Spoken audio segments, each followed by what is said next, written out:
Good morning, good afternoon, good evening to all. IHGF welcomes you all for the session on seminar presentation of select technical papers at ISUW 2021. With this, we are starting the session with first category, foundational blocks for smart grids and smart cities. This session is chairing by N. Murugesan, former director CPRI.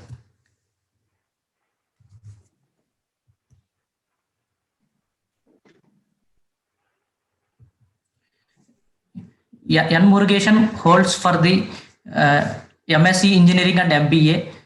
He has more than 38 years of experience in the area of smart metering, smart grid, advanced metering infrastructure, power systems, transmission and distribution systems, SCADA, substation and distribution automation, switchgear testing and certification as per national and international standards. Managed one of the largest power engineering research institute in the world as Director General. He added many infrastructure to carry out research and for certification of electrical equipment from low voltage to EHV class equipment to meet international and national standards. Over to you, sir. Yeah.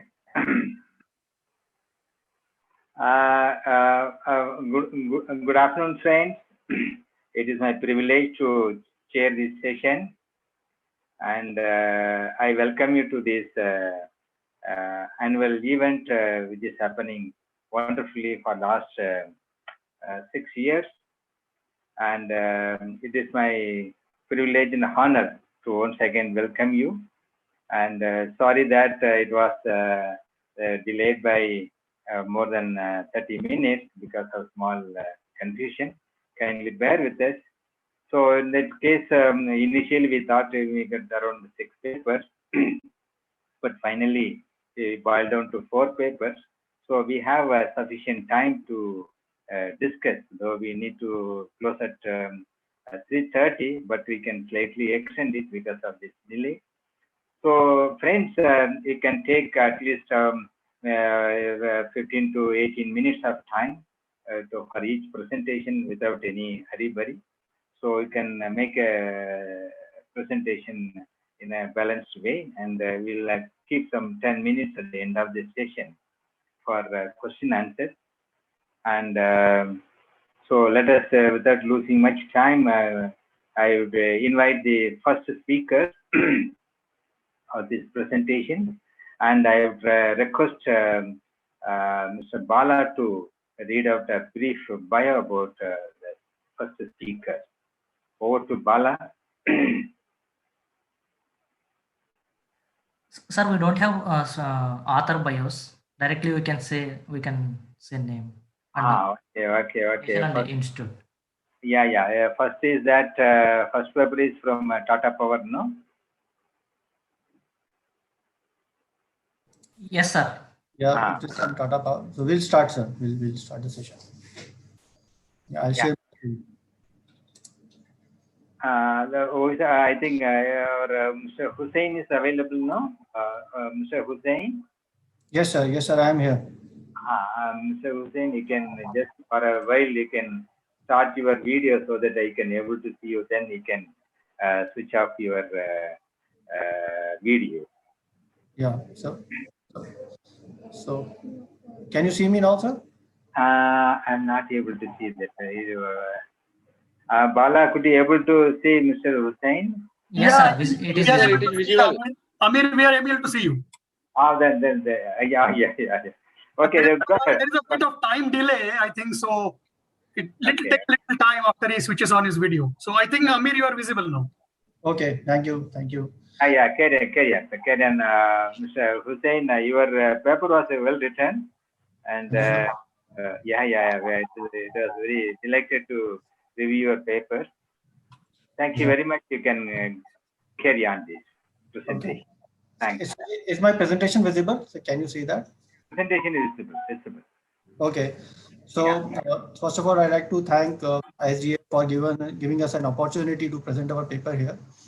And thank you to Mr. Nation for hosting this technical paper conference. This paper is basically about how OT networks can be integrated with the INMS solution, with the network monitoring solution. Till now, what we have seen so far is that mainly INMS tools are being used for monitoring IT networks like operating systems, servers, firewalls, switches, so on and so forth. But integrating them with the OT network was never a requirement or never thought of. But as we have seen over the last few years, there has been a great influx of IT or TCP/IP based technologies in the OT environment, like firewalls, MPLS routers, SD layer kind of switches are being implemented, and all of them are being implemented in a series fashion. It has become imperative and important that their monitoring is also being done apart from RTOs being monitored. Because in case any of these devices goes down, it has a direct impact on the reliability of entire OT network. If the firewall is not working or it goes into a hang state, we are not able to reach the RTU, and there is a reliability issue. Amit, Mr. Hussain. Yes, sir. Sorry for interruption. Actually, maybe that 1 minute take your time to just to give a background about your science, because we are supposed to read about your background. We do not mind. Kindly quickly explain your background then before going ahead with that. Sorry for that. Sure, sir. Sure. No problem. Okay. So, yeah. So, my name is Amir Hussain Khan. I'm working with Tata Power Delhi Distribution Limited in the capacity of Head of Group Cybersecurity. I have total experience of around 14 years, and currently here I'm leading the cybersecurity division. I look after the compliance, vulnerability assessment, cybersecurity control room, implementation of new projects and technologies. This is what I do. I'm also involved in few research work with the IIT Delhi. We're trying to build a product, indigenous product, which can be scaled for the monitoring of OT networks. That will be first of its kind. And we are also in the process of patenting one in-house developed solution, basically, which is for information security incident management system.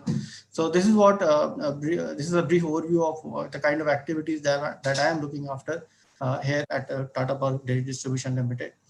Yeah. So proceeding with the paper, the title of the paper is Real-Time Monitoring of OT Devices through INMS. So as I was saying, monitoring of OT devices is quite critical in ensuring reliability of OT environment. Reason being, we have a great influx of TCP/IP based assets like firewalls, MPLS routers, SD switches.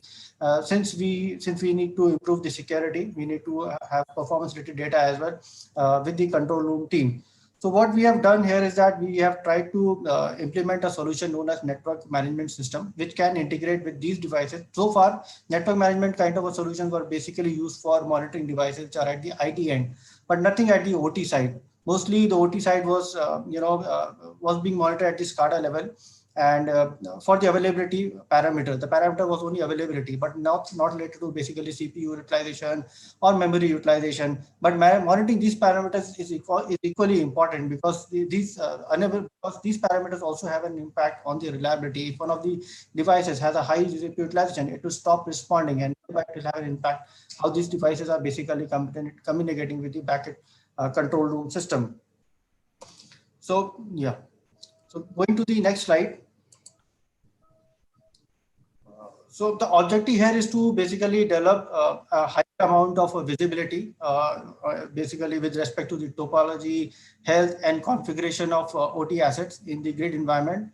Next to see how we can optimize the performance, capacity, and the compliance parameters with respect to SLA, mean time to restore, or resolution time, and how we can basically automate and schedule the entire monitoring activity. How we can improve that, how we can actually have a system-driven kind of an approach with the use of an integrated network management system, because it has a very strong feature of taking care of entire visibility, optimization, action oriented parameters in its in tool.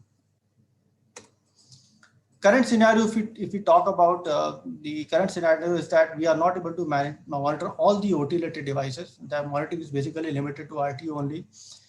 We find it difficult to trace the root cause of issues. We are mainly dependent upon, in case RTO goes down, we basically call up the zonal teams, and then zonal teams will basically call multiple teams, and there's a lot of time lost, delay in restoring the actual or fixing the real asset, which is the cost of failure. Hence, the restoration time was also high. We are not also able to check the performance parameters of all the devices, since the monitoring was basically limited to availability parameter and mainly focus on the RTU end.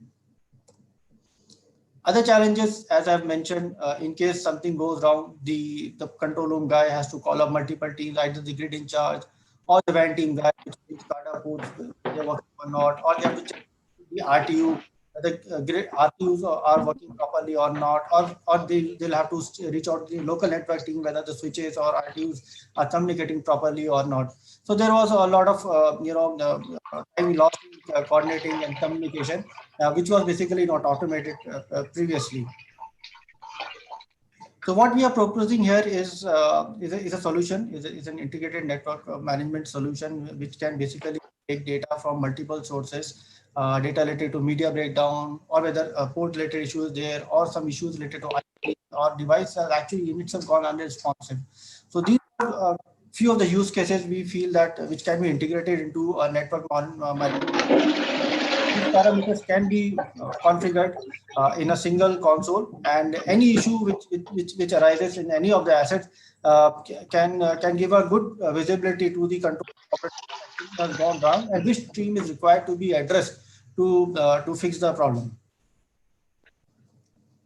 The architecture that we propose here is that all the devices which are sitting at the grid end, be it the switches, routers, firewalls, RTUs, and IEDs, they all communicate on SNMP protocol. SNMP is basically a simple network monitoring protocol, which is used for capturing performance-related parameters like CPU or memory utilization, and ICMP for basically ensuring the availability of assets.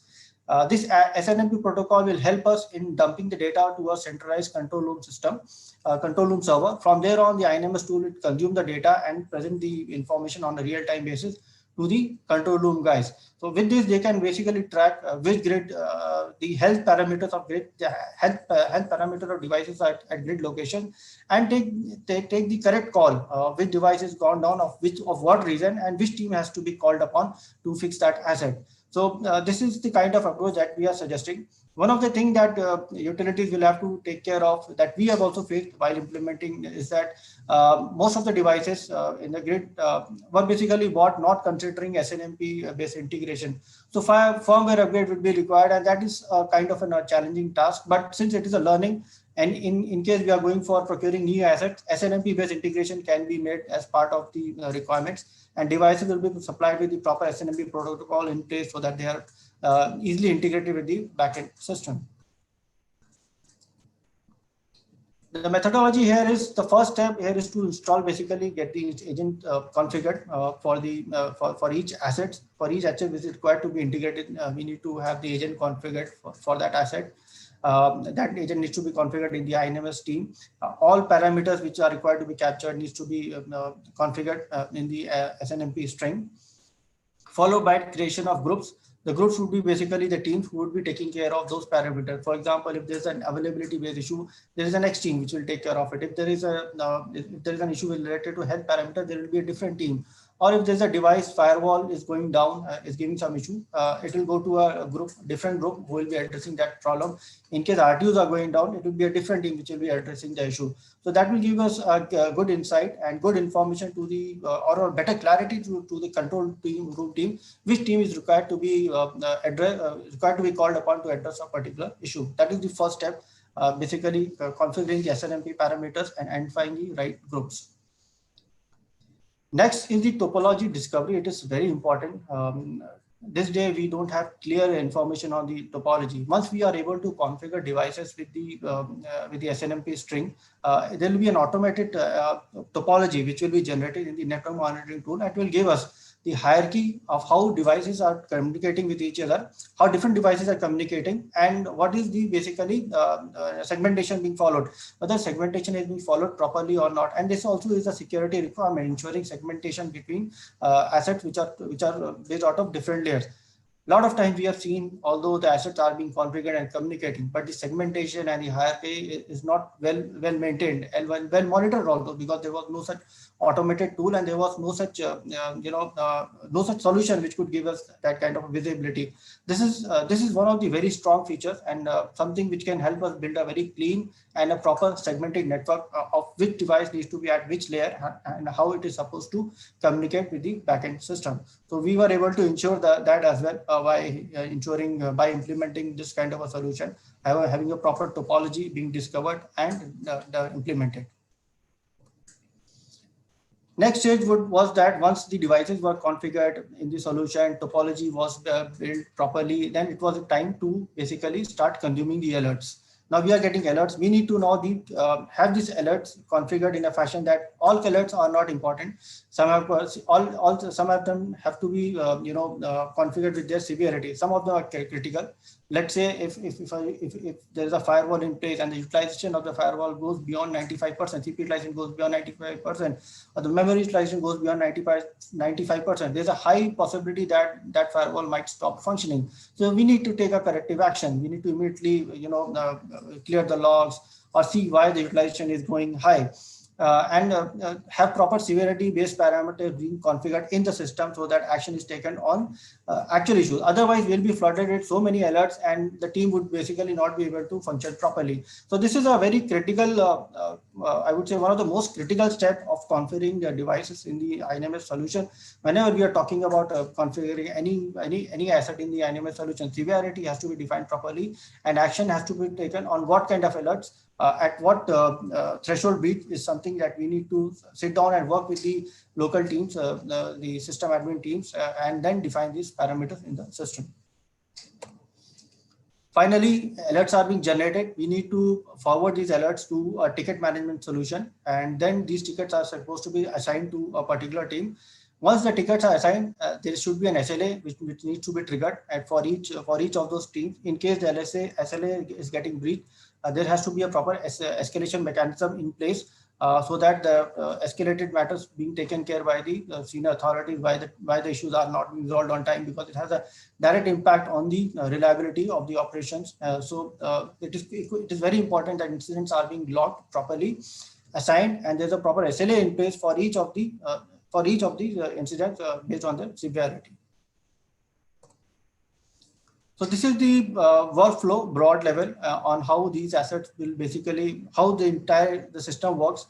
First, the devices are required to be configured in INMS, and then those are required to be polled on a certain interval. Let's say on 5 minutes, every device will be polled for its different status, be it health related parameters or availability based parameters, data being collected, logs being submitted at a centralized server.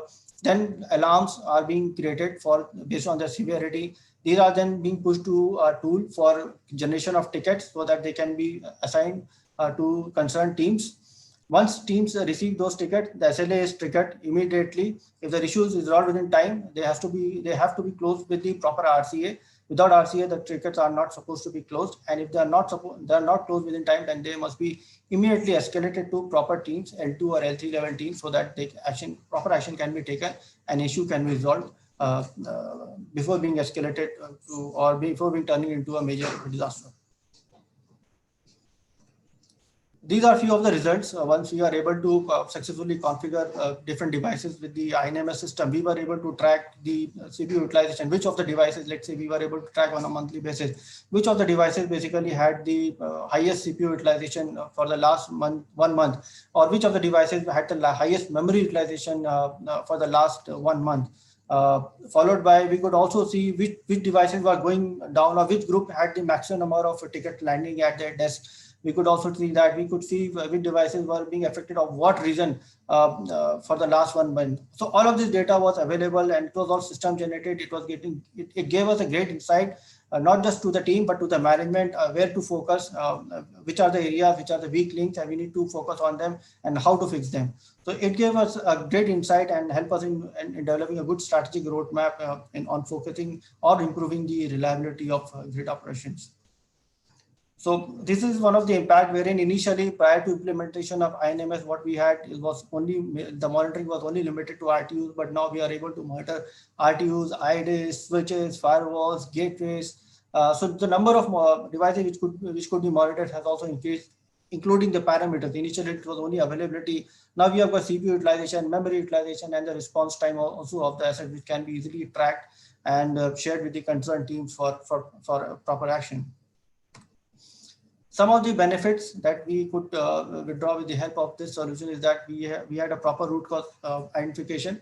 In case of a particular grid is not communicated, we now know that what was the issue. Since the ticket or system generated, we know which device went down, of what reason, so that the teams are providing proper RCA to us. We know the root cause of the reasons why the grids were not communicating.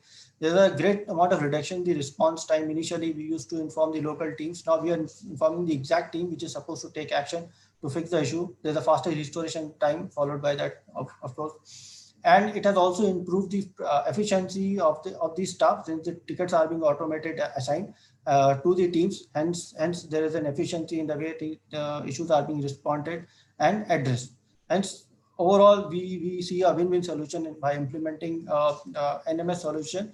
We also see that since we are in a stage of transforming, or most of the utilities are in the process of implementing smart grid solutions. So integration of IoT and OT is inevitable.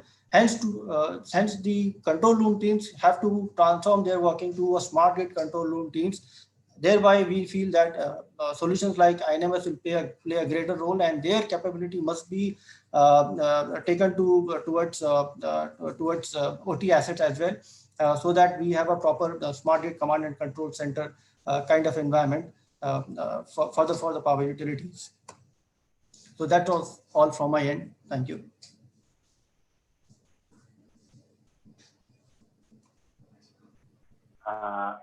Thank you very much, Amir Hussain Khan. It was a wonderful presentation, and I have one or two questions maybe at the end of that one session to hear about it.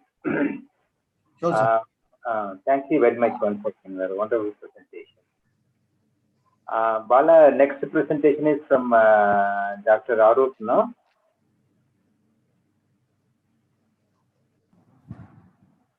Next presentation is from Antoine. Antoine. Okay. That's nice. Mr. Antoine Progress, how do you spell your name? Can you spell it to? Hello. Okay, no problem. Hello, everyone. So first of all, thank you very much for giving us the opportunity to present our technical paper today. So my name, Mr. Antoine, just to give your brief introduction about you and your work and your organization, briefly. Of course. Thank you. Course.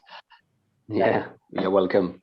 So my name is Antoine Trobois. I'm Smart Grid Project Manager at Enedis, working both on smart grid application in France and abroad. Last में 2 question 3 question है उनके तो online ही रहना. Could you hear me well? Yeah. I think okay, perfect. Then other people have to mute their speakers because we are hearing some noise, background noise. Kindly accepting speakers, others are requested to mute their speakers. Thank you very much. Yeah, please, yeah. It will be easier. So Smart Grid Project Manager at Enedis. Enedis is the French distribution system operator and a full subsidiary of EDF Group, that is the main French utility. And I work both on smart grid application in France and also abroad for several international customers. I want also to thank my co-authors for their contribution on that paper on smart solutions we developed in France based on smart metering to improve on the one hand distribution network operations, and on the other hand customer management and satisfaction.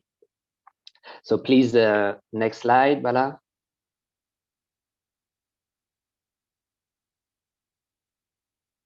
I will start with a quick introduction about why we develop those solutions. The energy transition, of course, is transforming in-depth distribution network management. We integrate in France a lot of distributed renewable energies on both medium voltage and low voltage networks, especially solar energy. We interconnect electric vehicles more and more than 400,000 today of electric vehicles are circulating in France. More and more storage system, centralized and distributed, and we develop also local energy communities and microgrids. On the other hand, digital has become mainstream, as you know, and also transform our business with a huge amount of data to manage, protect, of course, and share with the stakeholders of the electric systems that have more and more and stronger expectations. All of these transformations are leading to a new role for the smart distribution system operator, Smart DSO, as in fact a data manager in order to satisfy its stakeholders. Next slide, please. So the context in France, in 2 words, Enedis has begun his Smart Metering program rollout at the end of 2015, and today more than 30 million of Linky, their name, smart meters are rolled out in France, and the target is at the end of the year, this year, 2021, to deploy the 35 million for all the French customers. In order to face the challenges we saw the previous slide, energy transition and digital revolution, we have developed since 2015, 2016, a smart solution based on this smart metering system. And those solutions are being rolled out. Next, please. Quick presentation of the IMI, Advanced Metering Infrastructure Linky System presentation. So we take advantage of this new communication system on the low voltage networks, distribution networks, communicating using G3 PLC, power line carrier, between meters and data concentrator units situated at the MV/LV secondary substation of the distribution network. Then communicating with the central information system using mobile networks, cellular networks, and then processing, qualifying those information into alarms, measurement, smart reports, in order to improve distribution network management and customer emergency or queries management. Next slide, please. So smart metering system is really the basis, the first brick of this system. And then on the top of that, we develop smart solution. On the one hand, on the left hand, solutions for grid operations, on MV networks, for dispatching of MV networks, on LV networks to improve operations on the LV networks, and that's really new, to monitor the quality of supply, to improve network mapping and modeling and optimize it, and to collect a lot of data, big data, to shift from curative maintenance to a more predictive maintenance. On the other hand, on the right hand, solutions for our clients' satisfaction. We facilitate the development of self-consumption, collective self-consumption. We open our data to our stakeholders in an open data approach. We provide services for public lighting system management and new solutions to handle customers' emergency. Next slide, please. So a quick focus on smart solutions for grid operations. For MV network dispatching, we use alarms from smart metering systems to better diagnose and locate faults on the MV networks, especially using data concentrator units situated at the secondary substations, MV-LV secondary substations. For the LV network, also, we improve diagnosis and location of LV grid faults, and that is very new because before smart meters, we were totally blind on the LV networks and waiting for customer calls to detect any problem. Now we can anticipate those problems, diagnose and locate it, and intervene before the client's call. Then quality of supply monitoring. We record and analyze outages and abnormal voltages. And using the information of optimal phase and the phase of the smart meters, we can better balance the three phase of the electric networks and find an optimum to differing investments to reinforce the network. For network modeling, we use the communication link between DCU and smart meters to improve network mapping, and that is useful for a lot of other applications. And then last solution 5, we want to shift from a curative to more preventive and even predictive maintenance, monitoring all our data, alarms, outages information, also abnormal voltages, topography of the grid, and we cross those information to predict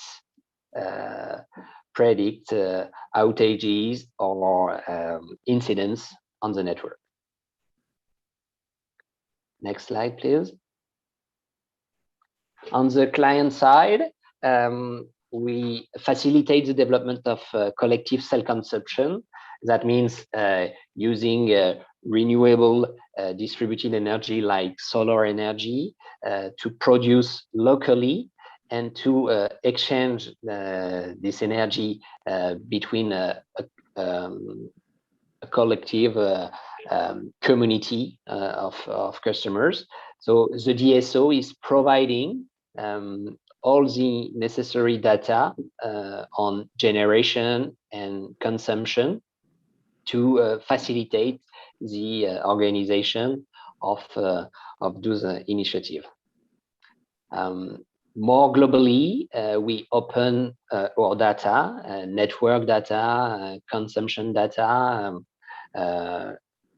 protecting, of course, the privacy with anonymized information, but we open our data to all our stakeholders, for example, startups or any companies that would like to find value in your data, and on an open data approach, we give access to our data. Third solution, we provide to local authorities and, for example, local municipalities services to manage their public lighting system using the smart metering to find, locate, and analyze fault detection. For example, abnormal consumption or abnormal dysfunction. And last but not least, solution for customer emergency desk. We give to our agents the opportunity to communicate in real time with the smart meters during a customer call to the emergency desk to analyze the current state of the meter and to discriminate if the incident is on the network or on the customer installation. Last slide, please. So few key points after this technical paper presentation.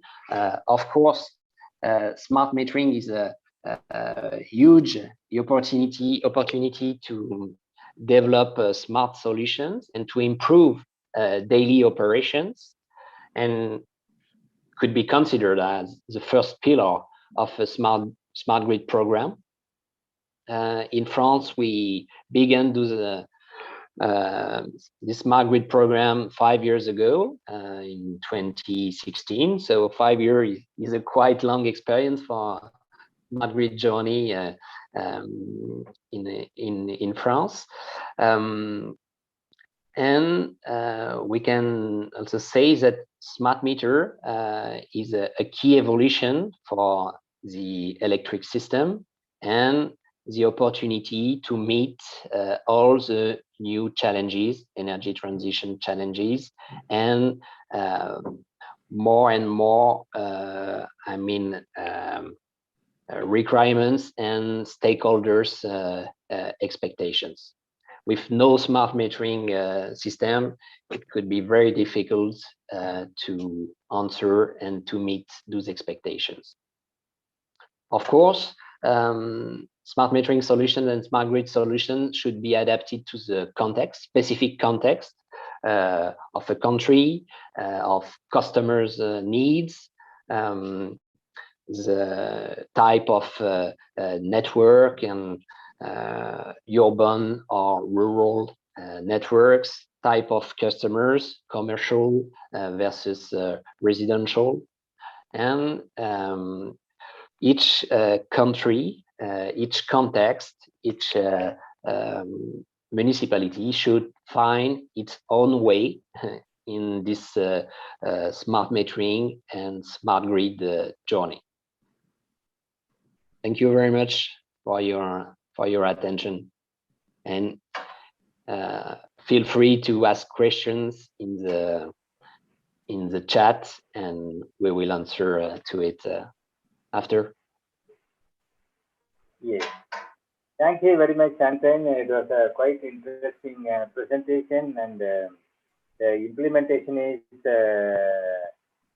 quite large in compared to any other implementation of smart metering solutions anywhere in the world. 30 million is a huge number. So we'll come back to you. You have some 2-3 questions. Michael have that on this implementation and your experience to the rest of the world, like that. So friends, hold on, and we'll go to the next presentation. Thank you. You're welcome. Yeah, that's nice. Bala, who is the next presenter? Arup Sinha, sir. Arup Sinha. Okay. Let me invite Dr. Arup Sinha for the presentation.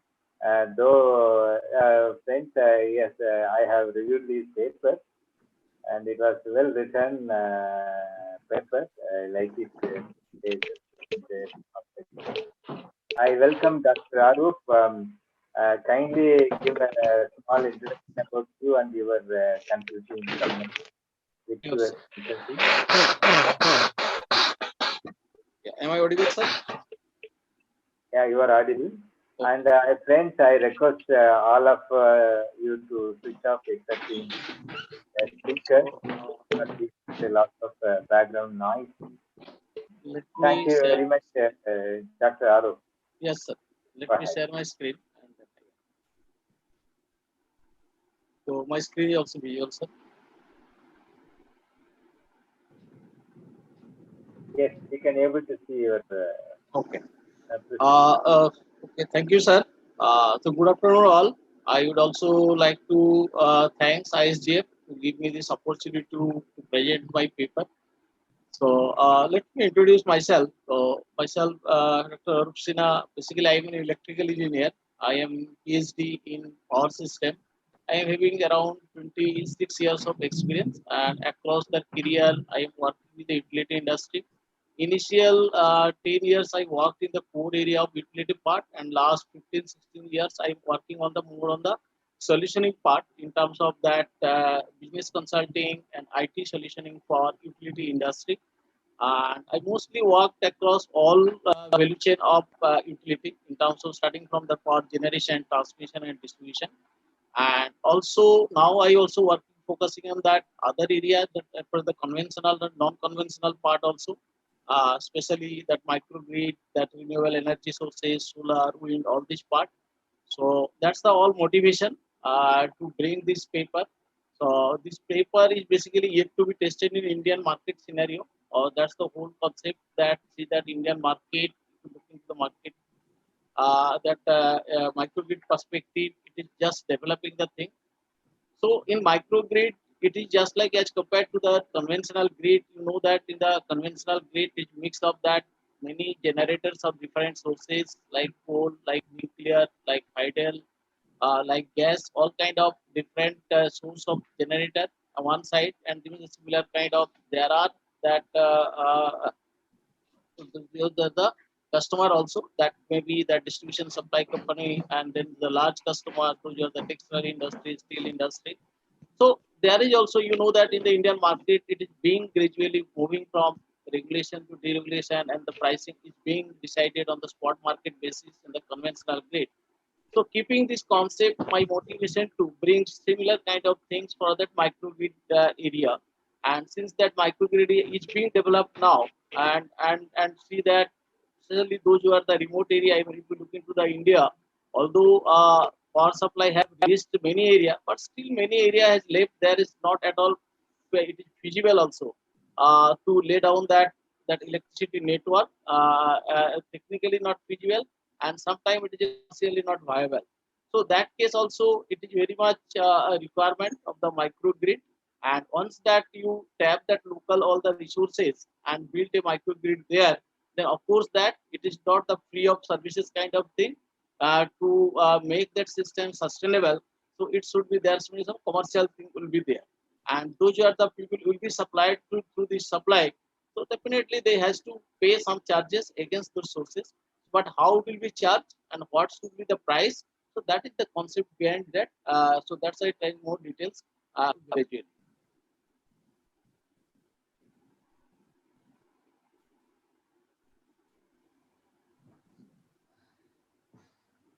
Just a minute, sir.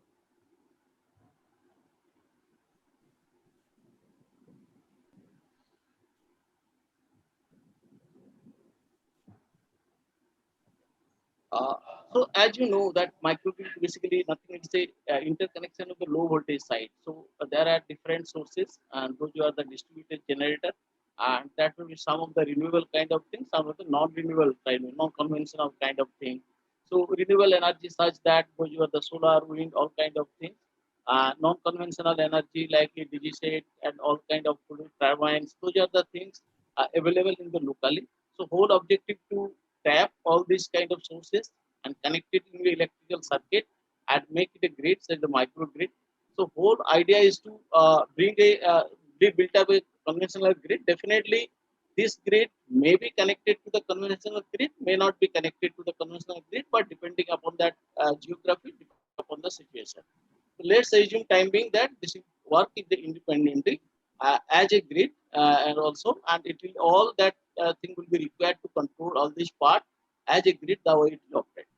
So once that will operate, then of course there will be a supplier. Supplier comes of that. Those are the stakeholder. They are supplying the power and to the grid.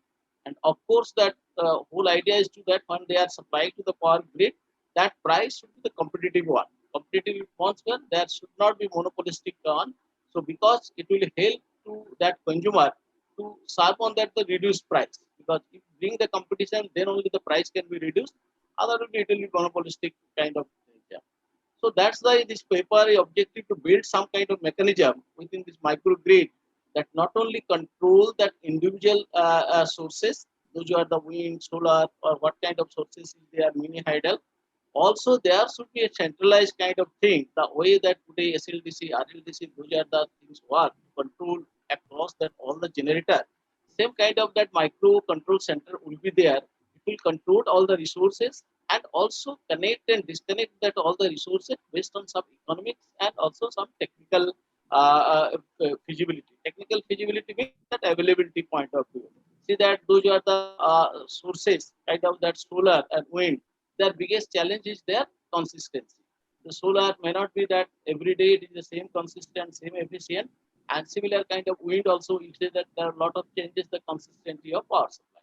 So that centralized microcontroller would help to connect, disconnect the thing and making the control, and then based on that, what are the availability of power, based on that, clear the market price on the day-to-day basis.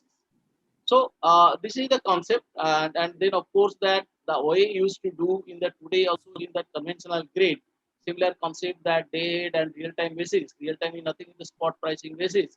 That kind of mechanism also can be built based on that this concept. So as I mentioned that it is basically it's a combination of all sources, that conventional and non-conventional sources. So it's a create a islanding kind of things with the help of all these generators, and will supply all this kind of consumer. Those who are the consumer there, but what are the source of supply, that will be totally depending upon the situation, depending upon the weather. And that case, this microcontroller and central microcontroller would play the vital role to control the thing from the generation perspective and to supply the power to the respective consumer. Of course, as a consumer, there should be priority on that part based on the consumer category, and then this microcontroller will control that priority of the supply to the respective consumer. And then end of the day, it will be finalized that how that price for each aggregated group. Say that some given time, maybe the group is like that, solar, wind, or some non-conventional energy. But if we look into the evening time, since that time solar is off, maybe wind is available, and maybe the diesel generator is available, some other mini hydel is available. So with combination of the aggregated two, that that microcontroller will that based on that cost of each sources, that market clearing price. So the point I'm trying to highlight here, this system will help to give a different market clearing price in the different time of the day, depending upon the availability of the generation. Because as you know that these are the basically not that much reliable as that coal, as that nuclear power. See that wind, solar, all kind of things is basically there is a lack of consistency. So always there should be a provision to aggregate and re-aggregate that all the source supply, so that we can make a economical prices to the consumer. So whole objective, as I mentioned, that the relevance is to bring this concept. As you know that if we look into the India market specifically, this microgrid is being developed. This concept has come. Even now that this also is a part of the smart grid. If we look into that, we are looking for a distributed generator to just to make that more reliability, so that conventional generation to transmission distribution, we are trying to minimize that kind of structure, bring more generation on the side of the distribution side also, so that any problem happens on the generator side, that will mitigate by that local distribution. So that case microgrid concept so not only help to help to that those are the area where it is not technically viable, technically feasible to lay down that conventional grid, or not economical help, but also it can be parallelly developed a grid like a virtual power plant type concept, so that any kind of problem if happens on that main grid, or say that source generator like coal plant, like nuclear plant, like hydel plant, those are the major bulk supplier, that is that this microgrid can also be connected to that conventional grid and to give that the emergency supply. So that's the relevance. Relevance is not only give that to that island part, but also at the same time give it to the support to that conventional grid. So that way, and both cases, of course, that whenever I say that market clearing price, the price of always it's to be competitive. As you know that as per the Electricity Act 3, that it is always the consumer centric. Consumer centric means that we have to always think about the benefit of the consumer. So price of the one of the major component as per the consumer beneficial is concerned, and that point of view, this microgrid not only help that local that consumers, also help not only help to utilize that local resources as a national interest, but also it will work as a backup to the conventional grid. Now, how the process is come? So it's a standard, of course, process, but same thing can be applicable to that microgrid. So one, that process is that single bidding kind of process. So once that process that only the generator, those who are the generator in terms of in here that low voltage generator, whether solar, wind, that mini hydro, all kind of things, they will participate, and that case that demand will not come and then compete to each other, and then market clearing price for every time zone, maybe that sometimes say that mornings 6 to 8, then 8 to 10, we can segregate the different time zone, and we can aggregate that different source of generator for the given time, and based on that we can do that single side bidding, and based on that we can that formulate that the market clearing price. So this is the one way to do that. Other way that it is little advanced. In this case, that we are expecting that the way today that conventional grid, the consumer are participating to finalize the price part. The similar case that here also, although those who are the consumer, it's not so I'll say that not so developed in the sense that they are not much aware about that all these kind of things, but definitely we can do a session to make awareness of all these things, and can motivate them to participate into this bidding process, so that we'll get that demand from their side. Instead of taking a fixed demand, we can take that the variable demand from their side, and of course based on the available sources, that market clearing price can be formulated. So the first one is that single side bid market. This is a formula. So its formula, it means that here that, as I said, that the single side bidding market, only those are the participants are only a supplier who are participating at a particular given time, who are able to supply the electricity. They only participate, and based on that demand. So here is demand is fixed. So if I say this is the demand is fixed, because consumer is not participating as such in the dynamically. So what are the demand is there? So we keeping the demand is fixed. Now those who are the sources are available at a given time. Those sources will able to supply that fixed demand. Now then based on that, there will be a market clearing price. So this is a formula.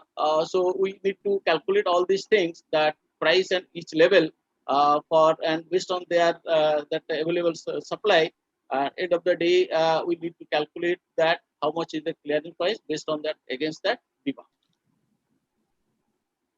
And here is this other case, the double side bid market. As I mentioned, here both that supplier, those who are the supplier for a given time, most that those who participate.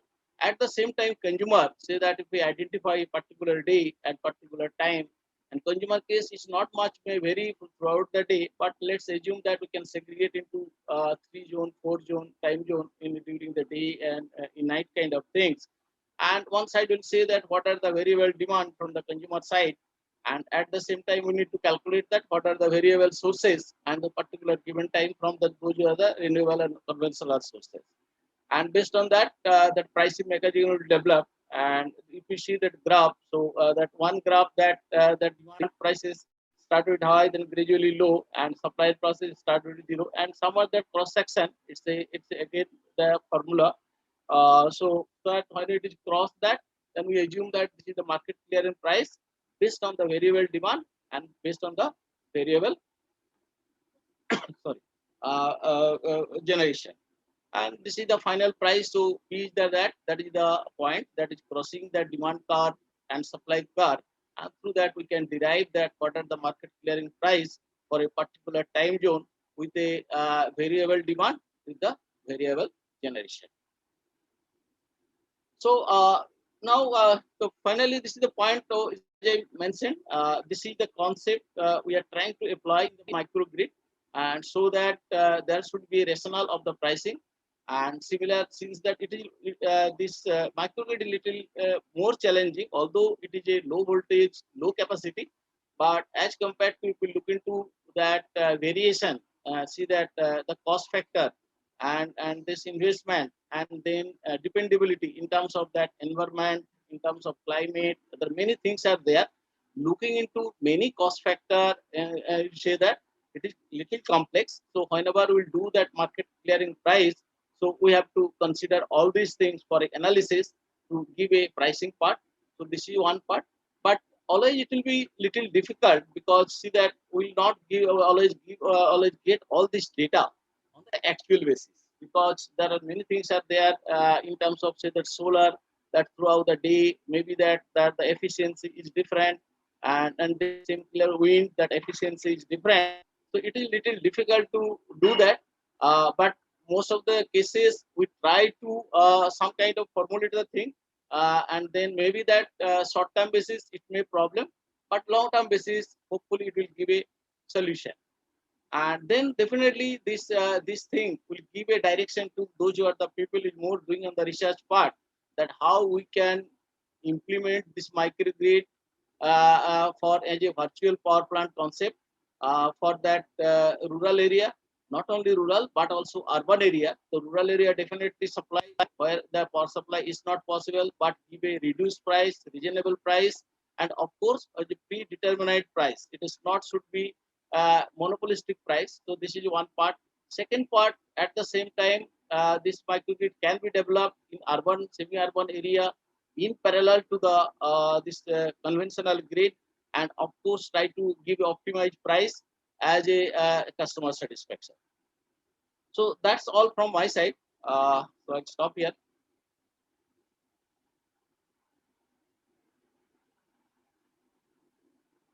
Yes, sir.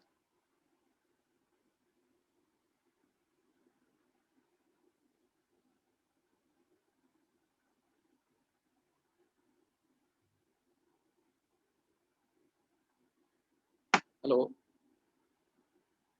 Just one thing I want to share. One thing.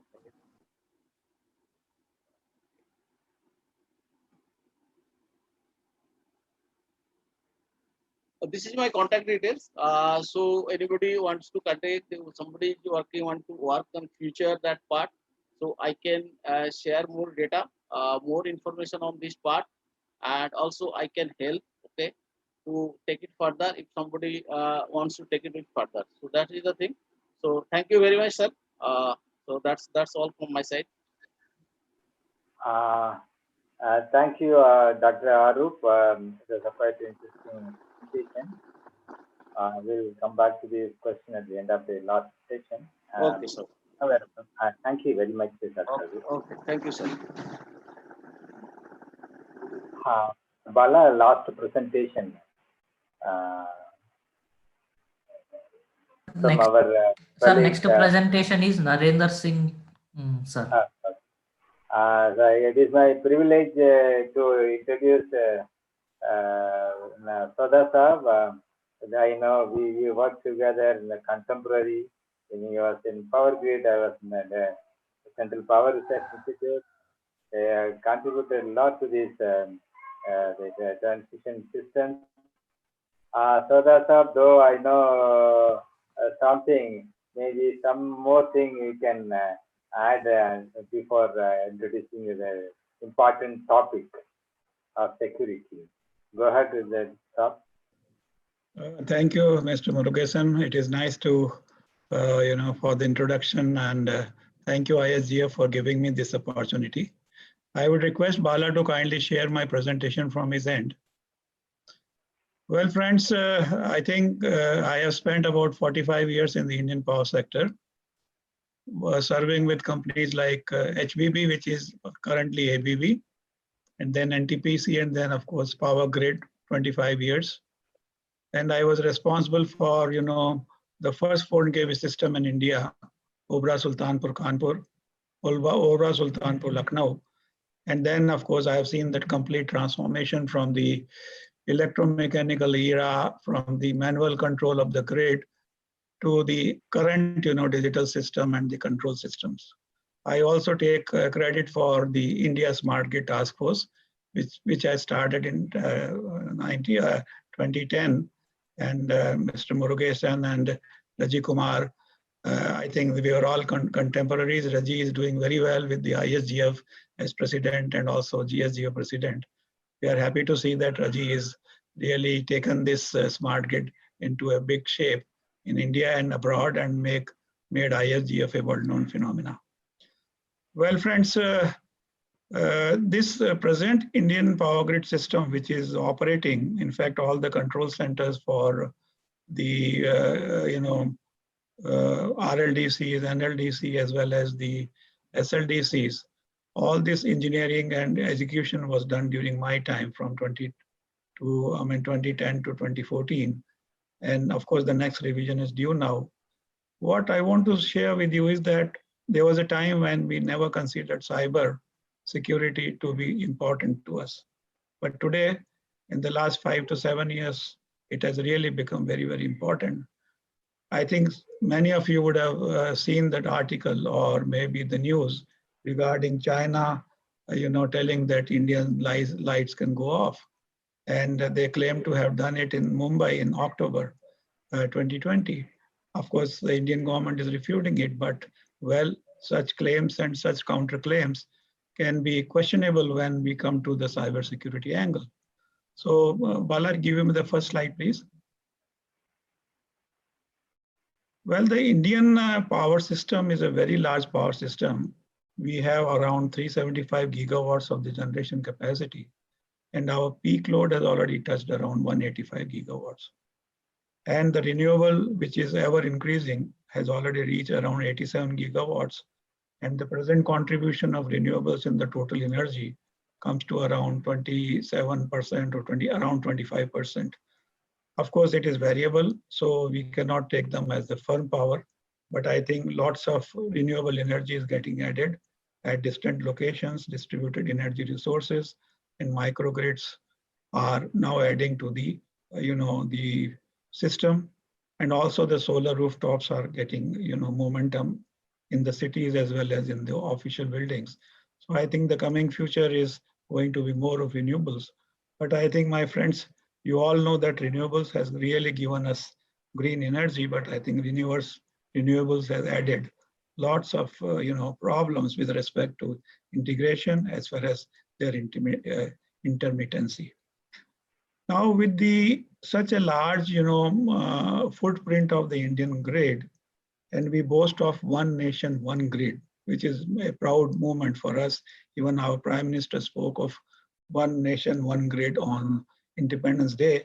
We all feel happy about it, that we have contributed to this, we have done it.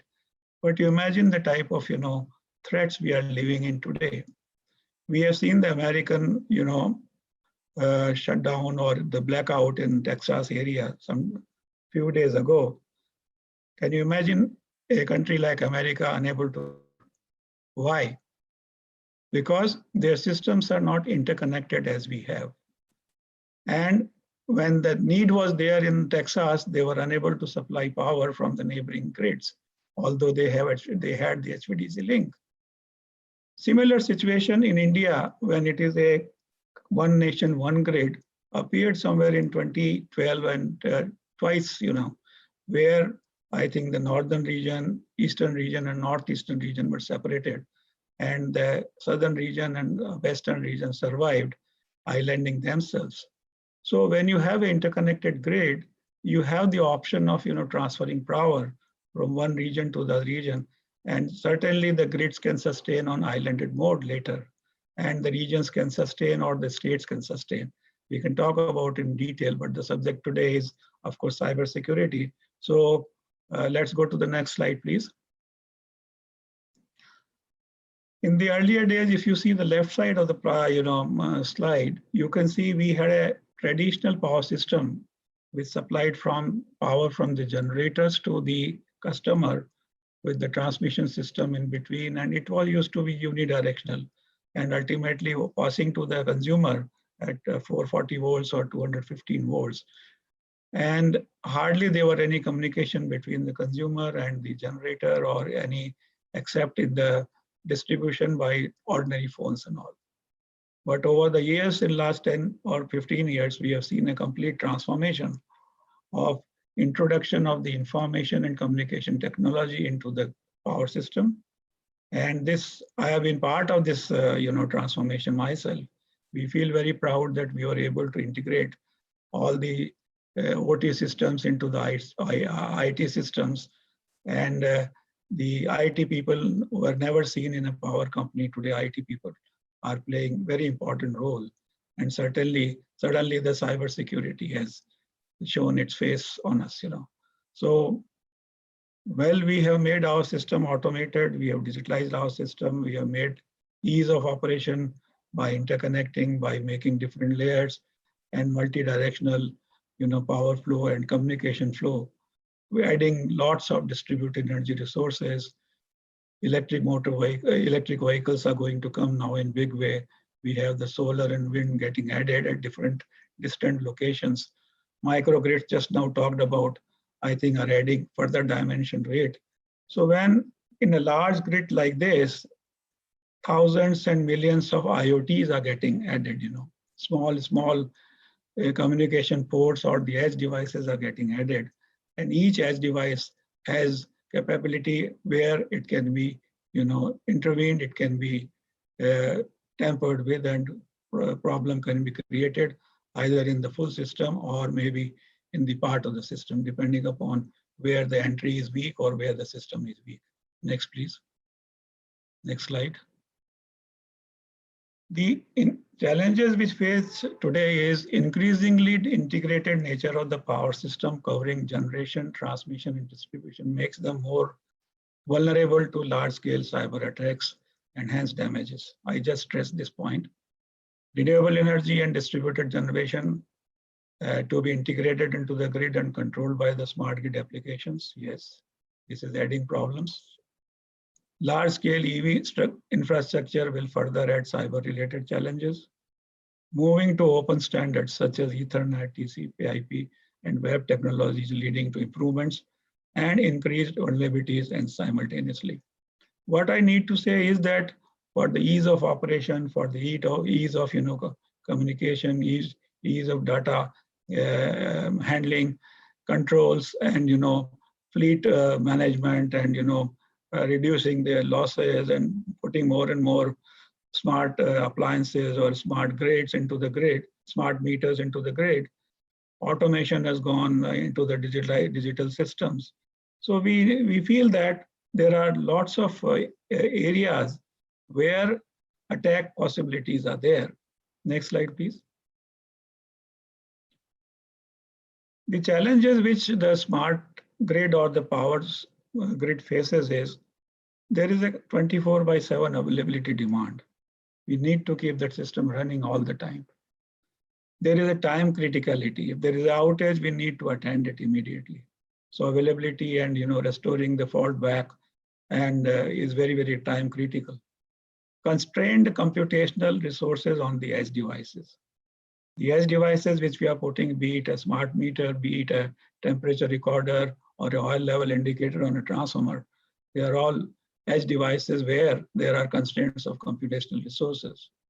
And we have a very large physical base, spread throughout the country, which is very, very large. I think the electrical grid is transmission system is much larger than the Indian Railways network of rails. So we often say in power grid that power grid lines go to places where even the Indian Railways doesn't go. So we have a large physical base.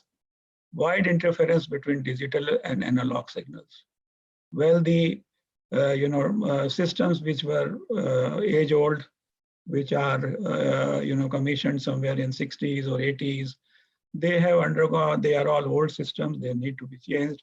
But I think there is a lot of problems because of the interface. Still a lot of old devices need to be digitalized and they have to be removed, and there is a fund constraint for doing these activities. Then social acceptance, including cost effectiveness.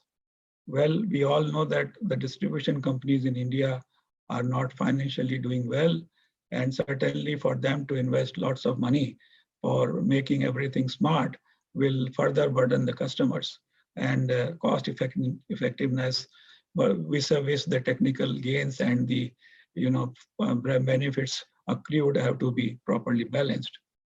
And the user is reluctant to change. It is very difficult to change the behavior pattern of the user.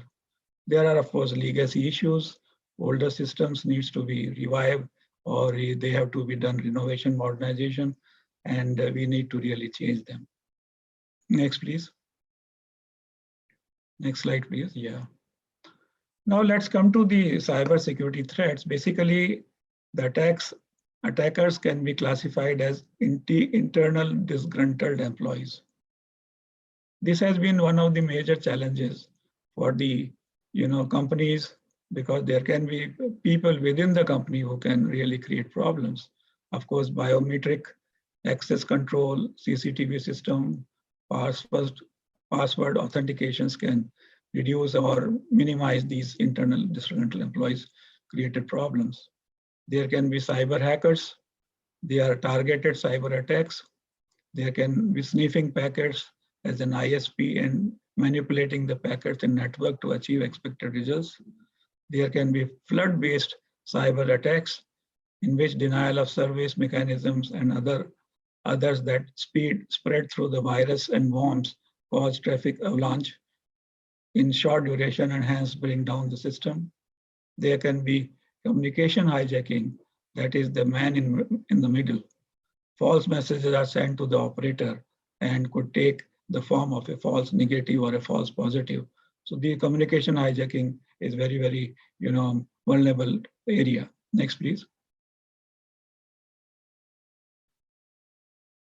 Now, if you classify the cyber security vulnerabilities, we have the policy and procedural vulnerabilities, platform configurations, platform hardware, platform software, and network configuration vulnerability, network perimeter, and then communication vulnerability. So these are the 7 major areas which are vulnerable and which needs to be taken care from concept to commissioning and then later on during the operations. Next, please. In the cybersecurity framework, we need to have cyber threat and vulnerability assessment.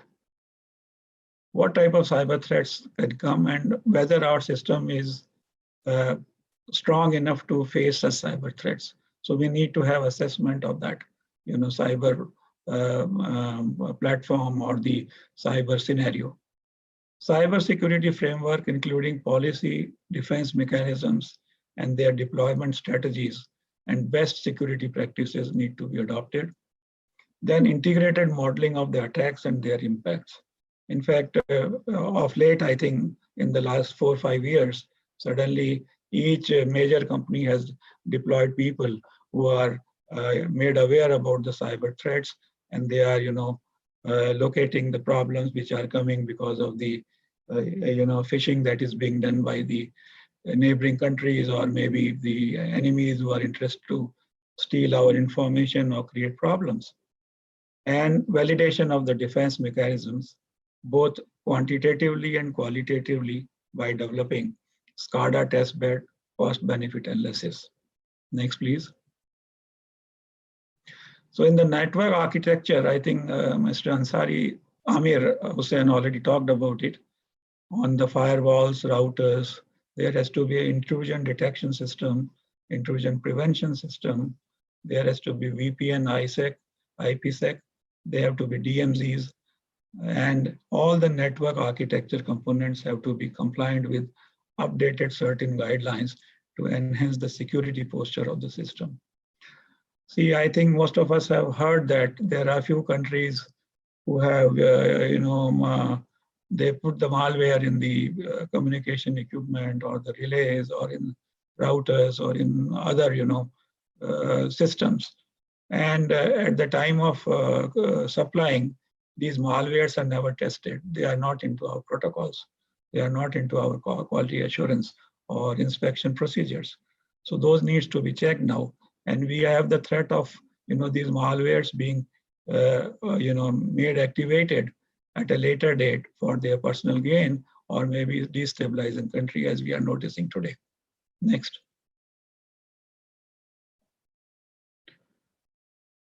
You can see here, we have a control center without zoning in the top. If you see, there's no zone, and everything is connected to the system, and there are no firewalls.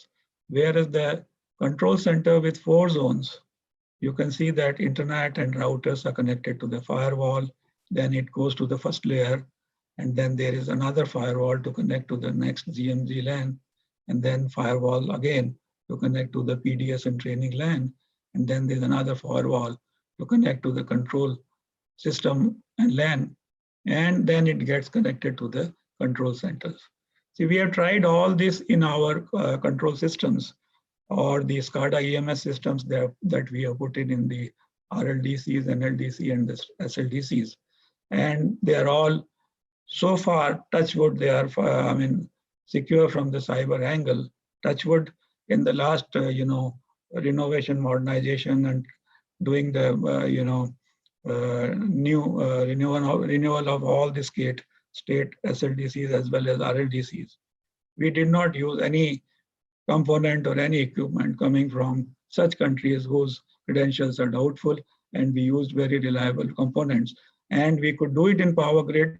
I think it can be done elsewhere in the procurement stage. So we need to be very careful while procuring each and every equipment, particularly the routers, the communication equipments, the firewalls, and also the automation systems or the relays digital systems that we are buying from the vendors. And certification of such equipment has to be made mandatory, and we need to check from the cybersecurity angle, which is not part of the system right now. Next, please. So the top 10 vulnerabilities that we have is inadequate policies, procedures, and culture that govern protection and control security. We lack still in the, some of the electric power utilities. Protection and control designs does not consider cybersecurity defense in-depth mechanisms. Remote access to the control system without appropriate access control. Very easily we give remote access for manipulating our relay systems. And someone sitting away from India, he logs in and he tries to manage your protection systems, protection settings on your relays, or he will do the settings on the network management system, or in any equipment that he has supplied, which needs to be corrected. So this type of access, when you are giving at a remote, it needs to be properly checked, monitored, and it has to be seen what exactly has been done, whether he is creating problem or really solving the problems. System administration mechanisms and software are not adequately scrutinized or maintained. use of inadequately secured Wi-Fi wireless communication, use of a non-dedicated communication channel for command and control, and or inappropriate use of control system network bandwidth for non-control purposes. We often see that while installing smart meters or AMI, we are leasing the lines from commercial suppliers, including 3G, 2G, and 5G, depending upon availability. And we don't have our own dedicated communication channels. That's why you must be aware that for the entire nation, we created a complete fiber optic based communication system. And I mean, you will be surprised to know, as well as very proud to know, that each and every EHV substation in power grid, as well as many of the states, are having dedicated fiber optic system and dedicated communication system, which cannot be easily entered into. So this is also one of the requirements. And I think, of course, it involves lots of investment, but I think distribution companies also need to think about it if they have to really strengthen their cyber performance. Insufficient application of the tools to detect and report on anomalous or inappropriate activity. People are not aware what to do. There are no people who can really understand what's going on in the system. So we need to have a cybersecurity expert or some people of the IT who are trained on the cybersecurity activities, and they have to really take care of this. Then use of unauthorized or inappropriate application or devices. Control system command and control data not authenticated. These are very, very critical matters on which we need to really see that a proper action is taken. Unauthenticated control command signals are not to be given any credentials. Inadequate managed, designed, or implemented critical support infrastructure. So you need to have a complete, support infrastructure so that they are able to design it properly, manage it properly, and properly implement at the time of first commissioning. Next slide, please. These are some comprehensive list of the cyber attacks where direct access attacks, eavesdropping, spoofing, tampering, then exploits, malware, bots, rootkits and spyware, phishing, identity theft, password attacks, keyloggers, etc. are covered. So I think most of you are aware about it, but they are all the comprehensive list of the cyber attacks. Next, please. We have a cyber security monitoring and reporting framework, and which is going up to the PMO Cabinet Secretariat and NCIIPC under Section 70 of the Information Technology and Communication Technology Act. They have been created. NTRO is reporting to the PMO. There is Administrative Ministry. MCIT is Ministry of Communication and IT.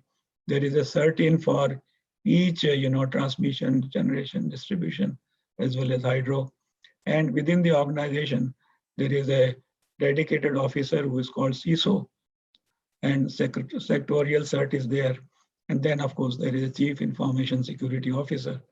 So although the security measures are very important, but still I feel that within the organization, the Chief Information Security officers who are responsible to manage the cyber security issues are not properly supported by the HODs of the organization or the chairman.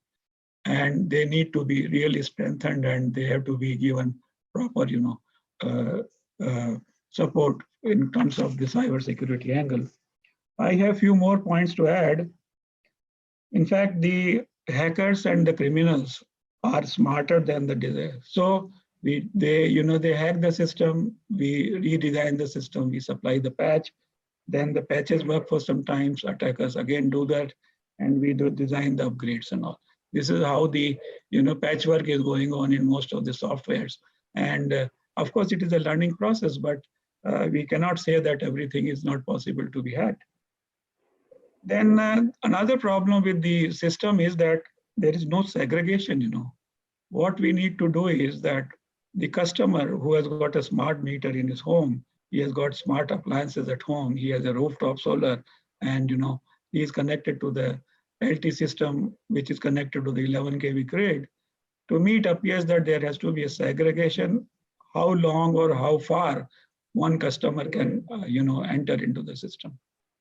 That it, for a say LT customer or maybe a home domestic customer, let his access get stopped at the 11 kV substation of the DISCOM. He should not be able to enter into the SCADA DMS control center, or he should not be allowed to enter anywhere else. So that type of segregation is needed in the, each and every organization. And access have to be given. And I think national grid should not be given open access to all connected, including the microgrids, distributed energy resources, rooftop solars, EVs. So these distributed energy sources which are coming, or microgrids are coming, they need to be integrated, but I think they need not be integrated to the SLDC, or they need not be integrated to the, distribution command of that particular city. That needs to be really checked, because otherwise these becomes the loopholes. Then the authority which needs to be, informed, and also the cyber audits and compliance assessments have to be done by them. Another important point is that right now there is no funding mechanism for the cyber security measures. Absolutely no funds allocated in the name of cyber security reinforcement, audits, or anything. It goes under OPEX. This problem is there all over the world, because I represent in secret committees on the information and communication technology, SCD2, and we find that none of the countries have, really identified funds for the ensuring the cyber security. To me, it appears that all the electric power utilities in India should do this in the beginning itself and allocate at least 2% to 5% of their OPEX budget for strengthening the cyber security, monitoring and putting the reporting, framework, as well as wherever it needs to be made all right. Another important thing is, but I have just last sentence, please. Okay. Blind trust on your vendors is not good. You should not have any blind, trust on your vendors. Any equipment coming from him, particularly from the digital angle or from the communication angle, needs to be tested from the cyber security point of view. Thank you so much. This is what I wanted to, share with you. Thank you, Mr. Murugesan, for giving the proper time. Thank you. It is very, thank you very much, sir. It is quite comprehensive, and it is a topmost agenda of any utility is security. And nowadays, with the repeated attacks from various countries, also it is getting very important, because they cannot attack physically, but coming through cyber security and making the systems collapse is a very dangerous thing for any country to be done. So it's a topmost issue for any utility.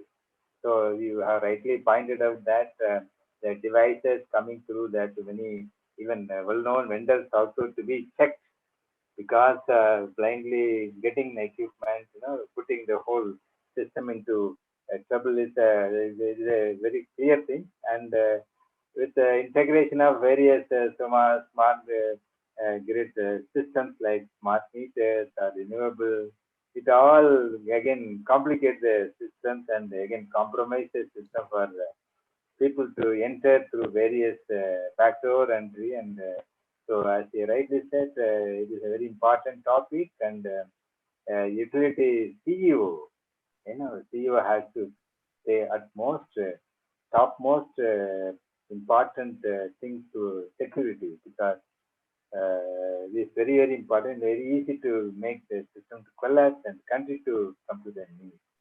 We are seeing many things are happening in the recent past. So thank you very much, Sab, for your lucid presentation. Now, friends, I will go to the last presentation by Pierre Jacques from again Indies. I welcome board, Mr. Jacques, please.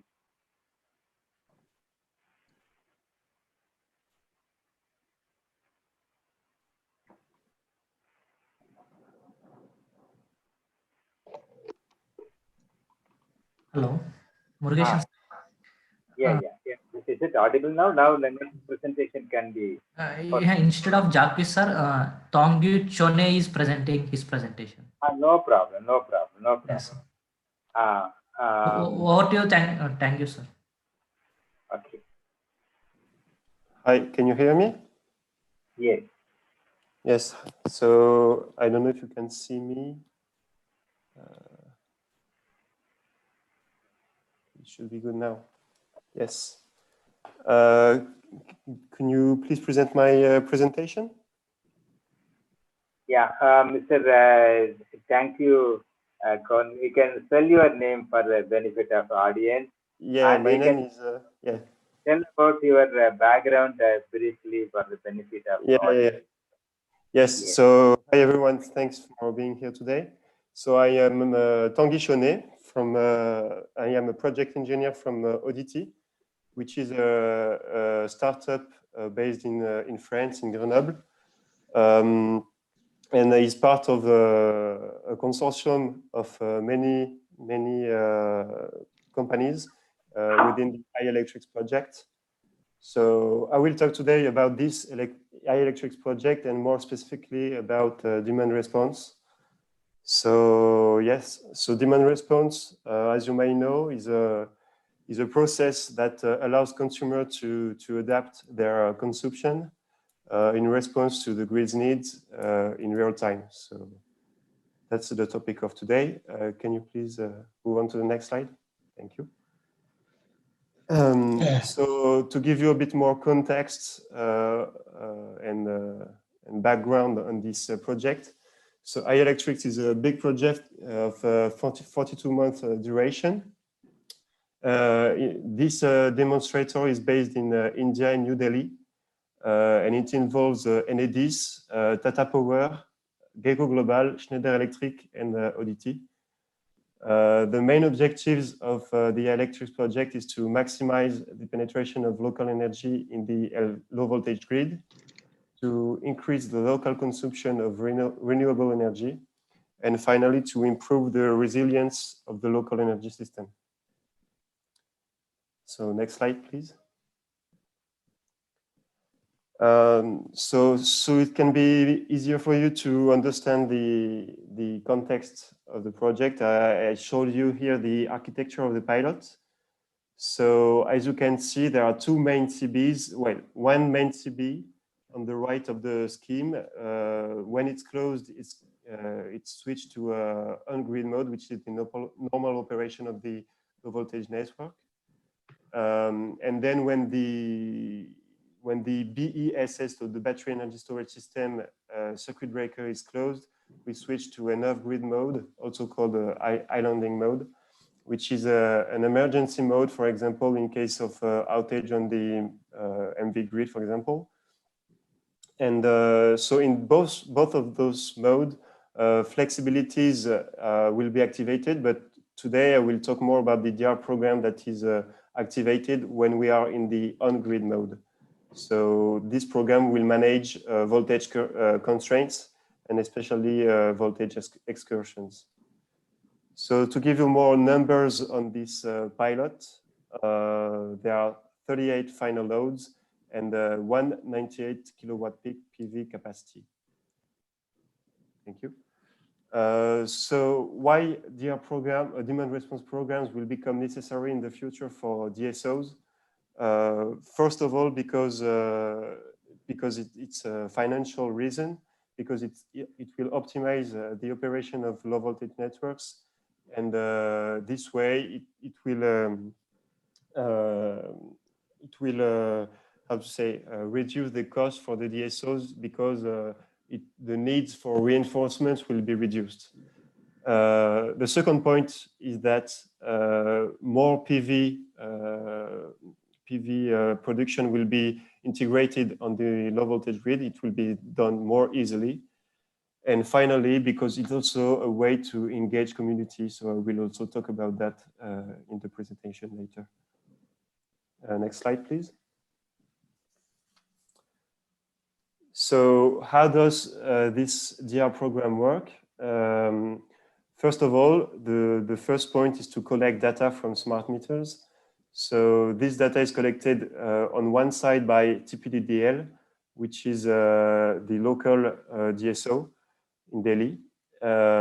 So this DSO will give the data to ODT from smart meters, and Schneider Electric will also collect data, but from LV feeder. Then with this collected data, ODT will analyze it and also build a so-called digital twin of the grid. So this digital twin then enables ODT to give an activation schedule of flexibility, and this activation schedule is sent to TPDDL when necessary, and then TPDDL will activate the flexibilities. Next slide, please. So yeah, I wanted to give a quick focus on the digital twin that is the solution from ODT. So this digital twin is based on real data collected on premise with smart meters. It's not based on network information like cable length or cable type, for example. Because this data is often wrong or not, at least not totally precise. So, because this digital twin is based on real data, real data from smart meters, it allows us to describe more properly and more precisely the behavior of the grid, to predict, so describe and then predict its state, and finally to prescribe actions to be taken. So in this case, it's flexibilities to be activated. So next slide, please. So yeah, in this kind of demand response programs, one of the most important points is the customer engagement, because in the end, it's the customer that chooses or not to reduce its consumption at the final load. So I wanted to talk about that. So in this electric project, it's done in two ways, from TPDDL and Gecko Global. So the first way is to give incentives from with the dynamic tariffs, so with critical peak pricing and critical peak rebates. So this is done by TPDDL in this project. And the second way is done through communication campaigns and also surveys. So I wanted to give a quick example of a communication campaign that has been done in this project. It was about the Energy Warriors campaign. So it was a competition for students in the local community. So it was a drawing competition. So as you can see, some of the drawings are exposed here. So this is a good way to engage the local community on energy matters that will become more and more important in the future. So next slide, please. So yeah, I made it quick, but so here we are. The key takeaways and recommendation of this advanced demand response program in Shakti demonstration. So what we need to take away from this presentation is that advanced demand response improves the voltage plant management for DSOs at the low voltage network level. So this improvement on the voltage plan allows to minimize investments through reducing the needs for reinforcements. It also increases PV integration. And finally, advanced demand response program can also engage communities. And yeah. So yeah, next slide. My presentation is over. So thank you for your time. If you have more questions to ask, if you want to get into more technical details, please feel free to ask. So thank you. Thank you very much, Tanki, and you have really very quickly presented your presentation very quickly. Thank you very much. It has helped us to optimize our timing also. Thank you once again. Friends, now quickly, I request audience to quickly ask brief questions, so that within 5 to 7 minutes we'll wrap up our session. So sir, we have only 3 minutes, sir. 3 minutes left. It does not matter. We'll record 3 minutes is too short a time to ask even a question. Anyway, we'll try to finish it off as quickly as possible. So, friends, ask relevant questions, immediately, so that presenter can able to answer that. Open for question, please.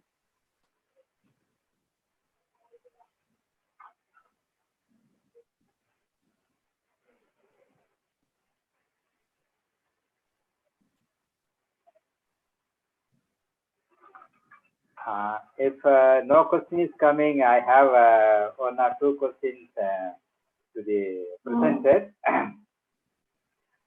Friends, my question is to the second author, answering regarding smart meter implementation.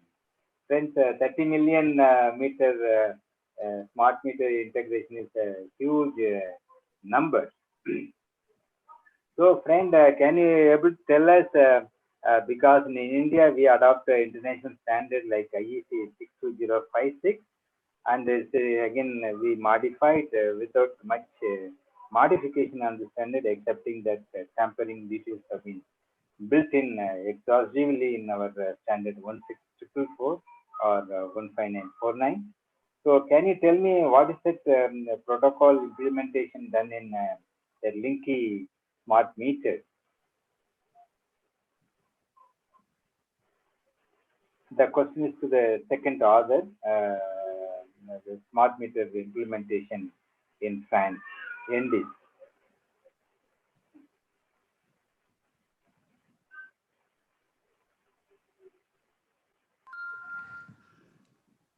Sir, I think he left the meeting. Oh, he left the meeting. Okay, so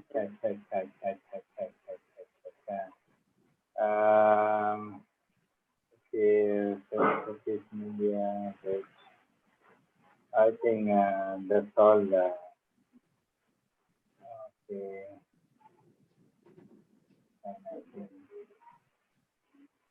I think that's all. I have this question, and I think left to any other audience would like to ask question. Otherwise, we'll wind up.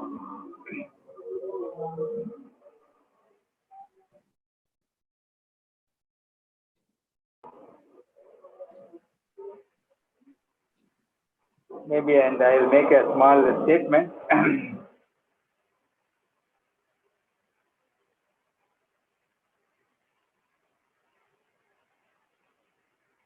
Bala, is it over now? Sir, you can say statement. After that, start next session. Yeah. Friends, I just listened to Soda Saab presentation on cyber security for critical infrastructure. In this context, what we want to say is that there are multiple standards like IEC 62351 and 27001 and 62443. These are all multiple standards available both to address the equipment level security, like the device level, like EC 61850 or 60870 series, or various equipment implementation, or EC 62056. So the particular 3 standards, combination of 62443 and 27001 and 62351, which focus both IT and OT together to address their security. This should be sensitized because over and above whatever you want to make best things, you can implement it, you can do that. But to start with, the utilities, these are all specifically meant for utilities. These particular 3 standards meant for only utilities, not like a normal IT security standard. So friends, this is a small statement we want to make, so that the utility first to start with the familiarizing this standardized way of doing the thing, because many things have been already built in to the system of these standards. Then you go into the level of fine tuning that one to the record level. Is what we like to make a statement. Thank you very much, friends. Thank you very much. And all the 5 presentations wonderfully done within the time available. Sorry for the initial hiccup. Thank you very much once again. Thank you very much, Bala, for having. Thank you, sir. Thank you very much for chairing this session. Theme 1: Foundational Blocks for Smart Grids and Smart Cities. Now we are moving to next theme: Smart Grids for Smart Cities. Bala, I have a request to share. I mean, you should share the recordings which you have made of the presentation, please. Yes, sir, will do. Yeah, thank you so much, and thank you all. Thank you, Mr. Murugesan. Thank you. Thank you, sir. Thank you very much.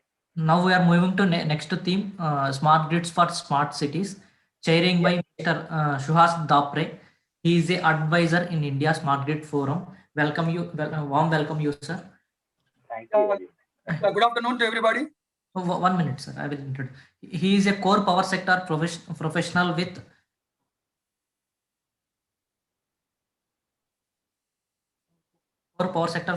over 35 years of experience in areas like operation, maintenance, testing, and protection of electrical equipment in generation, transmission, and distribution, meter management, design, installation, and commissioning of AMR system, energy audit, power quality monitoring, and analysis. Over to you, sir. Yeah. Good afternoon. So the theme for our topic is basically smart grids for smart cities. Now, in a smart city, in order to manage the smart city, we have certain public infrastructures required to be managed and operated, namely for power distribution, then for water supply, sewage, transportation, which may include even a small metro railway section, and public transportation, possibly including electric buses and EV cars in order to keep the environmental pollution absolutely green. We also require certain service infrastructures like healthcare, education, communication. Then we have certain services which are required to be offered to the installations and the people who are staying, working, or visiting these smart cities. It could be smart parking and guidance for available parking slots which are vacant and which could be occupied. There should be a guidance system. There could be intelligent lighting based on sensing technology or motion sensors, which can reduce the illumination when they sense no movement of any kind, like vehicle or a human movement. The lights could be dimmed and power can be saved. Then there could be broadband and public Wi-Fi. There could be security management systems, video surveillance systems. So a management of smart city can require different kinds of infrastructures and service infrastructure for qualifying it to be a smart city. But our papers are primarily focused on what are those areas where we require smart grid technologies for managing smart cities. So the papers, many papers have been received in this area, and the 4 best papers have been shortlisted. So I invite the first presenter, Mr. Amit Jindal, who is from PricewaterhouseCoopers India Private Limited. And his title of this paper is Combined Billing and Customer Care Systems for All the Utilities in a Smart City. So over to you, Amit, and you could perhaps introduce yourself and a little bit of your organization and what is your experience, and then you could begin your presentation. And just to remind you that you are required to take 15 minutes, and maybe if you could keep a couple of minutes at the end for then and there itself question and answers, critical question answers. That would be very good. Over to you, Amit.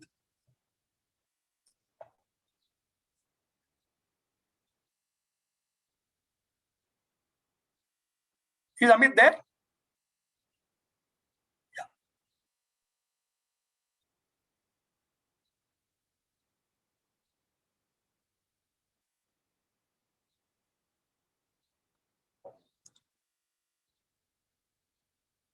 Amit, you're there, please.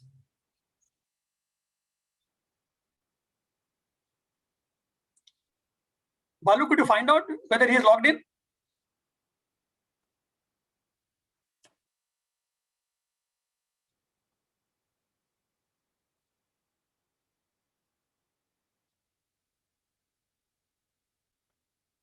Balu?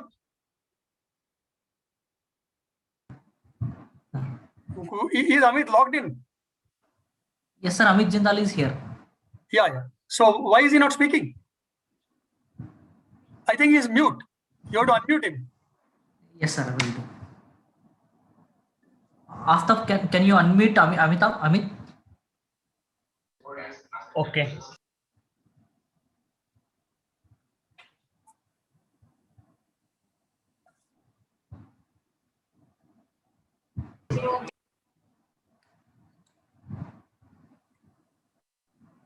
Amit, can you unmute himself? Yeah, right. Here he is. Yes. He has unmuted himself. Fine. Amit, please go ahead. Start your paper presentation. Yeah, I will start. Okay, thank you. Thank you very much, sir, for the giving me such opportunity. I am starting my paper. Wait, please.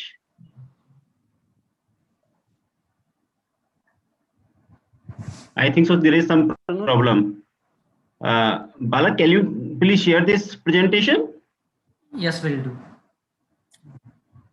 I am not able to share.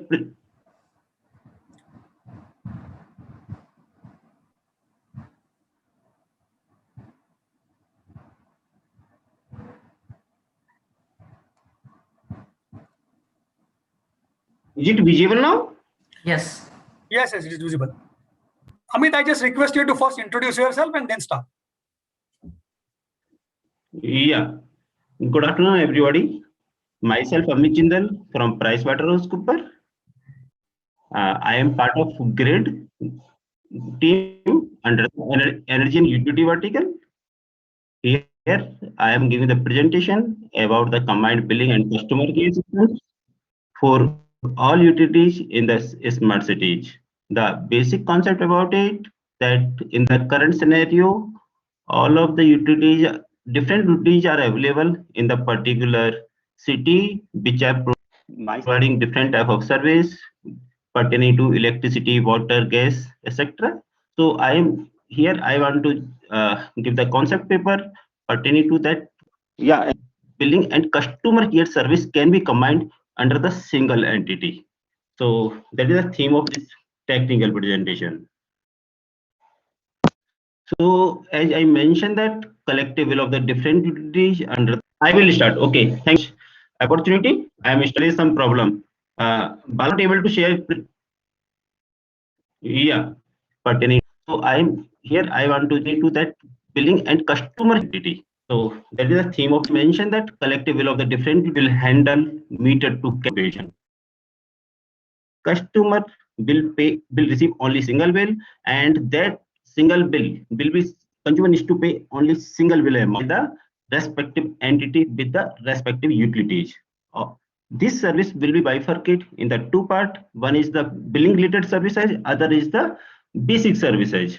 So services pertaining to billing issue, meter fault, debt collection, payment collection, etc. will be handled by that particular entity. A part of that meter supply issue needs to be handled by the respective utility. So as all of know that in the current scenario nowadays, utility bills, consumer receive the utility bills for the services availed on the monthly, bi-monthly ad hoc basis as per their billing cycle. So it means one consumer receive n number of bills for the different utility in the same territory or by the same utility for the different properties. So obviously, consumer needs to monitor each and every bill for the payment on time. Otherwise, subsequent penalty will impose. It is just troublesome to keep track all of the bills. Apart of that, it is an inconvenient and time-consuming task for the consumer. If there is some discrepancy in the generated bill, then consumer needs to follow with the respective utility at the different location at the different office edge. So that is also a big task, or such process just following with the customer care for the different bill with the different utilities is a time cost dissatisfaction errors to the consumer, as well as creditability of the utility is also damaged.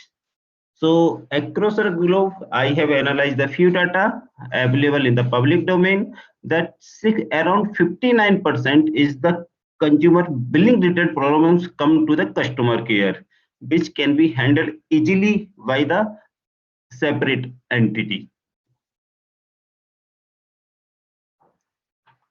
So question is arise that why we need to the combined billing system and combined customer care system. So as everyone know that this is the digital era and technology is changing on the very fast pace. Utilities are ready to adopt new digital technology for their advanced strategic and data-driven business solutions, improvement in their operational efficiency, better financial management, and improvement in the customer services.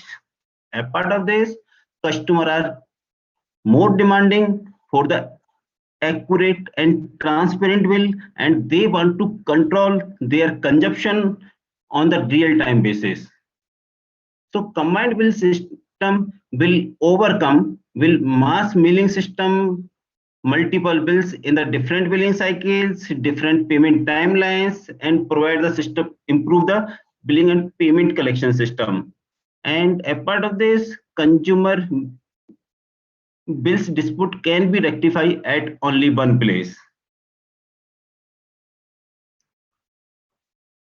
So as per this paper, I have bifurcated this solution in the three parts. One is the utility billing, second one is the payment collection, third one is the customer care service. So under the utility bill, combined billing agency will collect the billing data from the consumer premises only in one visit for all of the utility service.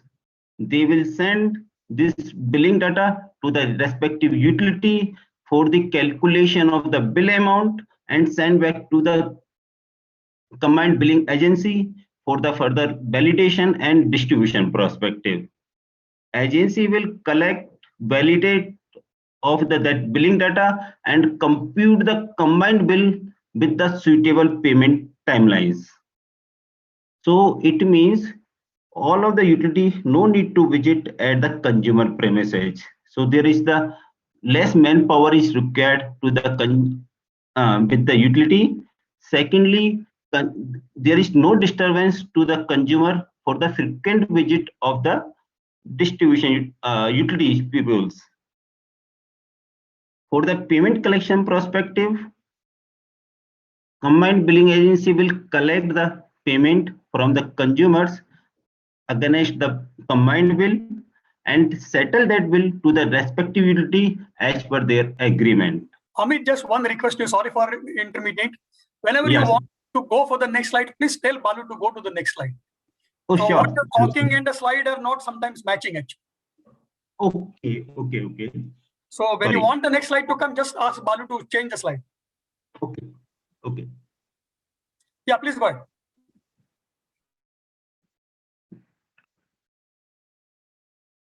Go ahead, please. Okay. So Bala, please come to the next slide. I am referring from my slide actually. And next slide, please. Yeah. So I am coming there that for the payment collection perspective, utility needs to collect the payment from the consumers against the combined bill only. There is no need to bill, consumer don't need to payment for the individual bills, and so there is only the one timelines for all of the utility services. Billed amount will be settled with the respective utility by the respective combined billing agency as per their agreement. And consumer can check their billing and payment history from the single portal as well. Bala, next slide, please. Okay. At the customer care, if there is, as I mentioned earlier, if there is any dispute arise due to the billing issue, customer can approach to the central customer care system for resolve the billing and payment related disputes, and they can forward problem can be solved at the first level. However, if there is a more typical problem, then respective customer care executive will forward the query to the respective utility department for resolution of the matter. If there is any supply and quality of outage related problem, then customer care executive will collect that to the respective utility maintenance team and maintain the complaint history for record purpose. Consumer can check their complaint status from the central portal only. There is no need to log in at the different portals, different place. So that is easy to the customer as well. Next slide, please. Thank you. So what is the key functionality we are expecting with the combined billing system? So we are expecting the combined billing system should have the multi-service facility under which more utility can be also add on the later stage. So there is a different utility at the different services that will support to the multi-regional, multi-jurisdiction service with the different business rules. So that system will be complex, no doubt, but obviously with the help of only single system, we can manage multiple utility processes. Payment mechanism, obviously multiple, because this is the digital era and consumers are more easy in the online payment or through the third-party payment. So that is also is required. Multi-utility customer care, as I communicated earlier, obviously with the help of central customer complaint, it can be held. Wait, Bala, please wait. And obviously with respect to the geographical and the requirement, multi-language bills can be supported by the proposed solution. Main question is arise during this complete solution that what about the partial payment? If consumer come up with the partial payment or there is some dispute related to the particular utility bill, then how will we manage? So we can assume that the combined billing system will accept partial payment provision as well, the due approval of the concerned authority. However, at the time of online payment, customer needs to define the particulars of the utility to make the partial payment, and in case of counter payment, it can be handled by the respective executive as well. Next slide, please. So as per the implementation strategy for this solution is that tariff structure of the electricity bill is so complex. However, tariff structure of other utility service like water, gas is more easy to understand perspective. So simplify the utility tariff structure and billing format to make easier for understanding to the consumer as well as the customer care executive. That will helpful, very helpful. Standardization of data exchange for integration of proposed solution with the utility existing system. Minimum requirement of minimum data collection requirement or data exchange requirement to reduce the complexity. Long-term commercial tie-up with the service provider so that there is the clarity to the service provider as well. and there should be a solid payment reconciliation process along with the defined frequency, and there should be the open the escrow account for the transparency perspective. So that is the implementation strategy we are proposing for that. Next slide, please. So what is the key takeaway with this combined billing and customer care service? So that is a win-win situation for all of the stakeholders, including consumers, utility, as well as the billing agency, combined billing agency. In this case, consumer do not need to track their individual bills. There is the less risk of the late payment surcharge. Consumer is easy to analyze the various expenses. There is no need to track multiple ways. It is easy to payment at the one place. Rectification of consumer complaints, billing issues at the one place only, and it is a time saving for the consumer as well. For the utility perspective, it is the simplified billing process. Less manpower is required. There is no need to the visit consumer premises. Improvement in billing and collection efficiency. It is a time saving and fuel cost as well. There is the less reduced workload to the customers, and minimum capacity of customer care is required as well. For the billing agency perspective, it is they can collect the billing data of multiple billing utility services in single visit. So obviously it is a very low cost. They make a profit by providing such service. There is the increase the brand value of billing agency, as well as there is some profit by holding collection amount for some days. So that is the beneficial for each stakeholder. Next slide, please. Thank you. Thank you very much. So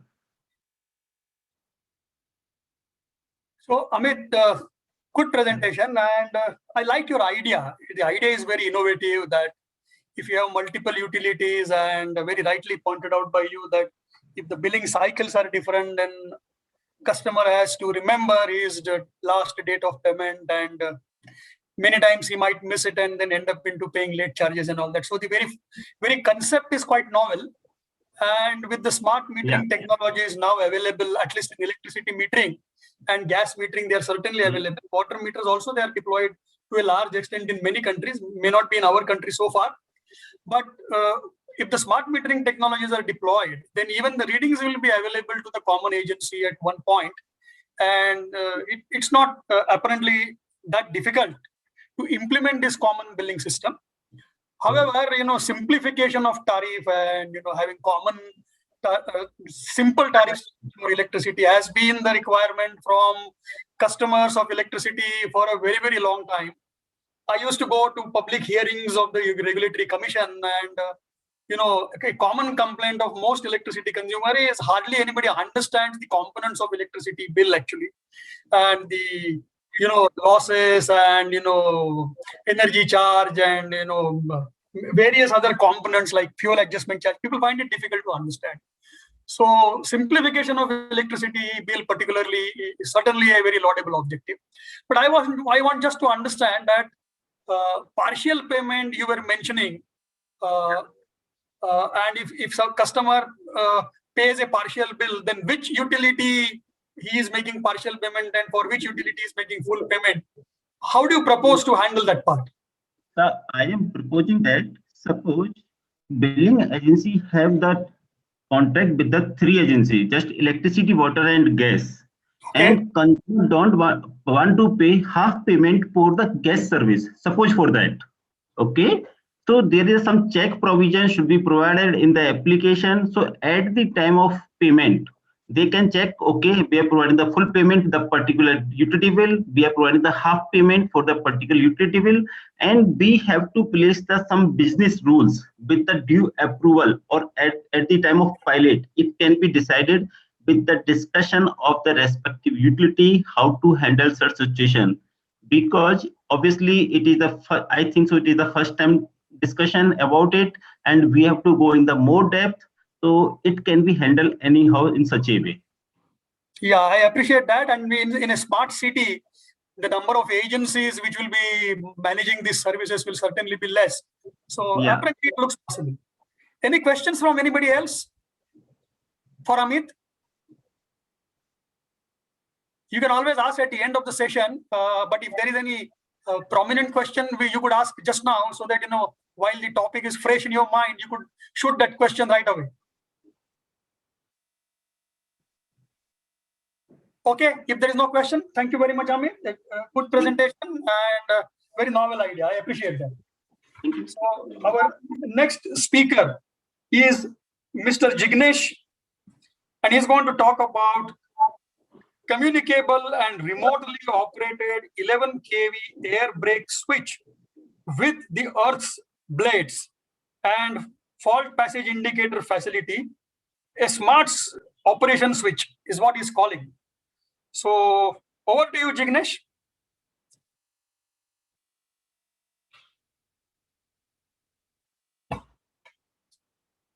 Jignesh, please introduce yourself first and then begin, please.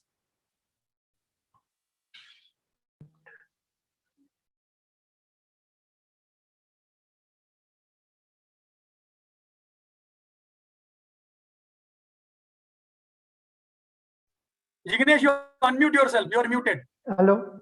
Yeah, hi, sir. Can you hear me? Yes, yes, you can. Yeah, You are very okay. audible now. Okay, okay. Also, my presentations are visible? Yes, please. It is visible. Okay, thank you, sir.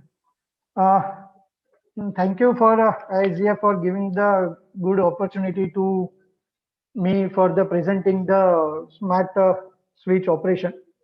I am myself Jignesh Gori Sagar. I am currently working as a research and development engineer in Gujarat Power Research and Development Cell. It's a GUNL in Gujarat. It's situated at IIT Gandhinagar actually, in research part. Our cell was established by Energy and Petrochemical Department, Government of Gujarat in 2017 for the research activity carried out in all power utilities of Gujarat. This is the first kind of the cell established by the government to do research activity in field of discoms. Since our cell commissioned, we have undertaken in total 130 research projects in different fields like system improvement, power quality reliability, smart utility, GIS. We were also working IoT and LoRa-based project also. Actually, we feel proud that within short span of approx 3.5 years, we registered 10 number of provisional patent in government of India. So also some of the great institutional like MNRE and REC also recognized to us in the different their projects. Actually, we work basically on the identify the area which is a black spot for power utilities and apply the technology such that it becomes techno-commercial viable for the discom. So today I am going to introduce the one of our project is a remotely communicable and operable air brake switch assembly with earthing facility with fault passage indicator. It is a actually cost-effective idea for the power sector. Actually, mainly what happened in power utility, two main key issues is power reliability point of view and safety of the line staff. It's a basically main two concern of the top managements also.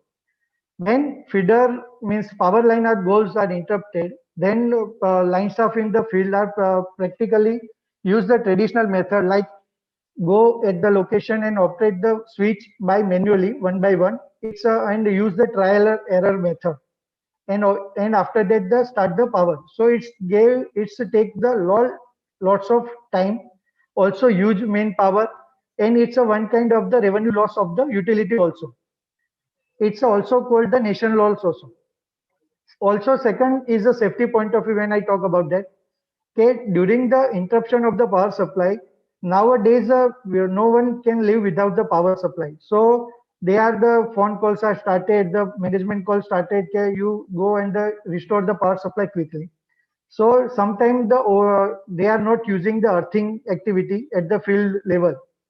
or also sometimes some line staff are in overconfidence and they are not laziness, due to laziness also they will not take care to earth the line and start the working on the floating line. So also some of the unauthorized use of the earthing, like the some where we also show that the earthing wire is connected with the tree also. So that kind of the thing, that kind of the field activity carried out by the line staff. So it's go to the fatal and non-fatal accident to the working staff. It's not ultimately, it's not a victim damage, but it's also organization damage also. Also their family member also suffer from this type of irrecoverable damage. So top management to subdivision level, all are want to the come out from this issue, and also the safety also considered for the issue. So GPRD cell pick up the challenge and develop the this remotely communicable and operable air brake switch assembly with earthing facility and full passage indicator. Actually, we called it as a ABBC here. Actually, air brake switch with earth brake facility and communicable, because not long every time speaking the long name is not comfortable. So, is a mainly cost-effective solution. I give the some background is ABBC is a remotely operable switch through SMS using the mobile application. It's actually web-based application. It can be operated through GSM and GPRS communication. It's working in both the communication, GSM also and GPRS also. And then two type of the mobile application also available. One is work through the GSM, and second one with for the GPRS. The switch having also facility, what I say about the earthing issues, okay, having a facility of sorting and grounding the isolated line phase solidly. Also, we actually fault passage indicator already available in the market, but we optimum use of the that kind of to identify the fault location for immediate action of power restoration. It reduces the downtime of the feeder without additional effort to working staff. Like system automatic to give us the data like which fault passage indicator last glow, and the next one is if not glow, to identify the both location and give to the line staff to operate the that isolation, to isolate the that kind of the portion from the line. So time reduce also in for the power restoration activity. Here it's divided in the three major component actually. Is one is a remotely operable and communicable AB switch. It's a physical part. Second is a FPI with DCU, and third is a mobile application and desktop application. Actually, we have the two application. One is a mobile application, which one used by the line staff on the field. They have to install their Android mobile in application, and desktop application is for the engineers and supervisory who check the and get the data, event data and all from the activity by the line staff, field activity by the line staff. Like here the air brake switch is available. Here is no any provision for the earthing and remotely operation. Also in the market, RMU sectionalizer auto recloser are available and have a high cost and maintenance required, whereas the ABBC require minimum maintenance has a small cost. It is a very cheaper than the all the three equipments. Also the RMU sectionalizer auto recloser, they have the operable through SCADA systems. So they have required the skilled manpower for the operations. But in the ABBC, there is no any kind of requirement for this actually. Just wait a minute.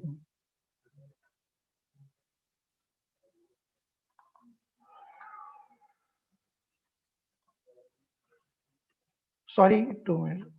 I give the one video for the operation.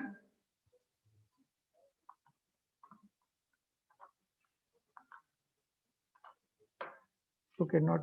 I will show you then after that. It is a mobile application, is a GPS based mobile application, GPRS based. Actually, in this mobile application, it is a view of the mobile application of the line staff. Actually, list of switch, which authorized switch is given to the particular line staff. It is a line staff, field staff mobile screenshot. So like here is 9 or 10 switches authorized to this particular line staff. So when he the red flow is shown as it's a not communication with our server, and the green show that it is already communicated with our server. So I check one UGV cell. Aranya Farm is one of the location, switch location. So this is a view of the operation window of the switch. Actually, we totally installed the 34 number of ABBC switch in our different 4 discoms: UGV cell, PGV cell, MGV cell, and DGV cell. But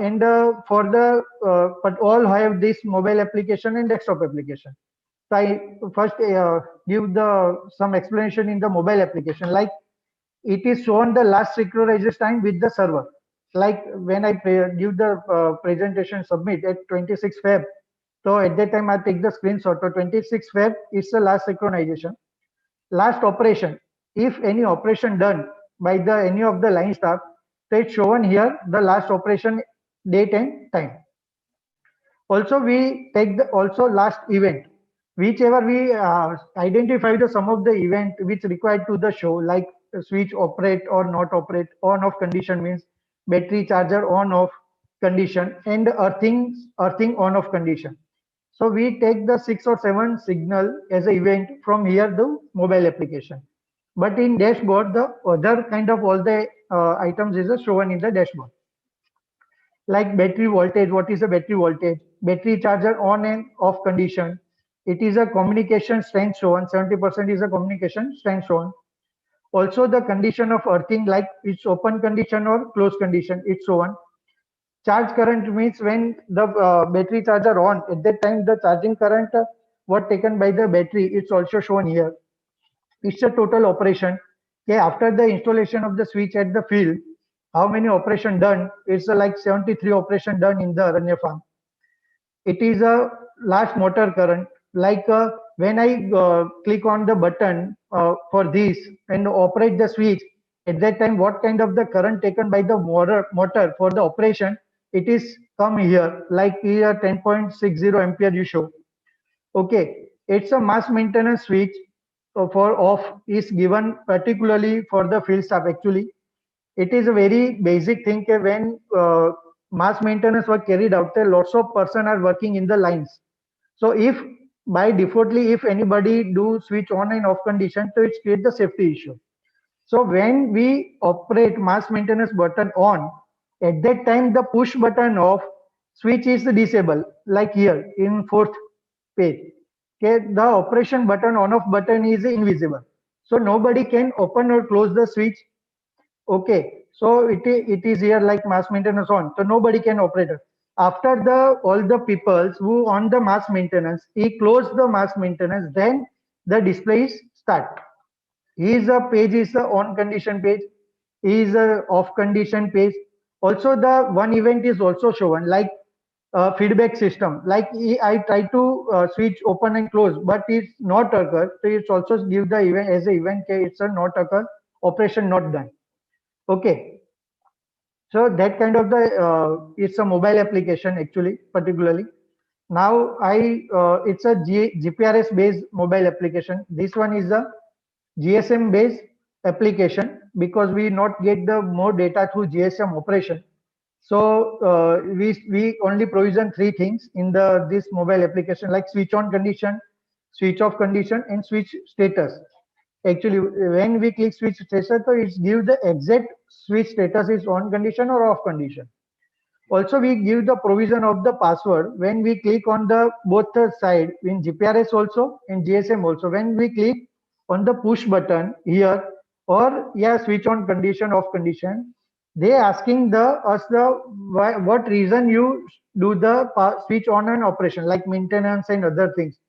Fault condition occur, maintenance occur, tree cutting, transformer replacement, any kind of the events also, other selection of others is also.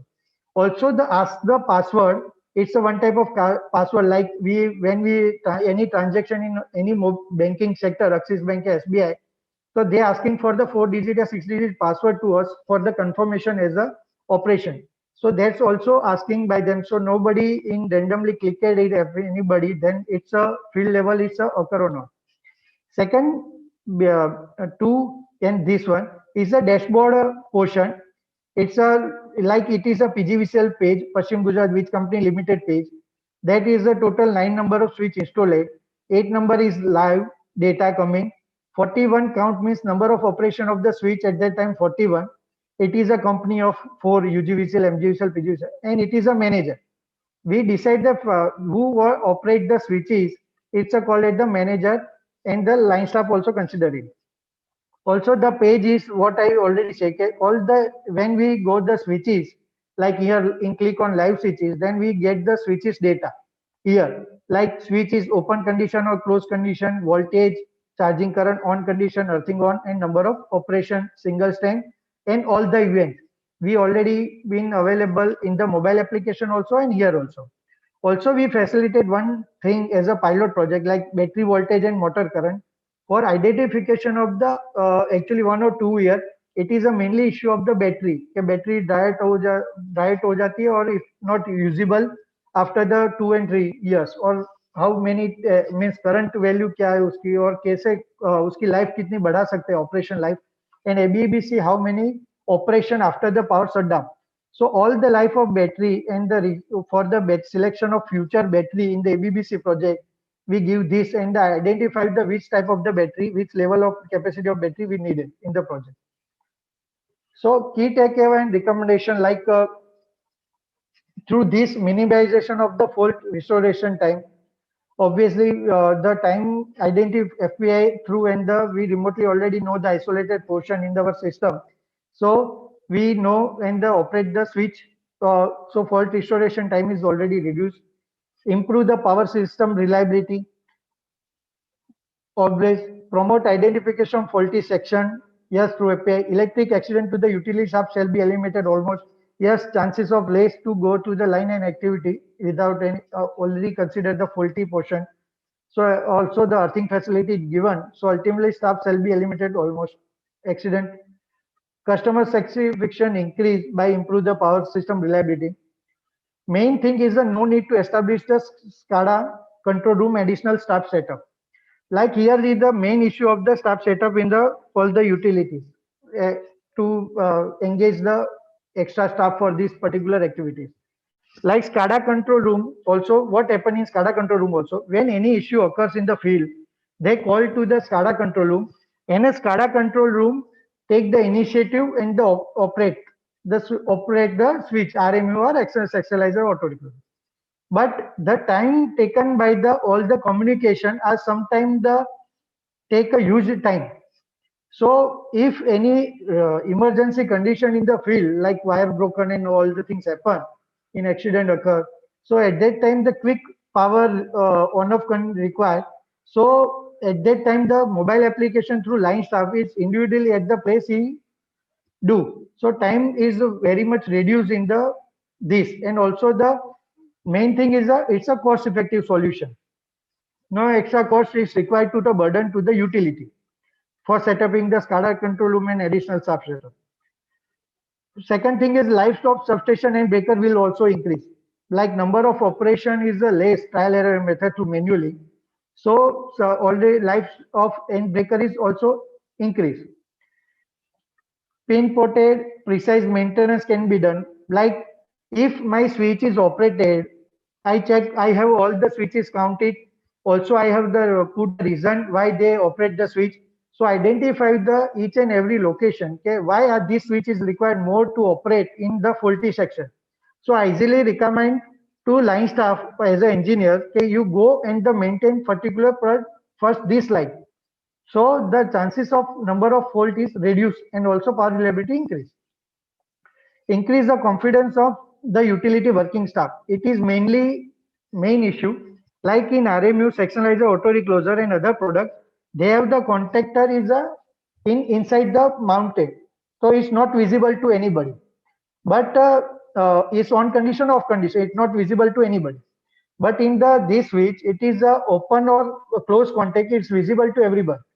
So working staff is also confident about that. Okay, it's open and I go to the lines work for the work. Increases the safety of the operation, address the big power issue also. Communication with the both fatality is SMS and GPRS. Actually, why we take the both facility, SMS and GPRS, because of the in rural areas, some of the rural areas, there is a no any facility for the internet. Also, the some of the lines of have the no facility for the internet.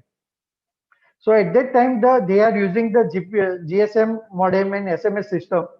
And when the city areas and all, or where any other location, it is if GPRS system internet available, then they use the GPRS mobile application. So it's work for the both the conditions. Thank you. I will show one video.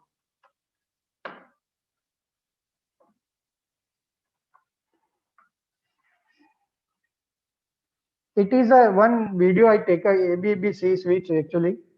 It is a switch on, switch status. It is a GSM based work.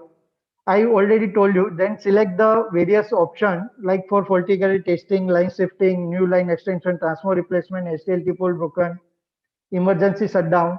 Any of selected. If other than other, then use the password, one-time password, which one already we collect from the field, and it's operate on off condition. It is in closed condition. Same way through mobile application, I operate as a open condition.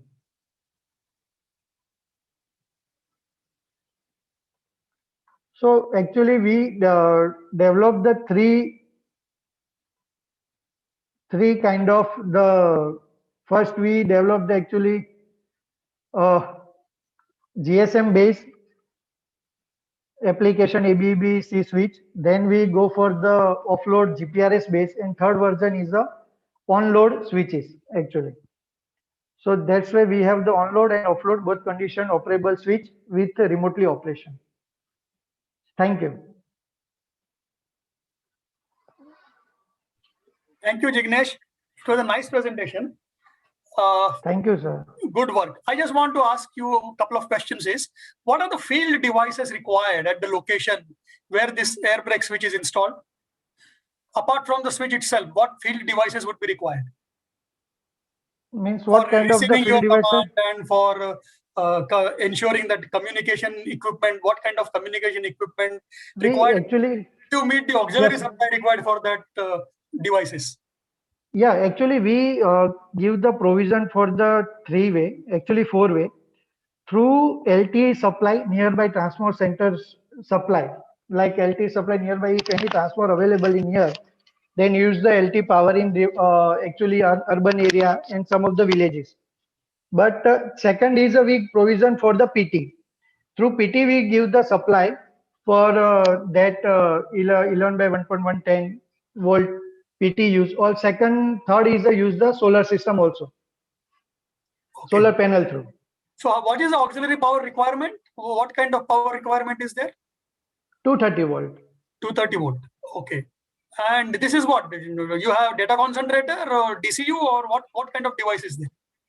Yeah, it's a DCU. Actually, we combine what happened in the field. Actually, different kind of DCU is there. For FPI different, for the switch different, for RMU different. But we developed the one DCU, which one integrate also FPI, also with the switches. So one enclosure like is a motor, SMPS and all the modem, in the FPI communication, all that thing in one DCU box, which one I show in the video. It is the left side of the portion. It's all are one enclosure. So no other separate device is needed for this. Now, how much time you require to develop this? You said it's an R&D project. So what's the kind of time you have invested into it? Actually, we firstly developed at 2017. So after that, we the trial and do some trial and error method. Then 2018, we first installed at the Vijapur location in Mehsana district. So after the 9 or 8 month review, we need some, like what I said, why we go for the GSM to GPRS also. Because also some of the features whichever internet availability and GPRS system available. So we also develop this GPRS system also. Otherwise, we go first for our target is go for the GCMBs. So then 2018 to 9 or 10 months is we do the R&D and take the type test reports, also do the field, like one rainy season, also take care if any after the raining season, operation and reliability of the switch is not change or not actually, because sometime of the after the rain, the product is also not working in some of the system. So we also satisfied that our product is 100% working at that time also. So after that, we 2019 installed 33 number of switches in December around. And we also 3 installed load break switch. We already recently in 7th month ago in one of the AG feeder for check the ampere interrupt how much ampere it take to cut down, means on the live conditions actually. Good. So this is a good example of a partnership between industry and academia, and I'm really happy that these kind of ventures are being worked out with the educational institutions, doing some R&D with the industry and developing some innovative products. That's very good. Any questions for Jignesh from audience? Any question? Any top of the mind question? Otherwise, we could always take 1 or 2 questions at the end. But if there's any top of mind question, one question you could ask Jignesh. Okay, if there's no question, thank you so much, Jignesh. It was a good presentation. Thank you very much. Thank you, sir. Okay, now I invite the next presenter, Mr. Sanjay Kumar, who would be talking about enabling smart energy communication through peer strategies. So over to you, Mr. Sanjay Kumar, and request you to first introduce yourself and then begin your presentation. Yeah, thank you, sir. I hope I am audible. Yeah, you are audible and visible also. Yeah, thank you, sir.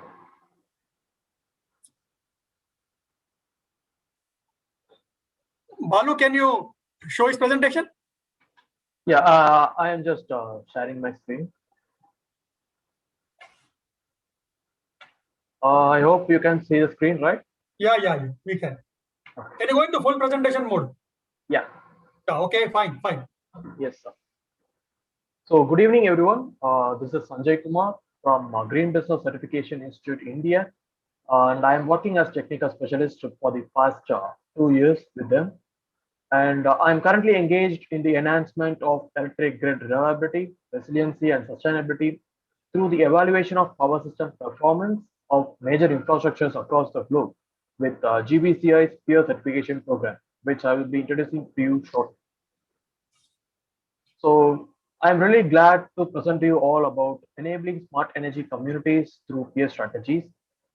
In the following slides, you all will get introduced to abilities of smart grids and peer certification program, detailing about how they together enhance reliability and resiliency of cities and communities.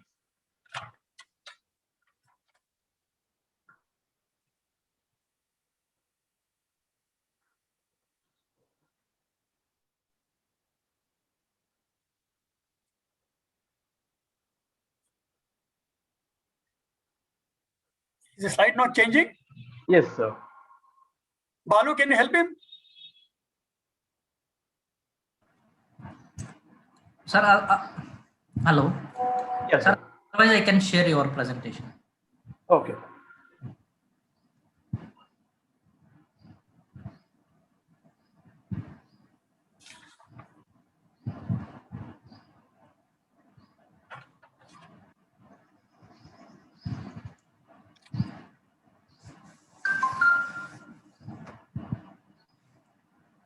Is it visible now? Yes. Thank you. Yeah. So you can move on to the second slide. Yeah, thank you. So, yes. So resilient enhancement is crucial for all cities and communities and campus buildings so as to provide a reliable power supply for critical loads and essential services during natural disasters or major grid failures. So communities can emphasize the smart grid abilities, which improves grid flexibility and provides resilient power options to the consumers. Developing a smart grid is all about leveraging information and communication technology, which provides more insight into the electric grid's operational health with the advanced technologies, making the electric grid strong and smart. Here, the certification program provides strategies and creates a roadmap to enable smart energy communities and to facilitate the grid modernization efforts globally. So let us look at some key points that makes us understand the need for smart energy communities. Next slide, please.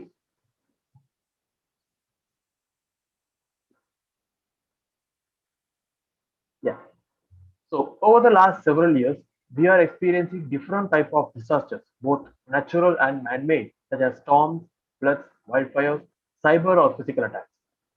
These cause extensive damage to the grid assets, leading to prolonged outages or blackouts. Taking one recent example of Cyclone Amphan, a Category 2 hurricane which brought the city of Kolkata to a halt during May 2020. The cyclone knocked out the city's power transmission and distribution systems, causing outages which affected 14 million people. The infrastructure damage was estimated to be 13.2 billion US dollars. Similarly, power outages are impacting the bottom line of industries and critical facilities across nations. Distortions in the power sector has imposed a total economic cost of 86.1 billion US dollars on the Indian economy in just 2016 year alone. Also, the US Department of Energy estimates that power outages are costing American businesses around 150 billion US dollars per year. These figures highlight that the existing power grid must be modernized with investments being made to strengthen the resilience of power systems globally. Next slide, please. So the main need for smart energy communities is to adopt power system hardening practices that leverage smart grid and its supporting technologies. So smart energy communities are beneficial as they increase use of digital information to improve power reliability, improve security and efficiency of the electric grid. Also, it helps in optimizing the grid operations and performance, develop and incorporate demand response and energy efficiency programs, and increase the overall flexibility, encompassing system components from generation to demand to storage. To realize these benefits and to drive the required infrastructure upgrades, we need to implement market-based performance tools that helps in creating a resilient and sustainable future. Next slide, please. US Green Building Council and GBCI, Green Business Certification Institute, with a vision to transform the way power systems are designed, built, and operated, launched the Peer version 2 rating system in March 2018. Modeled after LEED, Peer, abbreviated as Performance Excellence in Electricity Renewal, is the first rating system that measures and improves power system performance and electricity infrastructure. Peer is a metrics-based certification program that measures power system performance across 110 points divided across 36 credits, which are grouped under 4 credit categories as shown here. Projects are certified based on the overall points they achieve and are awarded the corresponding certification levels like gold, silver, and platinum. So through its credits, Peer is encouraging the adoption of reliable, resilient, and sustainable practices and provides strategies that enable any city or community to invest and implement smart grid technologies to achieve higher reliability and strengthen resilience. Now let's look at the strategies and technologies that enable smart energy communities. Next slide. Yeah. So as we spoke about grid modernization, microgrids and distributed energy resources have become a vital innovation for the power and electricity industry. Microgrids enable relatively fast deployment of city or community-owned distributed energy resources, strengthening the distribution level systems. They can be an important resource for emergency preparedness and recovery during a disaster. If a wildfire or a hurricane strikes, communities need to be self-sufficient, perhaps for several weeks or longer. Microgrids provide these flexible and efficient power options to support the essential and critical services when the larger grid is down, providing resilience and mitigating outages. And on the economic and environmental aspect, distributed energy resources are advantageous to both utilities and its customers. They enable customers to offset their loads in real time based on the peak hours set by the utilities. Also, distributed energy resources encourage customers to engage in grid services by turning themselves into a prosumer who can both buy electricity from the utility and sell electricity from the local generation sources or storage systems. These strategies benefit the utility by offsetting the need for dispatching expensive generation during peak hours and also helps in reducing the dependency on fossil fuel-based power generation and its global impact on climate change due to carbon emissions. Peer credits listed here helps projects to analyze their local generation percentage and their load profile to ensure that projects incorporate necessary local generation sources or distributed energy resources, which support in providing uninterrupted power for critical and essential loads during emergencies. Next slide, please. As discussed in the beginning, monitoring systems and communication infrastructure are the backbone of smart grids. They enable grid automation with the capability to monitor and control the community's energy infrastructure in real time. These technologies can improve fault detection and help in self-healing the network without the intervention of technicians, restoring power quickly and making communities and businesses function as usual. And with the integration of advanced technologies such as smart meters, master controllers, and geographic information systems, communities can island themselves from the main grid during major disruptions and can address the demand needs with real-time coordination of DERs, energy storage, and customer loads.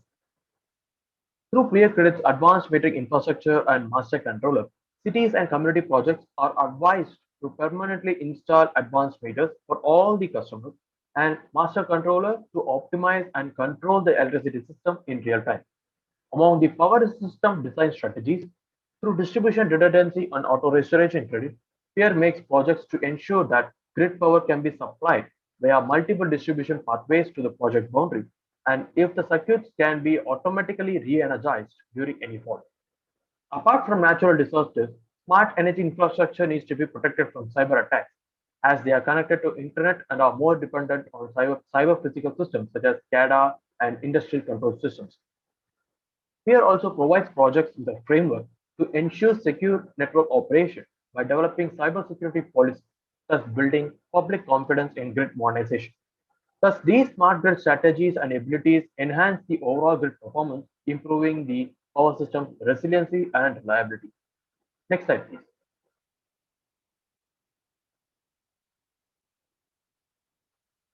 So Peer works to advance microgrid operations by certifying privately and publicly owned microgrids.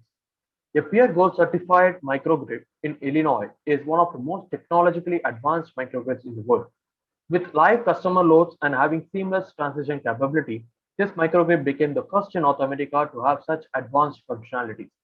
The microgrid consists of natural gas generators, battery energy storage systems, and solar and wind generation technologies, with having the capacity to generate up to 1.5 megawatt to power 192 residential customers and commercial customers.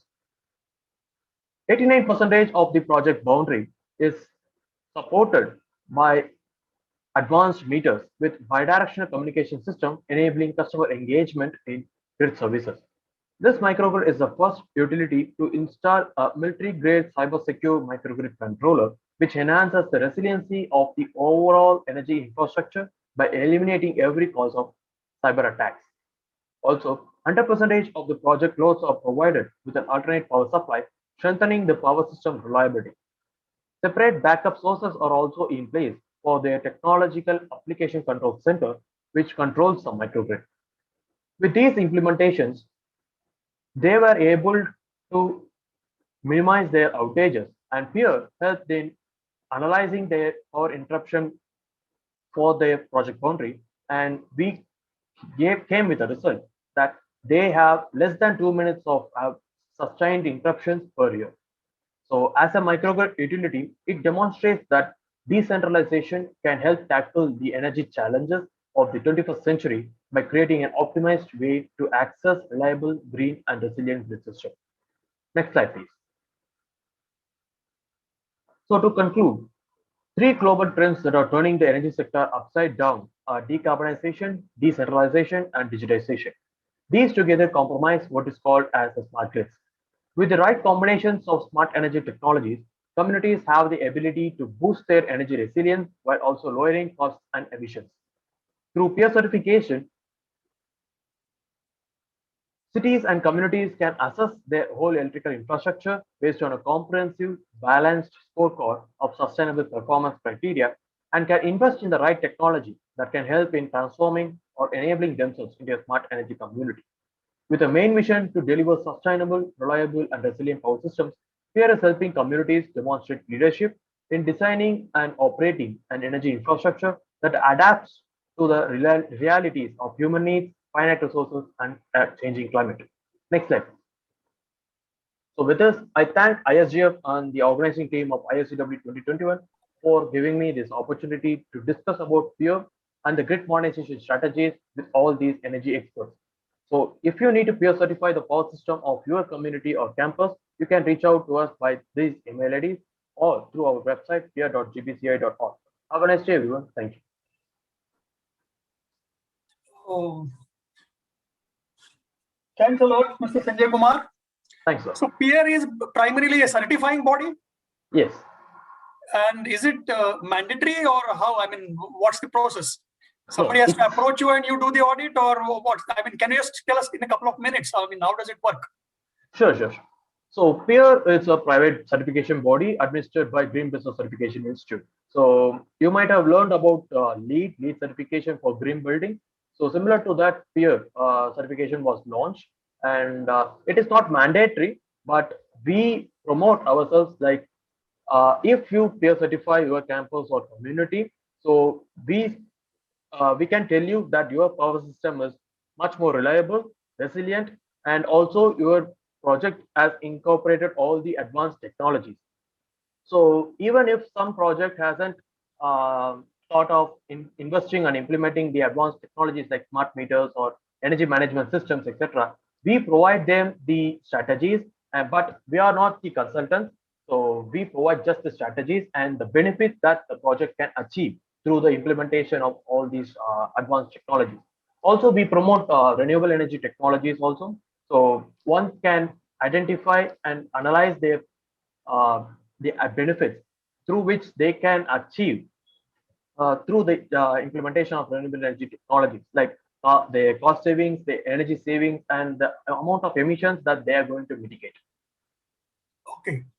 So is it tantamount to something like a technical audit of the system? It is similar to a technical audit, but we don't say ourselves as an auditor. Fine, but then you study the entire project, what are installed, and what kind of threats have been factored, and what measures have been taken to take care of those. So those kind of assessments you carry out. Yes. And based on that, the certification is issued, right? Yes, sir. So our rating system is purely based on the standards, the international standards, which are already in practice. But it's what to say? It is a cumulative of. Okay, right. Any question to Mr. Sanjay Kumar from anybody? Okay, if there is no question, then thanks, Mr. Sanjay Kumar. And let's go to the next presentation now, which is from Mr. Sanjay Donde, which is on distributed ledger technology based common GIS map for the all domains in the smart city. So Sanjay, Mr. Sanjay Donde, you could just introduce yourself and the kind of work you do, and then begin your presentation. Yeah, sure, sir. Am I audible? Yeah, you are audible. Thank you.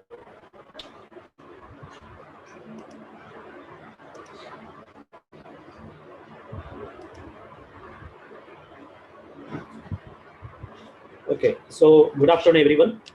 And first of all, thank you for opportunity to give me to present today in IGM forum.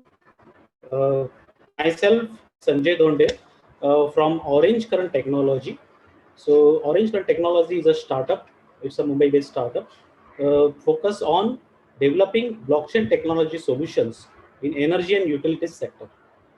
So till now, basically, we have developed various applications for in energy and utilities domain.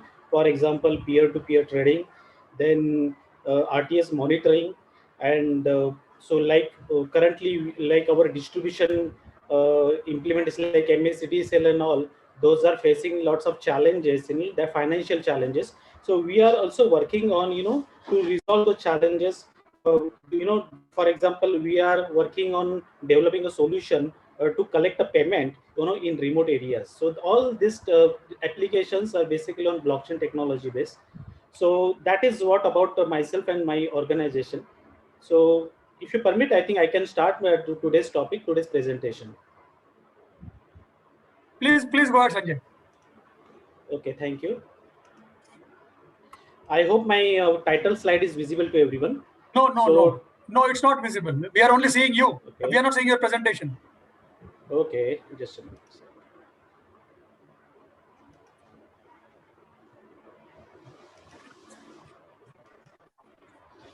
Can you see now? Yeah. Can you please confirm? Yes. Okay. Your slide now. Okay.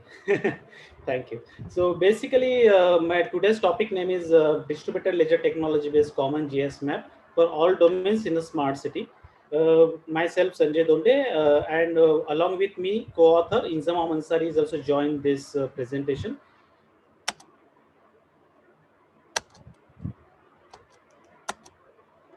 Okay, so just to begin with, so when we say GIS map, so GIS map is often made up of multiple layers of geospatial data. Okay, and in smart city, we have various domains. So for example, we have water supply department, we have road department, we have civil department, we have electric department, we have drainage, we have metro. So just for example, I mean, for to sake of just example, basically I have shown lots of examples or lots of departments or organization which is operating in a smart city. So on the right hand side, and all they are using a common GIS map. So basically, what are the basically advantages or benefits of you having a common GIS map? So if all organization uses this common GIS map, so what benefit basically they will get? So first of all, it will improve their coordination among various stakeholders due to common data set, because they are referring to the common GIS map. So that coordination between multiple organizations and multiple departments, that will get improved. So second point is like it will help in better planning of activities, like, and it will also enhance the decision making capability. So these are also two few benefits apart from coordination. I mean, enhanced coordination we will get.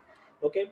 So what then third is basically it will make your existing processes fast and it effective and efficient as well. So that is the third that is the third advantage.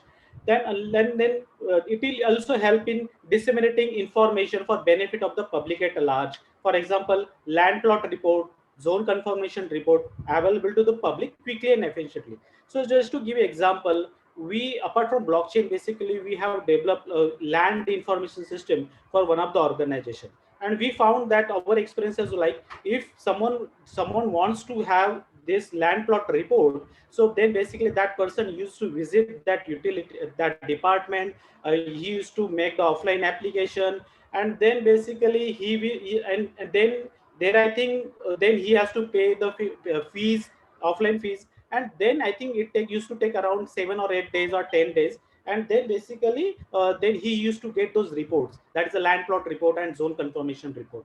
But with having this common GIS map in place, and if multiple departments are having access to this common GIS map, so this process will can be brought down, to few maybe to few hours or few minutes as well. So that's what is about the last point, which was the this land plot report and zone confirmation report can be made available to the public quickly and efficiently. So this slide is talking about the benefits of having this common GIS map in smart city. Moving forward, so what are the challenges basically? But generally, this is not the scenario. So in reality, basically all these departments or all these organizations, they are having their own data set, GIS data set. They are having, and they create and then maintain their own data set. So there is no single source of truth. So that is the problem. Second problem is that that data which they are referring, so typically it's not updated because organizations don't spend that much money. I mean, they just put the money once, and then after that, I mean, for many years basically they keep on referring the same data, and then after some time basically it becomes outdated and stale data set. So it becomes so because of this, what happens is that so multiple organizations, they cannot work together because every organizations are working on the different version of the data. Their data is not up to date, their data is not synchronized, and then their multiple organizations, they work, I mean, they face the difficulty or they face challenges in working with each other, which ultimately the timeline of the project. Next is there is a difficulty in exchanging and contributing this geospatial information among various domains. So that is also there. And the last point, the last challenge is that currently there is no simple mechanism as such available for these multiple organizations to have common GS map, so that they can work together, they can work collaboratively. So these are the basically few challenges. So now I'm moving to the solution part. So what will be the solution? So solution will be the one, one solution could be the making use of technology like distributed ledger technology, or we also call it as a blockchain. So how that will help? So let's see that, that part now. So common GS map can be implemented using DLT and blockchain. So just to mention before I give all the features. So we as an OCT, basically we have implemented a prototype for this this DLT based common GS map in house. So that, and we have implemented that using Hyperledger Fabric, which is a blockchain, and we have used the version 2.2. So let's see now how this blockchain or distributed ledger technology can help us here. So just to, for audience, basically, let me give some idea on the blockchain. So what exactly blockchain is? So blockchain is nothing but it is a list of records or blocks. Okay, and these blocks are basically connected to each other using cryptography. So each block contains a cryptographic hash of the previous block and timestamp and transaction data. So what happens because of this arrangement? Because of this arrangement, basically no one can tamper the data, because every block, the hash of the previous block is used in the next block. So it is really difficult to break that chain. So that's why the blockchain is tamper-proof, and it also creates a trust and transparency among the multiple stakeholders which are on that particular blockchain platform. So now I will just talk about the distributed ledger technology. So distributed ledger technology is a peer-to-peer network, and that enable multiple members to maintain their own identical copy of a shared ledger.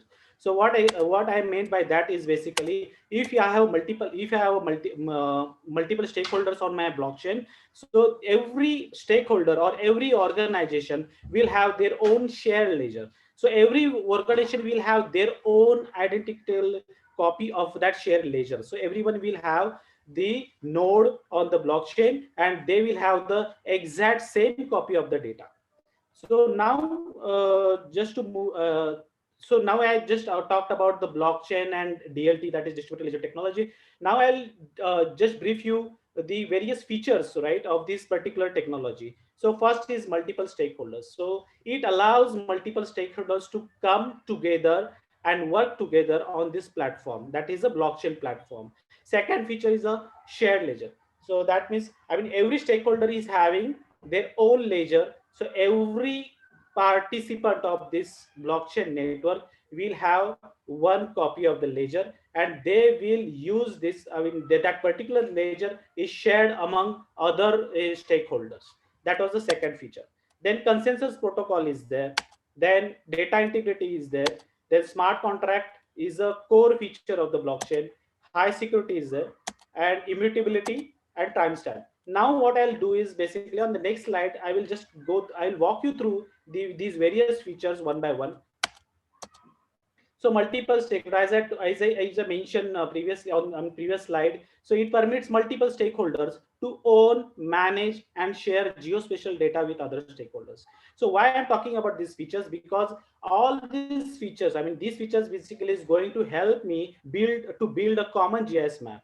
So that is the first feature was the multiple stakeholder. Second is a decentralized. So decentralized meaning there is as such a central authority there which has a complete right on that particular blockchain. Okay, so everyone is a participant there. Everyone will update the ledger, and every other stakeholder on that blockchain will get the update. Okay, so the point here is that no single organization is a central authority. For example, in normal typical IT system, or a bank system, for example, in a payment system, basically bank is a central authority. So bank has a control of your cash and on your transaction as well. So here it is not the case. There is no central authority. No single organization on this blockchain is a central authority. This is a decentralized network. Next is the trust and transparency. So how this trust and transparency will get created? So for example, this data is basically this data when so multiple organizations submit their transactions on the blockchain, and these transactions are basically validated or by the other organizations also. So that is where the basically consensus mechanism comes into picture. So it has the mechanism to identify or to determine whether the particular data or transaction which is getting submitted on blockchain network is a genuine transaction or not, whether it's a tampered or not, so that this can be identified easily. And that is what basically, and that is how basically, because of this feature, trust and transparency gets created among all the stakeholders. Now the next point is about the non-repudiation. So non-repudiation is nothing but the various organizations which are on the blockchain platform. Basically, whenever they submit their transaction on the platform, all these transactions are signed. So they are digitally signed by that particular organization. So what will happen with that? So what benefit basically we are going to get is they cannot deny whether, I mean, they have not done that transaction or that they have not done that change in the data and all. So they cannot deny that transaction executed by them in future. So that is a non-repudiation. So now moving forward, I will come to the next feature of the blockchain. So that is immutability. So this is one of the core feature of the blockchain. So when I say immutability, so that no organization is able to modify the data. So they can append the data here. So for example, if you have some data and if you are storing that data in blockchain, so you can append the data. For example, I have appended for example, let's take an example of bank account. I have 1,000 rupees in my bank account. So no one can, even though if I give access to blockchain, no one can update that 1,000, that amount from 1,000 to 1 lakh.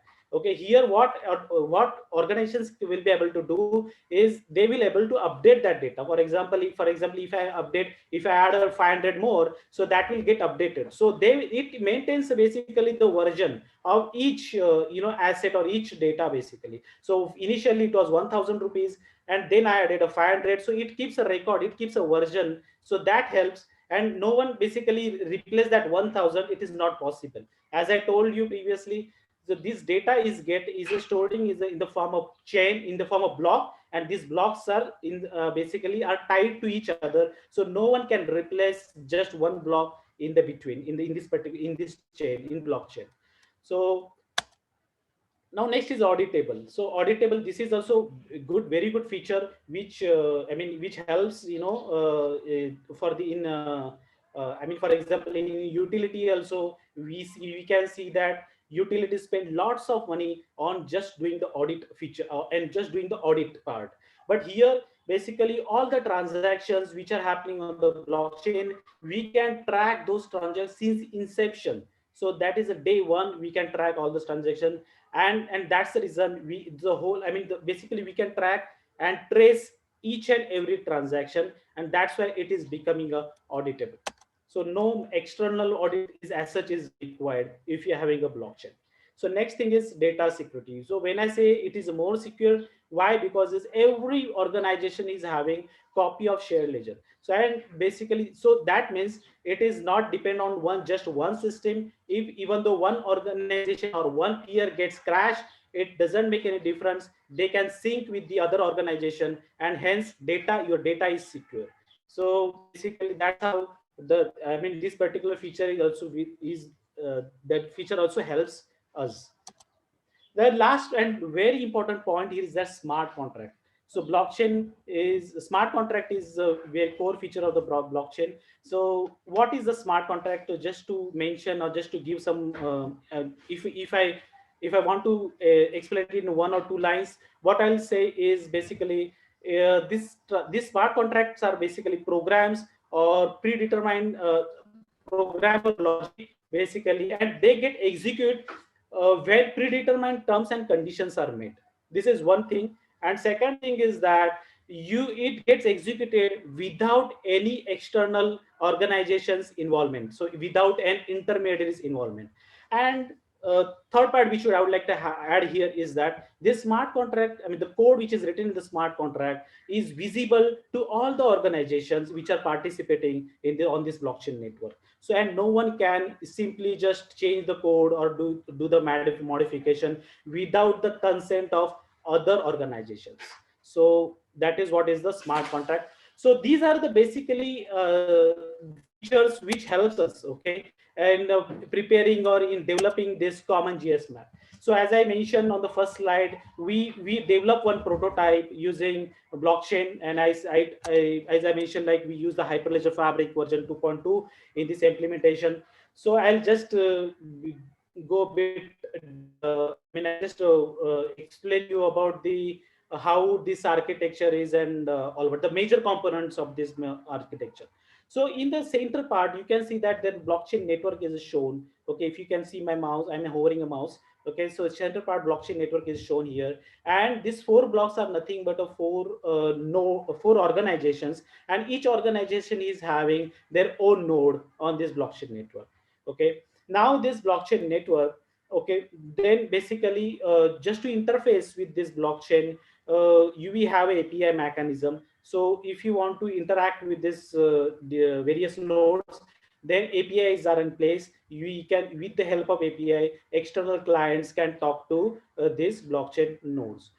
So here in this diagram, I have shown the 4 major stakeholders. For example, on the left hand side, Infrastructure Development Authority, they are having this one node on this blockchain. Second, there is a Land Registration Authority. They are also having one node on the blockchain network. Third, they have the third basically municipal corporation. The municipal, they are also having this one node. And the fourth is the regulatory. So regulatory is just to monitor that everyone is, I mean, doing as per the regular rules and regulation, so that they can also have this one node on this blockchain network. And on the left hand side, you can see that the administrator of each each organization can access their node through their client and then through API. So basically, I mean, this through this. So we will okay, so before moving to the next slide, so in short, we can see that this municipal corporation client is basically built up of they are using this GIS system, and this GIS system is built up of Geo server, PostGIS DB, and OpenLayers. And all these technologies, for example, in our case, in our implementation, we have used the open source technologies to build this software. Okay, so yeah, so now I'm moving to the next slide. So how it happens basically now, as we have seen that multiple organizations are coming on the blockchain network. So how this data or how this common GIS map, how the client will submit their data, how it will happen, how the other client will get the notification, how so far to explain that particular part, so we have prepared this slide, and here we are going to show you how this data flow is happening. Okay, in data flow, Sorry for interrupting. before moving to data flow part. Hello. Yeah. Hello. Sir, not, Yes. you have only 2 minutes to complete. Yeah, I'm on the almost second last slide, Bala. Okay. So to just to explain on data flow, municipal corporation is the example. So they are having this blockchain node on the blockchain network, and they are having various layers. I mean, the GIS map layers, for example, road layer, bridges layer, village land, and sewerage line layer. So here in the center, you can see that integration layer is shown, and a GIS system is shown here. So how it happens is that GIS system client can access the blockchain node using this GIS system, and how they can how can they access blockchain network is through integration layer.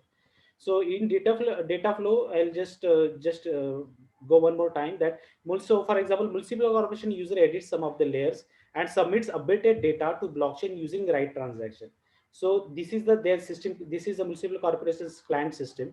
So from this place, basically, if they modify any particular GIS layer, map layer, so they submit the transaction from this client system. So that is by point number 1, and that transaction is going through integration layer, and ultimately, basically, it will write on the blockchain. The second point is that this transaction is validated by the other validating peers on the blockchain network. So other network, for example, so municipality net is a one organization. So similarly, we have other organization. So once this data gets committed, so since it's a shared ledger, basically other organizations also get access to this particular data. That is point number second. Then third is on successful validation, the participating organization ledgers do get updated layer almost in real time. So if that data is committed, the other organization will also get that latest data. On second point, basically that validation step is there. That validation is done by the other peer or other basically organization. And as a last step, basically this blockchain platform then sends out some custom event notification to blockchain client, okay, which in turn notifies the GIS system, okay, for other stakeholder on blockchain network. Thus they get the updated layers. So for example, if municipal corporation is doing any change in the one in particular layer, so other organization will we will get that update or that updated data through this event notification, okay, on this blockchain network. So yeah, in conclusion, so this is my last slide.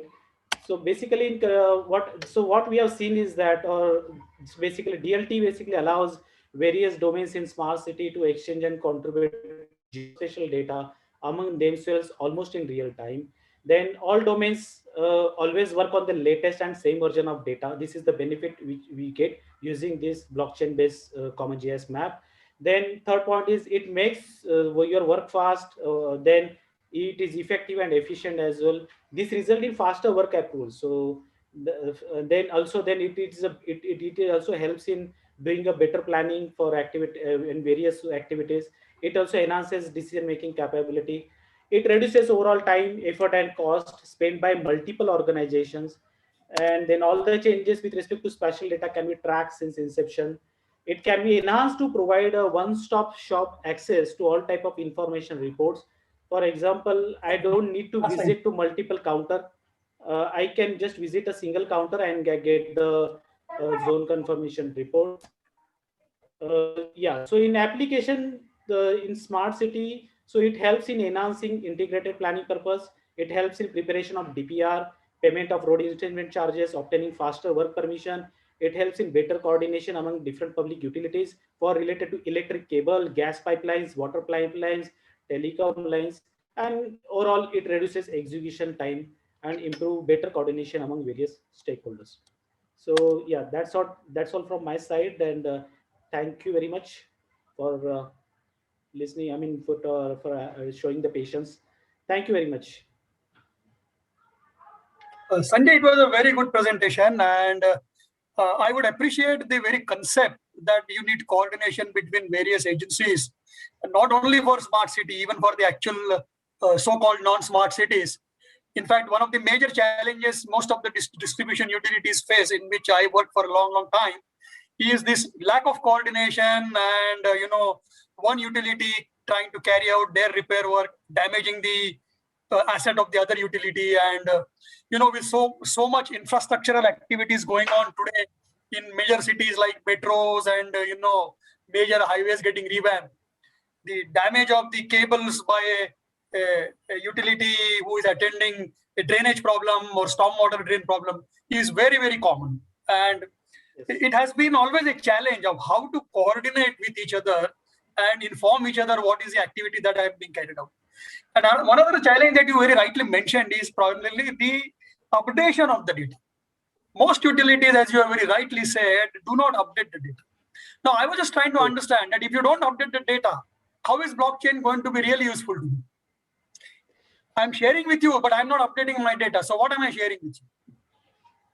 Yeah, so here some of the challenges would remain unless we bring some discipline into the way we operate, rather than the technological changes actually. Yeah, some level of discipline is always required, because without discipline, or otherwise your organization will work in silo. Okay, so here basically the concept is that multiple organizations are coming on one platform, that is a blockchain platform, and they are getting the common GIS map. That map or that layers or geospatial data is shared among everyone. So though they don't need to spend money to maintain their own version of the data. Okay, they just have to work collaboratively. True. And Absolutely. here rightly said that, yeah, the last one more point is that it is applicable to smart cities, but it is more than that. I mean, as I think in my technical paper, I pointed out that it is not just for smart cities. It can be applied at district level, at state level, even a national level. So Yeah. here concept is that multiple organizations can come together and they can share their data and they can work together collaboratively. That is the concept. My one last question would be, if let us say there are multiple utilities and they're using different GIS platforms. Somebody is on G Small Word, somebody is on Esri, and somebody they have implemented at different times. And maybe we believe that they have the updated database. Now, how do we create a blockchain kind of an environment when you have these kind of varied versions of GIS deployed by multiple parties different times? Will it be feasible practically to do so? So if multiple organizations are working on the same blockchain platform, okay, so basically this platform will provide the APIs for you and you can integrate with your own system. I mean, you can integrate your own system. It can be any GIS system as per your liberty. You can use any GIS system, but ultimately you can integrate. So using that API mechanism. Okay. So API is going to play the role, and I'm free to integrate my GIS with my other IT technologies like DMS and SCADA and other things. I can integrate my GIS with those systems for deriving the benefits, while I use API to have a common database with other utilities. Is that right? Yes.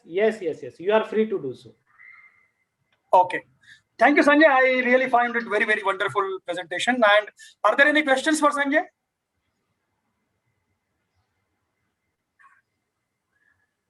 Okay, if there are no questions for Sanjay, then let me thank all the 4 presenters for really bringing out wonderful ideas and putting some efforts and putting them in slides and capturing those ideas and explaining it to all participants. And I really will carry forward these ideas with me for sure. And they were very nicely presented. So thanks a lot for all of you, and thanks Balu for coordinating this session very nicely. Thank you so much. Thank you very much all. Thank you so much, sir. Thank you very much. Thank you, sir. Thank you very much for sharing this session. Yeah. Thank you. Thank you so you, much. Balu, for smart for your cities. kind help. Thank you very much. Now Balu also helpful to us. Yes. Yeah, I appreciate the people from R&D and academia and industry, togetherness. Very nice. Thank you. Thank you, sir. Thank you. Now Bye. thank you, sir. Now we are starting last session for the day. That is theme e-mobility, chairing by Mr. Sajid Mubashir. He is a scientist G in Department of Science and Technology.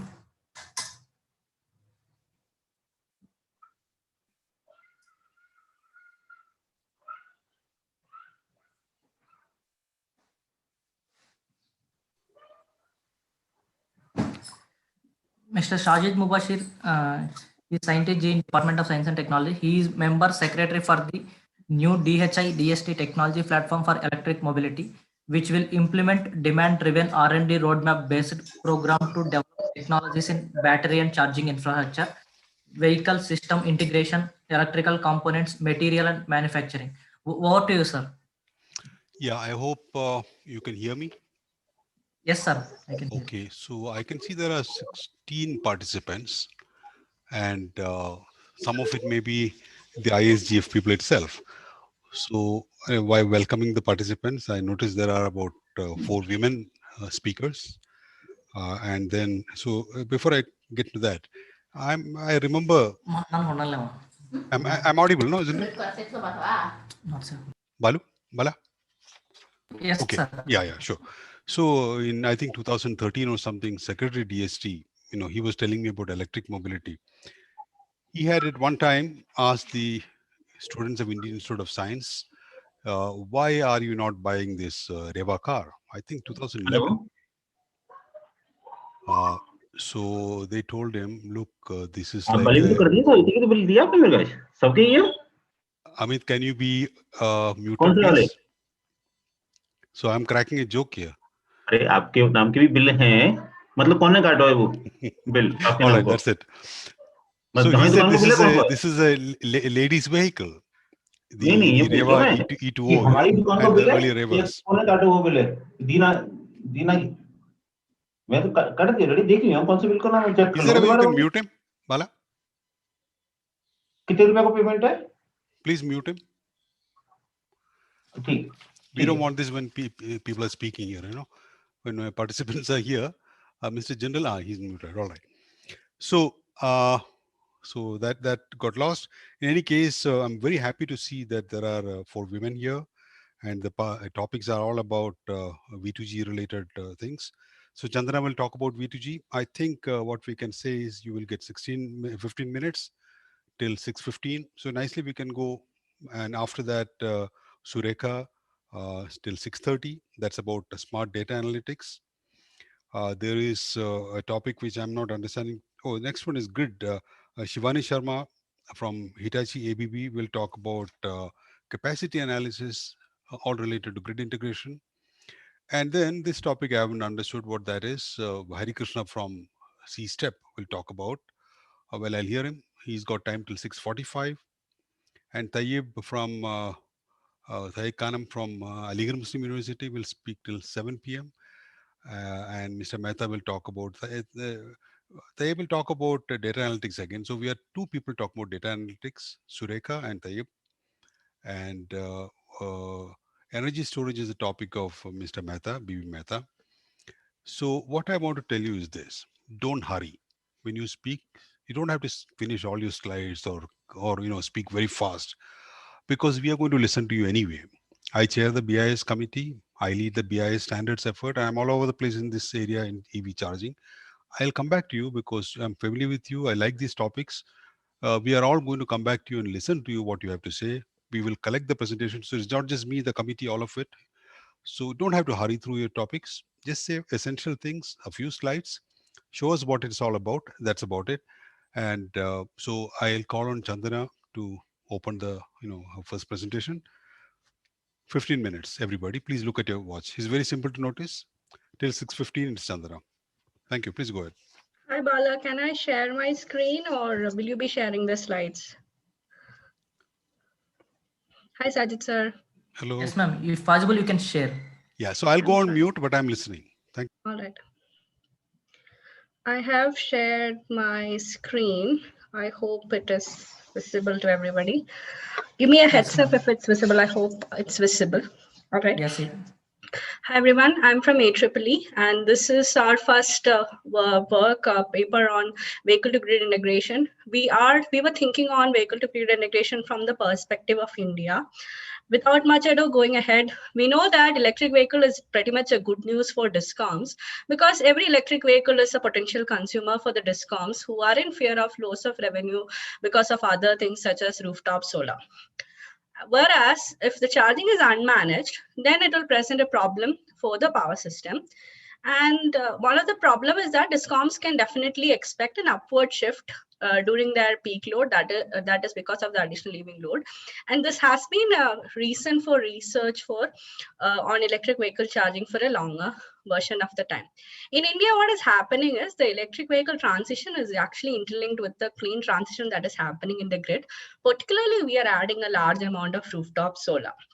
And this is also happening in parallel with rapid smart grid technology implementation, particularly smart meters and all the monitoring, at least, equipments you are adding in the distribution grid. So we would like to look at vehicle to grid integration as an opportunity to effectively tackle the challenges from EV charging. That is one problem. The other problem is we also feel that this also gives us an opportunity to use electric vehicle as a grid resource. So the entire gamut of VGI would come out with a measure of active and passive charging control measures. Simple as time of use rates, this is not something that we need to dismiss specifically for the case of India. Why we are making this point is because whenever we say VGI, everybody is most interested in the bidirectional charging in the V2G. We can start with the simple things as time of use rates, and then we can get into the charging control through V1G, and definitely then we can move on to V2G. And one of the particular problems that I will be talking more about will be more concentrated on the residential charging level for the purpose of this paper. So when I talk about passive charging strategies, there are basically two strategies. In terms of demand response, we call them as shift loads and shed loads. So how do you shift a load? So one of the easiest way to go about it is to give a rate which will disincentivize usage during peak demand period, and definitely incentivize usage during off demand period. And when we look into US, there are almost 200 discoms which is offering TOU rates, and we specifically looked at how EV charging tariffs are designed. We found that 87% of the 31 EV charging tariffs we saw in US, they are pretty much TOU rates, and pilots have actually proven that, hey, this is very good and it will help the consumer and the discom most. And what they have proven is, if you're looking at a low level charging, which is less than 7 kilowatt, which might be very relevant for the case of India, this is something that is good. The other kind of a strategy that we see globally that is being used is to promote low power charging. And this is very much relevant in the case of like home charging, because your typical EV charger could actually exceed the maximum demand of a home, which might require a separate connection for the EV charger. And the consumer as well as the grid is going to incur additional expense in terms of demand charges as well as upgradation to the grid. But right now in India, most of your EV charger is somewhere around 3.3, and the highest that we are seeing is 7. So for now, possibly we don't need to get into the low power charging rebate, but we pretty much need to talk about the time of use rates for electric vehicles, especially in handling the residential EV charging.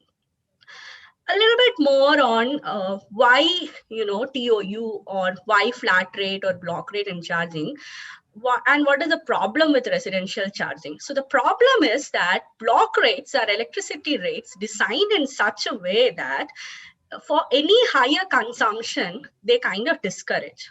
So we did a case study for Delhi. We can do this case study for any state which has an EV charging tariff or at the residential rate. So what happens if a consumer actually buys a two-wheeler or a four-wheeler and a very mere weekly travel, let's say 300 kilometers, and they are charging their vehicle?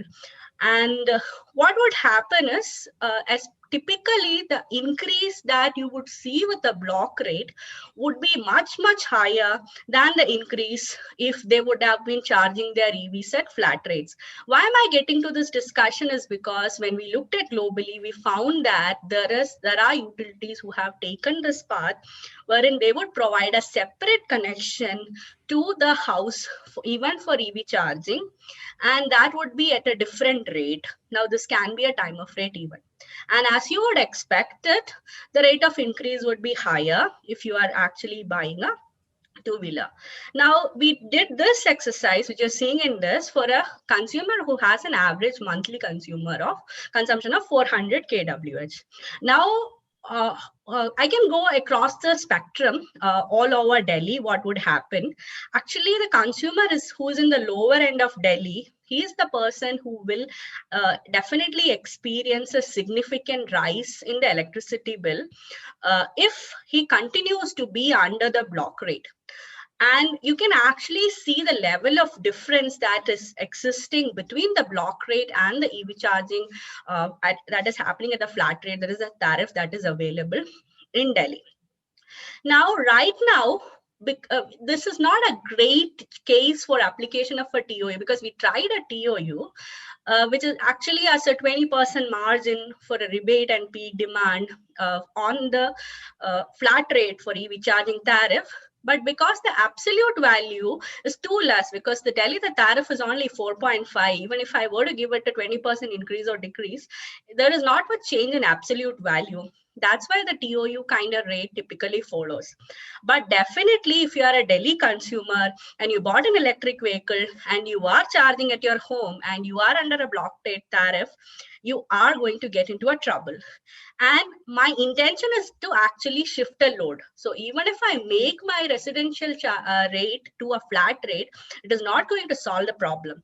So somewhere it needs to happen that the residential charging needs to shift into a time of use based on a rate. Now, the question that you can ask yourself then, will you really convert the residential energy rate into a time of use based rate? Or do you design a specific EV charging rate in TOU for residences? Now, this is a concern that this is a question that we are putting in the open, and this is a question that we are going to research further on. And next is when I come to the active charging.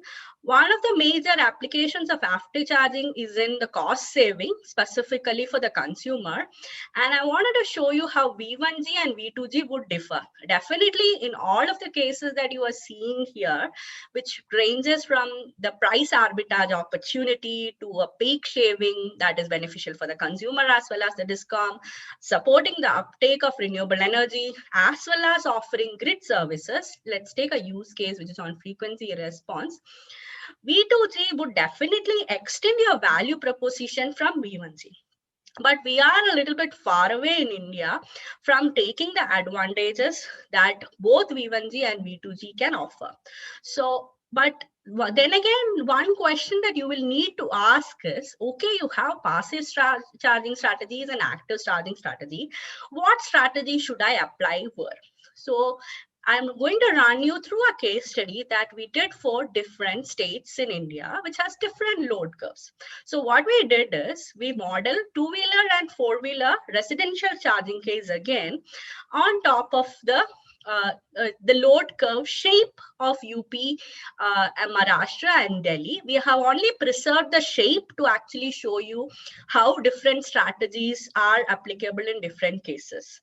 So this one is the case of a UP-like load curve. As you can see, there is less demand during the daytime, and there is actually a peak during the evening time.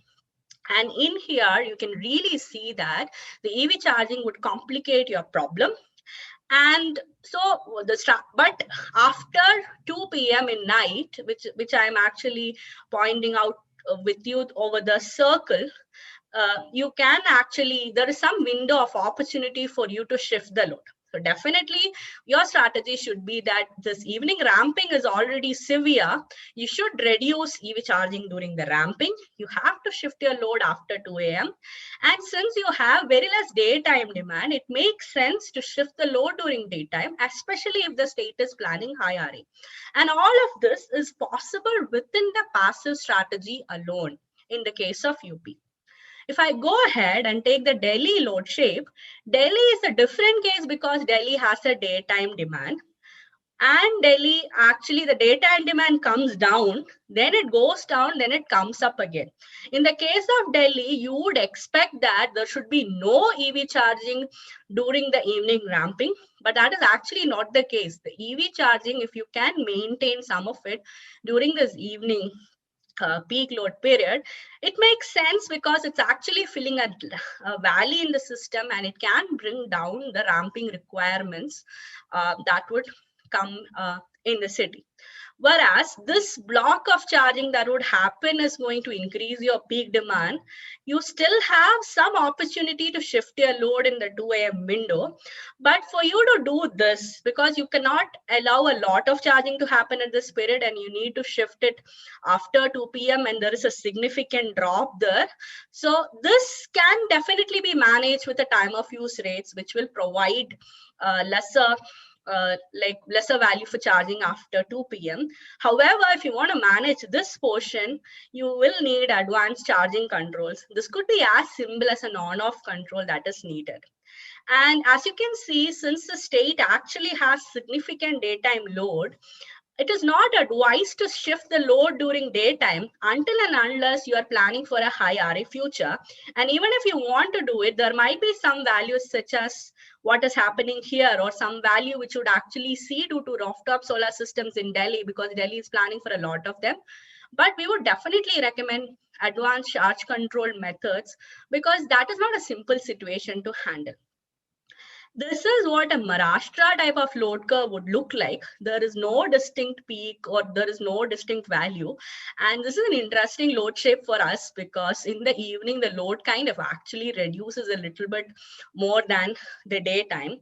If you are encountering a load situation like this, in this case, you don't have much window to gain from a application of a passive charging strategy. Even if Maharashtra actually does a TOU rate for EV charging, it is not going to benefit much from it. Remember that Maharashtra is already a state which actually uses TOU rates for its industrial and commercial consumers. In this case, EV should be considered as a load which can fill in, small gaps during the entire hour. We're not advising daytime shift unless they are planning for a high RE share. They are actually planning for a high RE share, but that is focused at their agricultural consumption, which is their highest consumption. But we would rather recommend active charging control strategies here. And the difference is that the charging strategy that is needed for Delhi and the charging strategy that is needed for Maharashtra is not the same. Maharashtra, the case is complicated, and you might actually even need aggregation to handle the EV charging problem. So just to summarize, what did we find? We found that VGI strategy depends on multiple factors: type of vehicle.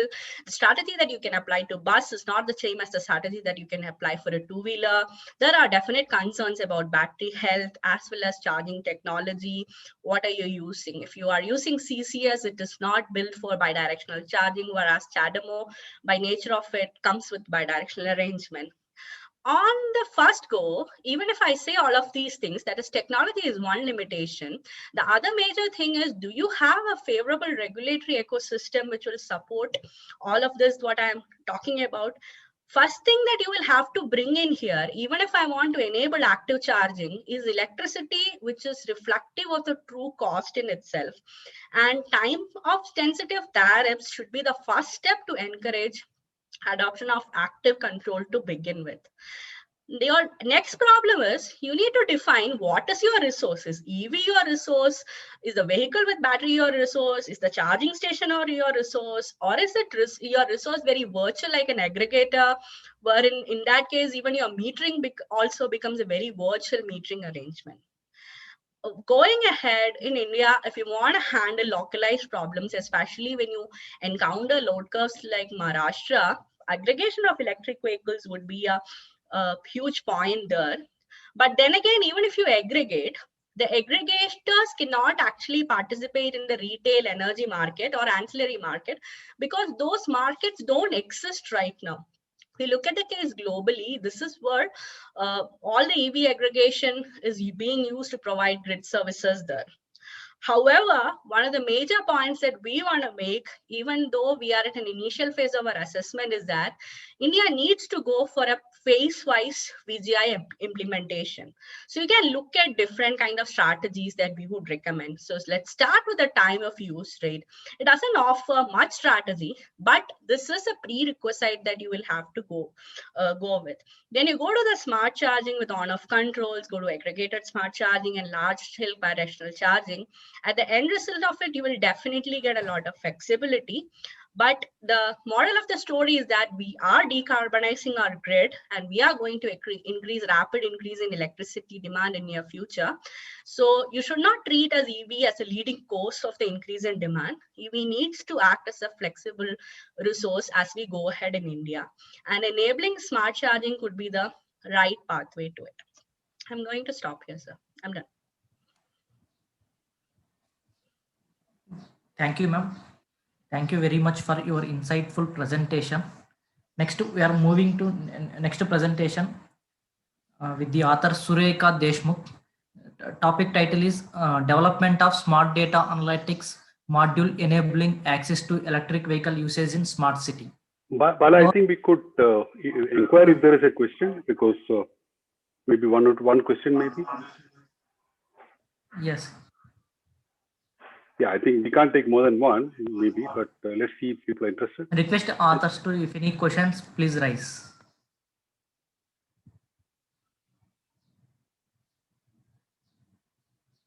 No questions. So So let's do one thing. Let's create some time towards the end, and we can have the panel members talk to each other briefly. So no Yes, sir. interruptions. Let's have one by one the presentation. Go ahead. Yes, sir. Over to you, ma'am. Hello. Can you please help me to know whether things are visible? Yes, your presentation is visible, ma'am.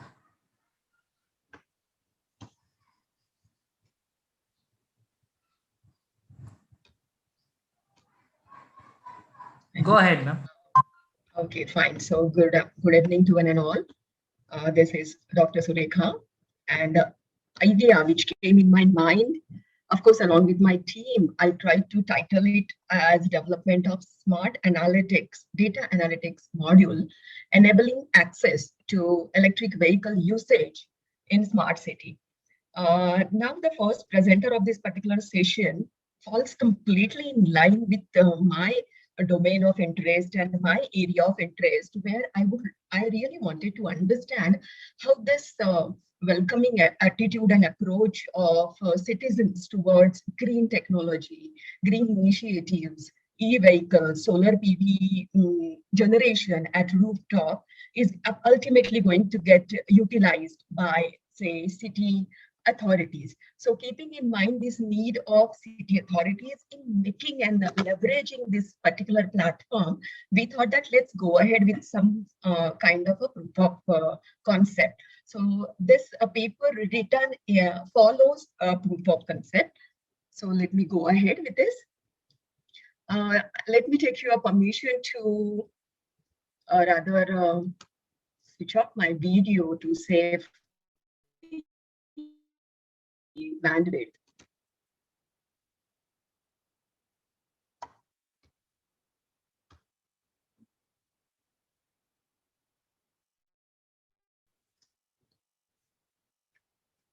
So the thought process started with, of course, witnessing the great transformation that has happened in Pune city, which I belong to for last couple of years, where we could able to see transformation in terms of transportation, transformation in terms of empathetical approach of people towards environment, then even societal transformation in terms of welcoming green initiatives of the city, and most importantly is the reforms which we could able to see in the tariff structure as per Maharashtra state is concerned.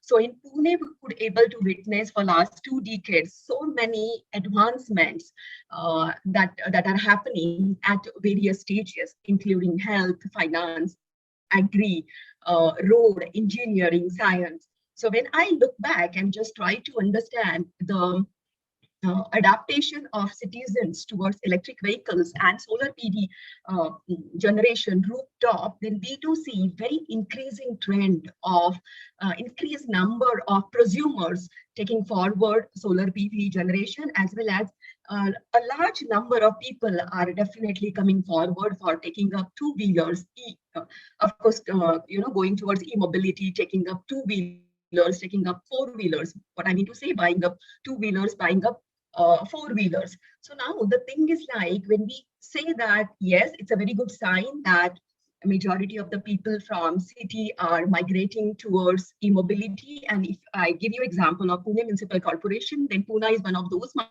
cities who rather have launched more than 150 public transport e-buses at the same time. And now e-buses are rather getting used very hugely by common people, citizens, for more than a couple of years, and we are very much successfully being able to monitor the benefits which we are getting because of the e-mobility adopted by PMC also. So looking in this particular scenario of having large number of electric vehicles, I came across a very interesting I got encountered with a very interesting situation where when we had been to Tata Motors and an industrial hub, I was able to see too many number of electric four-wheelers as well as two-wheelers getting parked at their parking stations. Similar was the case when when you visit a commercial complex, or even when you visit a residential complex. I'm talking about huge residential complexes. And then in that case, when we talk of amenities, still we really need to create such sort of amenities where we need to provide charging points at parking. Similarly, we need to try to set up some sort of a billing structure and tariff structure for consumption of electricity because of exclusively, say, e-vehicles, two-wheelers and four-wheelers. So understanding this particular need, we thought that let's come up with some sort of an hardware which will be a kind of a generalized prototype idea where one can definitely take it ahead in modifying as per the need of particular city, need of particular state is concerned. So knowing that this particular hardware which will aim to generate data will definitely help city authorities, city mayors, and even other stakeholders of city to take advantage of understanding trend of what is happening in the city from the perspective of growth in terms of consumption, growth in terms of rather per capita consumption, growth in terms of buying the gadgets, buying electric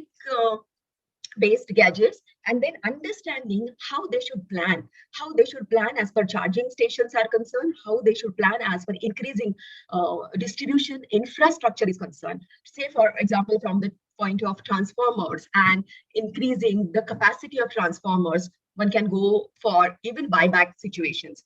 Now, in the previous presenter's discussion, she mentioned many of the times about different types of tariffs. In India, of course, we do have a diversified tariff structure pertaining to the state, pertaining to the situations of the states, and the regulatory decisions being made by central electricity regulatory commissions as well as state electricity regulatory commissions. And that's why we do see some sort of diversity in the tariff structure. Now, in Maharashtra, if you take example, nowadays we are with KVH tariff. Of course, for that matter, slab of consumption comes into picture. So when we talk of residential customers, then we do not have any sort of TOD tariff as such. So when I take a simple example that in a residential premise, say in a building, if there are 10 flat holders, and then normally common amenities are being distributed amongst these 10 flat holders in terms of a maintenance charge. So based on locality, based on the amenities, say for example, everyone needs to pay 5,000 rupees as monthly maintenance of that particular building. Now, out of 10 flats, if there are 2 flat owners who have electric cars, then obviously they are going to consume electricity from the common amenities. The electricity in this particular case, which gets consumed by those 2 flat holders, get unanswered. And other 8 flat holders, then they need to contribute for the consumption of these flat holders. Now, this is something which is happening these days in some of my neighborhoods. And then that also gave me idea that, of course, now there is need to get some sort of a generalized hardware which can get plugged in anywhere, and then it will keep a record of who having what type of vehicle, then what is the time zone in which they charge the vehicle, and how much is the energy consumption of one particular person, or say that particular flat owner. Then this particular information, of course, eventually when we scale up, then this information will be helpful, useful for the stakeholders of city, like city authorities, like distribution companies, like private sectors who are there into peer-to-peer trading, to know where is the market for them, where they can source their market. Like they will get to know about how many total number of e-vehicles are there, which are the areas and zone and geographical location in that particular city where there is a major thrust of need of installation of, say, a charging station. Then those charging stations can be utility owned, or they can be under PPP agreement, or it can be under PPA agreement. So in short, the data which we will be able to leverage will help city to plan so many number of next action plans. That's why the whole idea and the thought process definitely has got relevance to city authorities, citizens of the city, and power utilities which are there, along with other private utilities as well. So we aim to develop a prototype hardware. The concept is very, very simple. This hardware is going to basically aim to record as well as evaluate the cost of consumption. Now, evaluation of cost of consumption is definitely going to be tricky because it matters whether I'm a residential customer or a consumer, whether I'm a commercial consumer, or whether I belong to LT1, LT2, LT3 stage customer category, or I am an HT customer. So obviously, as per evaluation of cost of consumption is concerned, is going to be a little dynamic, no doubt about it. But of course, measurement of consumed power is very, very easy and straightforward.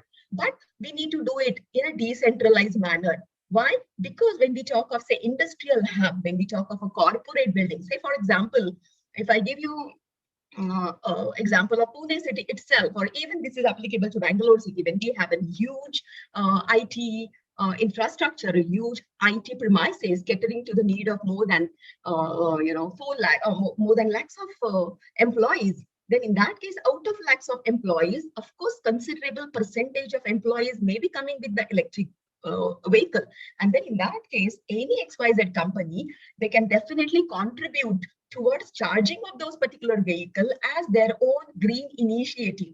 And they can definitely take up this as an green initiative challenge, or their contribution towards carbon footprint, or their contribution towards greenhouse gas emission, their contribution towards even installing solar PV panels on the rooftop, if of course things are feasible, advisable as per infrastructure is concerned. But then in that case, they can make use of green energy so as to charge the vehicles of their own employee, adding to this empathy towards social responsibility. That's something which any big commercial complexes or industrial belt can take forward. And then that will give an opportunity for these organizations to come up with contributing to the social responsibility. Now, when we talk of such sort of initiatives of instrumenting as well as executing and implementing such sort of initiatives at city level, obviously we are going to get huge amount of data. So in short, or for example, this last block helps us to understand what kind of information we can get. Say, for example, we will be able to get the frequency of charging of batteries of these particular electric vehicles by these many number of customers, or say consumers, or say employees, or say residents who are there in residential premises. Then we'll get another information. We get identity of a person, we get type of vehicle, we get timing of charging, we get time for which it gets charged, we get consumption of electric power for charging of the vehicle, and then of course the cost components comes into picture. So these many varieties of information which will come up like data, which will get used in a prescriptive manner, descriptive manner, and even in future predictive manner to plan as per city planner information is concerned. So this slide gives us information about just an idea where, of course, a developer has got full flexibility of using the controller in case of this particular hardware module. So according to me, by the way, controller is choice of a developer, communication protocol and communication technology is also kind of a choice of a developer, because these days in market, we do have two low cost microcontrollers, Raspberry Pi, then there are n number of these Pis, and there are many microcontrollers which are so much popular these days because of low cost, high input output handling capacity, as well as good recording ability. So as per first step of development of this module is concerned, it's absolutely flexible for even exploration as per startups are concerned. But important is like based on what input you would like to fetch, then of course the selection of microcontroller and the other controlling aspects come into picture. But in short, whenever we are talking of electricity consumption, then obviously what we need to get the voltage value, current value, and then of course there should be a mathematical multiplier and mathematical treatment or mathematical manipulations being done on that, or calculations are done on these values so as to evaluate and calculate power, which will definitely then again get converted into energy as the used unit as per cost of billing is concerned. Along with this technical information, of course, the additional information that one has to take into consideration by developing this hardware is identity of a user. Because, see, we are thinking of a generalized module. We all are aware of advanced metering infrastructure. But mind well, as per my meter is concerned, my meter is allotted to me as an identity. That meter is not a generalized meter. But the advantage of this idea is that there will be a single meter where the identity of a user will be saved undoubtedly, but a single hardware can be used at multiple locations as well as by multiple people. So using it by, or it's a multi-user kind of a hardware that we can think of. And then, as I said, the variety of tariff structure at LT, HT sector, obviously the cost of consumption of electricity will be evaluated based on for whom and where this particular hardware module will get used. So in short, this is a three-stage development. Of course, that you can add on these. Dr. Surekha, is this your last slide or you have more to go? Yes, sir. Do you have more slides to go, or this is your last one? Last but one. It's the last but one. Okay, your idea is very good. We take it. We like to discuss it, right? Perfect. Particularly in the form you're talking about Raspberry Pi, a device which is outside of the meter doing all these things, but in a slightly different form. We want this kind of a thing. So go ahead. I think you can stop here now and just talk about the last slide, and we can invite. Yeah, so it's in short, let's understand the practical applicability of this particular idea. The practical applicability is in terms of analytics opportunities, because unless and until we have such an hardware which keeps record of things which are happening, and there should be some sort of a mechanism so as to fetch that data and then apply your analytics tools to understand this information so as to do the futuristic planning. So the whole idea and the effort behind this particular work is to provide emphasis on developing something which results into a helping hand to the utilities and players in the cities. Similarly, this is ultimately going to help us to build our action plans in terms of so many ways. When we talk of peer-to-peer trading, of course, a day is definitely going to come in India also, that if I have, I own my own building, and in that case, if I have my own solar PV rooftop, of course, with net metering, I can sell that to the distribution company. But along with distribution company, with the flexibility of, under Electricity Act 2003, sooner or later, I may trade that particular power, sell that particular power to my neighborhood. Probably even for charging the vehicle if he doesn't have solar PV generation. So there will be ample of opportunities for trading and purchase as well as selling of the power. So with this idea, we thought that let's come up, write a paper so that person can take up this particular idea and go ahead with the actual development of the module. Yeah, so obviously you have not considered the network. We need a device like this, but as a gateway to the network. So we'll talk about it later. The rooftop idea is also great, because whatever comes in from the rooftop solar can be put in as DC power into the vehicle, and that's called fast charging. So that's a great, nice thing. So we'll call the next speaker. Yes, sir. Definitely. Thank you. Yeah, Dr. Shivani from ABB.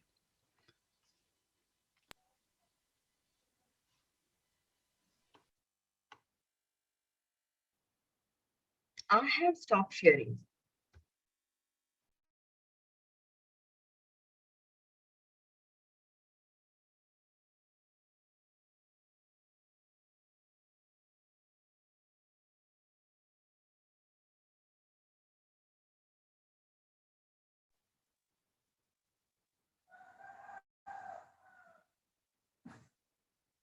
Hello. Ma'am, you can unmute yourself.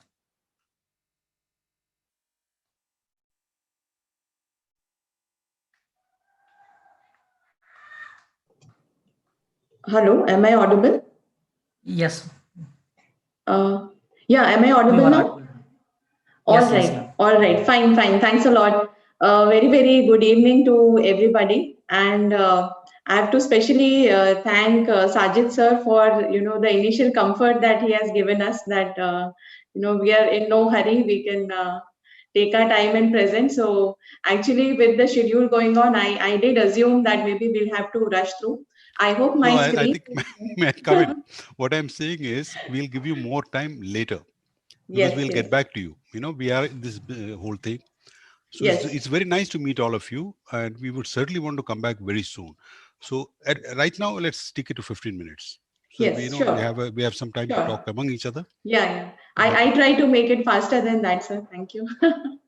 Okay, and I'm fortunate that few of the stalwarts like Bibi Mehta sir are also here, part of this forum, and also as I was hearing to my pre-presenters Chandana and Dr. Surekha, it is a matter of coincidence that the complete discussion, the deliberation that we are having right now is so aligned, because even my research work was related to the availability-based tariff of the conventional and the renewable power plants, and it included the data mining software as well. So that's where I felt really very delighted to attend their sessions. And coming to our topic, the hosting capacity analysis, specifically from the electrical vehicle grid integration point of view. So as part of Hitachi ABB, we have been working into a lot of future technologies which make the grid smarter, greener, and so on. And I was part of the global R&D project where we took a pilot project. We had the Spain and the USA team in here. And we also interact with a lot of utilities. As ABB, we also have our charging infrastructure. So just to say that, when India, we have the optimistic plan of 400 gigawatt by 2050. And from the power system point of view, whenever we talk of large renewables, we were very conscious, we were very aware of, do we have adequate distribution system, the transmission system, the green corridors, etc. In case of electric vehicles, there are certain typical challenges that we see. The first one being among the customers themselves. Like, there are a lot of anxieties that the electrical vehicle concept has brought about in terms of the range, in terms of the charge and the energy, as in, whether I'll be able to charge my vehicle, where do I get a charging point, how much time is it going to take, and what's the cost impact and mileage and so on. So that is the background from the anxiety point of view. At the same time, if we see that there are a lot of apprehensions from stakeholders, but still from the policy end, it is very clear that EVs are something which are coming into picture. If we see the latest national building code which has come up, we know that all the buildings will now essentially have EV parking slots in their buildings. For the first time, we saw the EV express highways in the form of a map, which were not seen before. Where now we know that these are the major highways that will be connected, and proposals are invited in order to have this EV charger infrastructure. Also in October last year, we know the policy was rolled out where anybody can set up a charging network, a charging infrastructure, provided they get all the essential approvals and all. So coming to this complete gamut of EV integration, if I talk from the power grid point of view, what we see today is Hi, that ma'am. the I spoke with transmission. Ravikant. Hello, yeah, I request Spoke with if Ravikant, Fluent Grid. Balu, you could please unmute yourself. He got the mail before yesterday only. Hello. Okay. The introduction session introduction mail before yesterday. Bala, can you? That problems are resolved. No problem. Okay. Fine. So we'll just continue. I hope you are able to hear majority of it. So, from the transmission point of view, since it was large RE, we were very much more conscious. But when we talk of distribution utilities, we see that the EV loads will typically be coming up in pockets in different, places in the city, in your distribution grid. And as of now, we see that, for the coming 2-3 years, maybe since they'll come up in pockets, it is, for example, you're taking a 3-phase AC new load in your house, it will be something similar where the existing assets of the distribution utilities will be able to absorb this load. But what we see is that we need to plan now, since we are now quite advanced in terms of all the clean energy technologies. We need to plan from now that what is the kind of integration that we would like to have in the grid and at what exact locations. The main challenge which we would say for the different stakeholders from the generation adequacy, whether we can produce enough energy annually to support this traditional e-mobility charging demand. So there was a discussion on the load curve. So we discuss it in more detail in the coming slides. But there is also an interesting factor that, as we see that the amount of electric vehicles will increase, at the same time, you will also see renewables which are increasing. So, you may have, for example, you may have a petrol pump or an EV charging station where you have chargers, and also you have a small renewable which is there. You may have energy production and utilization at the same time. So that again comes up with a complex mode of, it's very difficult for the utilities to ascertain, as in what is going to be the amount of load and how are we going to balance it with the generation which is available. So one is the generation adequacy that we see, the generation flexibility, because the ramp up and ramp down which we would require, typically depending on different factors of the city, the time the consumers would like to charge their vehicles would also vary, as well as the transmission grid capacity and the distribution grid capacity. So this we may discuss it a bit more in detail later. Also, you may see that, when we talk of highways or we talk of public infrastructure, or you say bus depots, in that case, you may require, small MV substations in case the existing feeder capacity is getting exceeded. You may also have to replace certain feeders.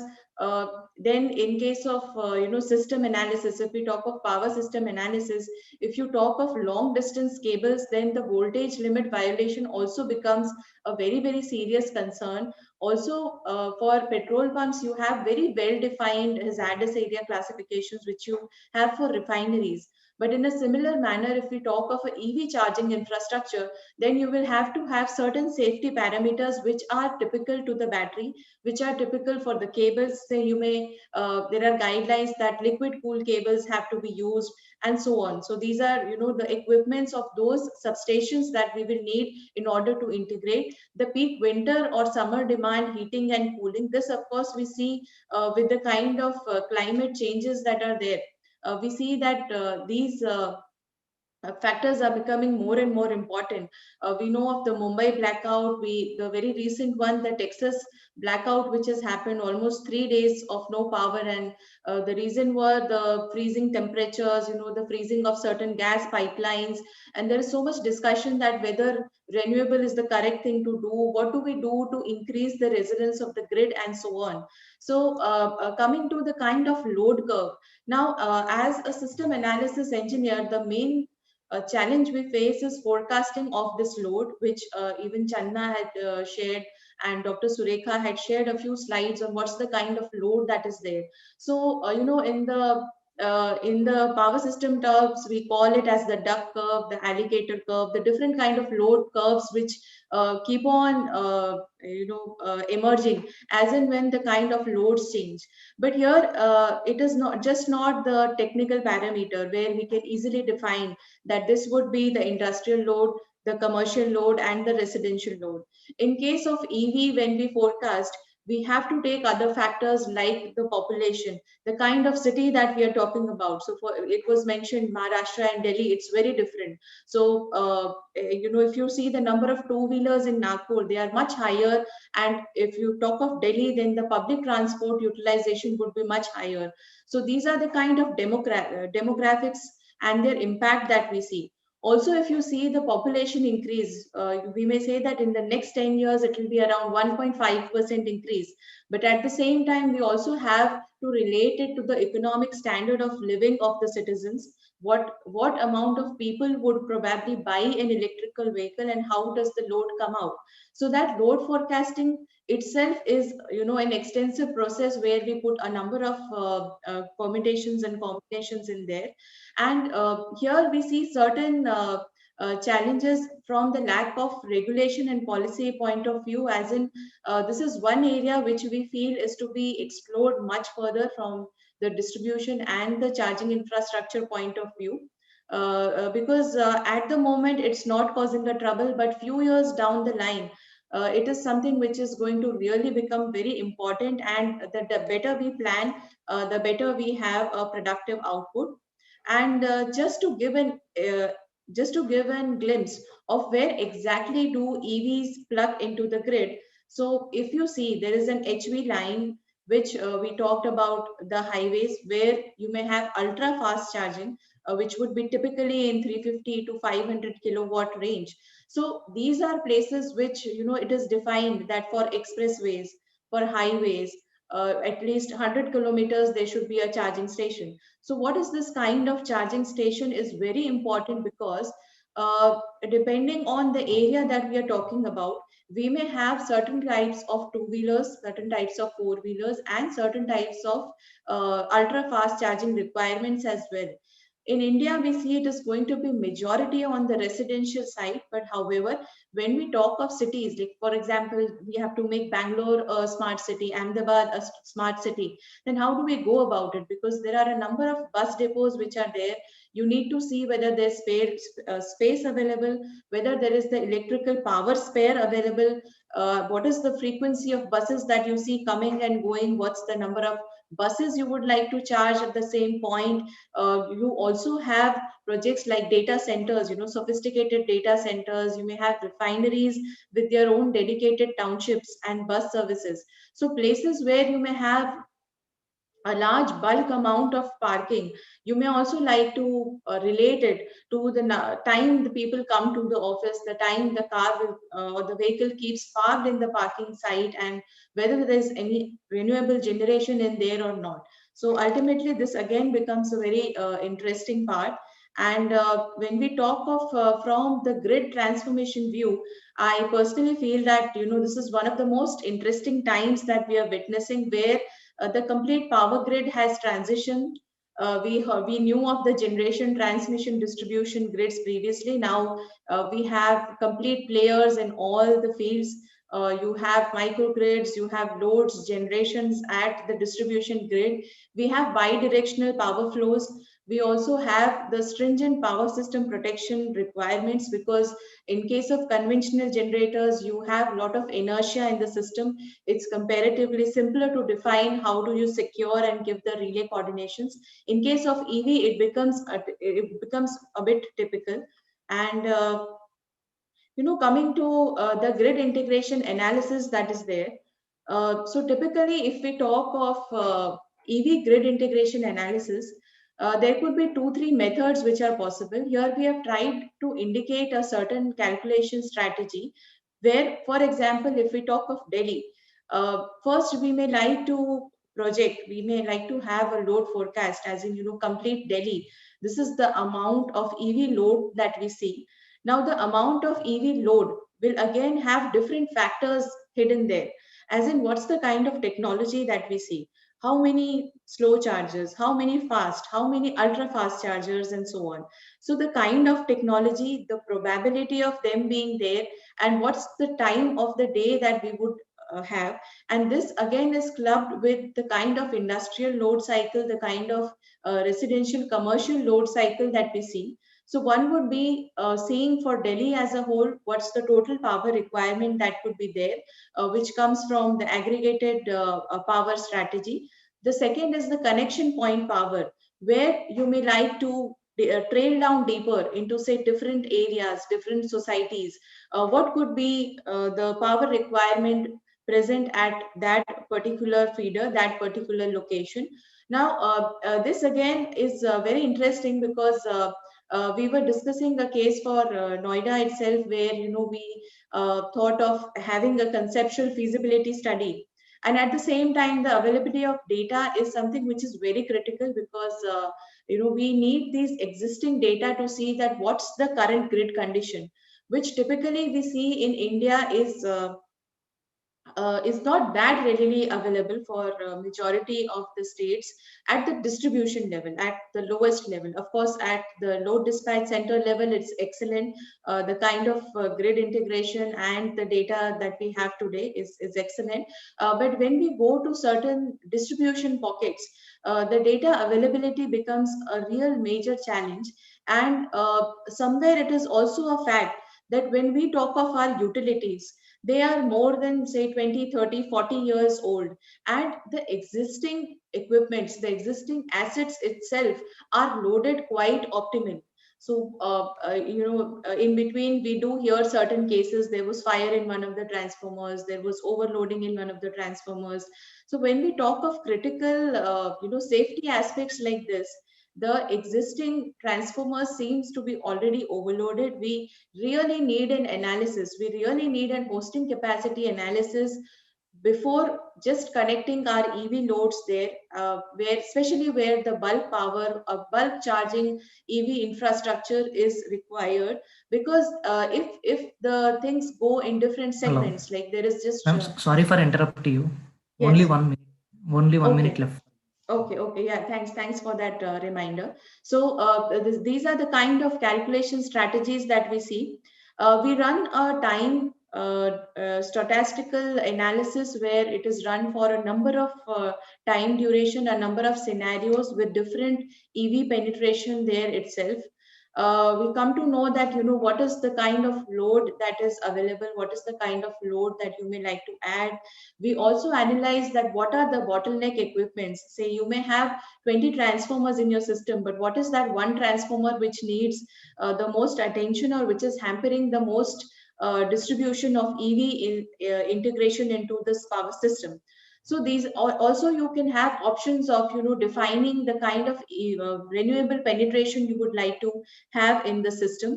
So coming to the last slide, the sensitivity of EV grid integration point of view, of course, one is the network location inputs, where you have the different statistics, the regulations, the technology prevalent there.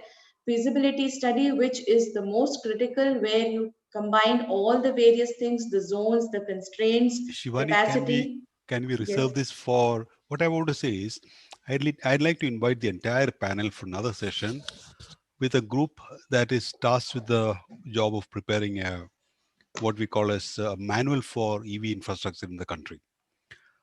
It so happens they are geospatial data people, right? And quite new to all this. So I'd like all of you to interact with them. Now, from what you talked about, you have directly linked the distribution to the charging infrastructure.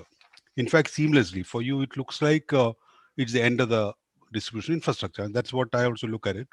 And because you started off with this national building code modifications and, and made the statement that the existing assets can take the load.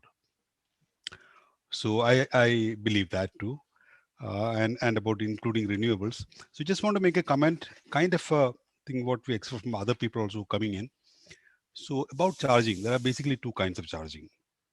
If you have to charge, I'm making it very simple, so simple that, it's very obvious. So if you have to charge when you are on your way to office or work, then you want to get out of there very fast.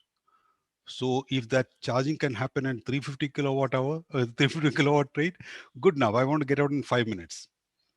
But if you're charging at home, office, or shopping complex, you don't want it so fast because you want to spend some time, You don't want somebody coming say, okay, now move your vehicle and things like that.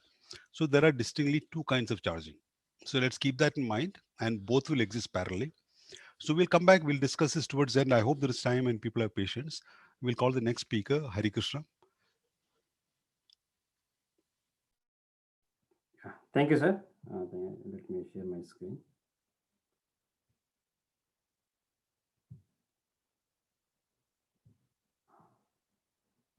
Is my screen visible? Can someone acknowledge me? Not yet. We can't see. Now it's come up. Yeah, sure. Yeah. Put in slide mode.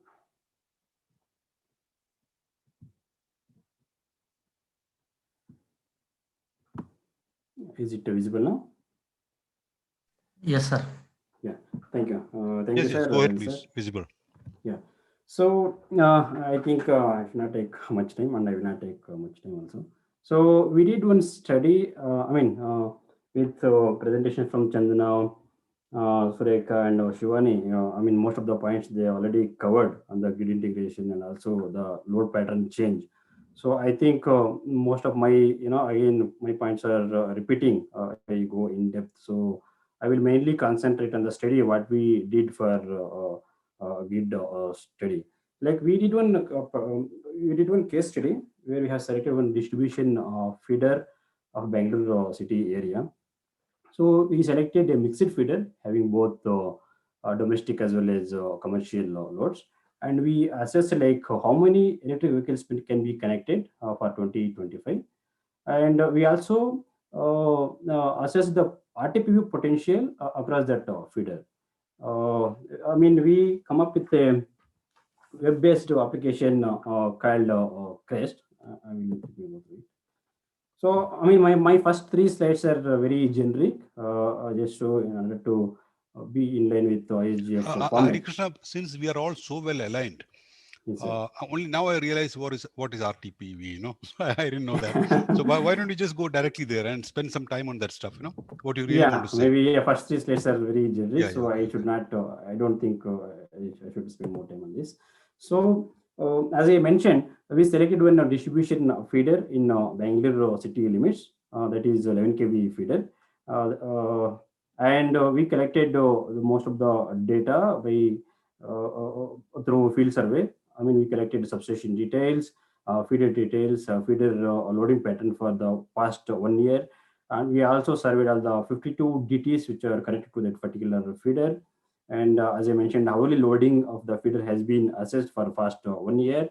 And we created a geospatial map for the feeder. I mean, we located all the distribution transformers through their light lines, and we modeled in our JS software in order to assess the RTPV potential across that, across the feeder. And we also considered projected feeder demand for 2025. Here we used one of the IIT Kanpur report to come up with the projected demand for 2025. And we also calculated EV loads. So, I mean, Bangalore city has its own projected demand for EV loads. One of the reports says that by 2025, 40% of the Bangalore load could be the EV loads, so that we have considered for our analysis. And we also assessed the rooftop potential across this feeder through, systems, so in-house Crest tool. We modeled all these network details in ETA power simulation software, and we carried out a load flow analysis to assess like how many EVs and RTPs can be connected for the proposed year. So in the power flow analysis, we ran with different scenarios. We ran a base case scenario in order to check the correctness of our network to align with the existing power flow pattern. And after that, once we complete base case, so we ran different scenarios with different load and generation pattern. And after that, we assessed like how many numbers of EVs and RTPs can be connected, and also we identified if there are any network constraints. So in the base case, as I already mentioned, we validated the network with existing power flows in order to check correctness of our network. Since we collected all the DTs information, their capacity, and the sections of the distribution feeder, that is the 11 kV feeder, the ampacity we modeled, and the connected transformer detail at substation we modeled. So just for validation, we did base case analysis, and then comes with then after that we did the business as usual scenario for 2025. So here we have considered the demand projections for that particular area. From the Bangalore city projections, we again come up with the demand growth for that particular feeder of considering 3.25% of compound annual growth rate factor for best case scenario again for 2025. So once we do analysis for business as usual for 2025, so we come up with the scenario 3 with estimated EV demand for this particular feeder. So in the scenario 4, again, scenario 4 and 5, the only difference between scenario 4 and 5 is that like the RTPV potential in the scenario 4 is considered based on the let me check here. I can't move my cursor. Based on the DT peak load of that feeder, but in the scenario 5, as per BESCOMs, this is one of the ESCOM in Bangalore city limits. So it has come up with guidelines stating that any RTPV, the the RTPU potential can't be more than 80% of the DT capacity. So these two scenarios have been analyzed for RTPV connectivity for the selected feeder. So this is the overall results for all these scenarios. So in the best case scenario, that means for the 2019 loading condition, already one DT is critically loaded. I mean, that could be due to more loads have been connected without proper planning across that feeder. So that we have observed for best case scenario. In the scenario 2, I mean, we added 2025 load or demand to that particular feeder. Here the feeder is loaded to 68% of their of its rated capacity. The rated capacity of the feeder is 6.48 megawatt. So the additional load that can be handled even for 2025 for this scenario 2 is 2.16 megawatt. That means we can go for around 2.16 megawatt of EV loads for 2025. So in the scenario 3, again we did 2 more cases. The first case is like 4.7 megawatt of peak load has been considered at around 7 o'clock in the evening. That is 19 hours of the 24 hours format. So in this case, we can connect an around additional load of around 2.1 megawatt as EV demand for this feeder. That means 137 EVs can be connected. The proportion for this EVs we have considered is like 50% of loads from two-wheelers and 46% from four-wheelers, and only 6% of three-wheelers have been considered. But with this connectivity of around 2.1 megawatt from electric vehicles, the feeder is fully loaded. I mean, around 3 DTs are critically overloaded. In order to connect this many electric vehicles, we need to go for additional feeder itself. I mean, if you want to go with this many electric vehicles. So this is being the one of the peak instant. Usually in the city limits, the peak load will be in the evening time. So around 7 o'clock, the peak demand is occurring in Bangalore city as well.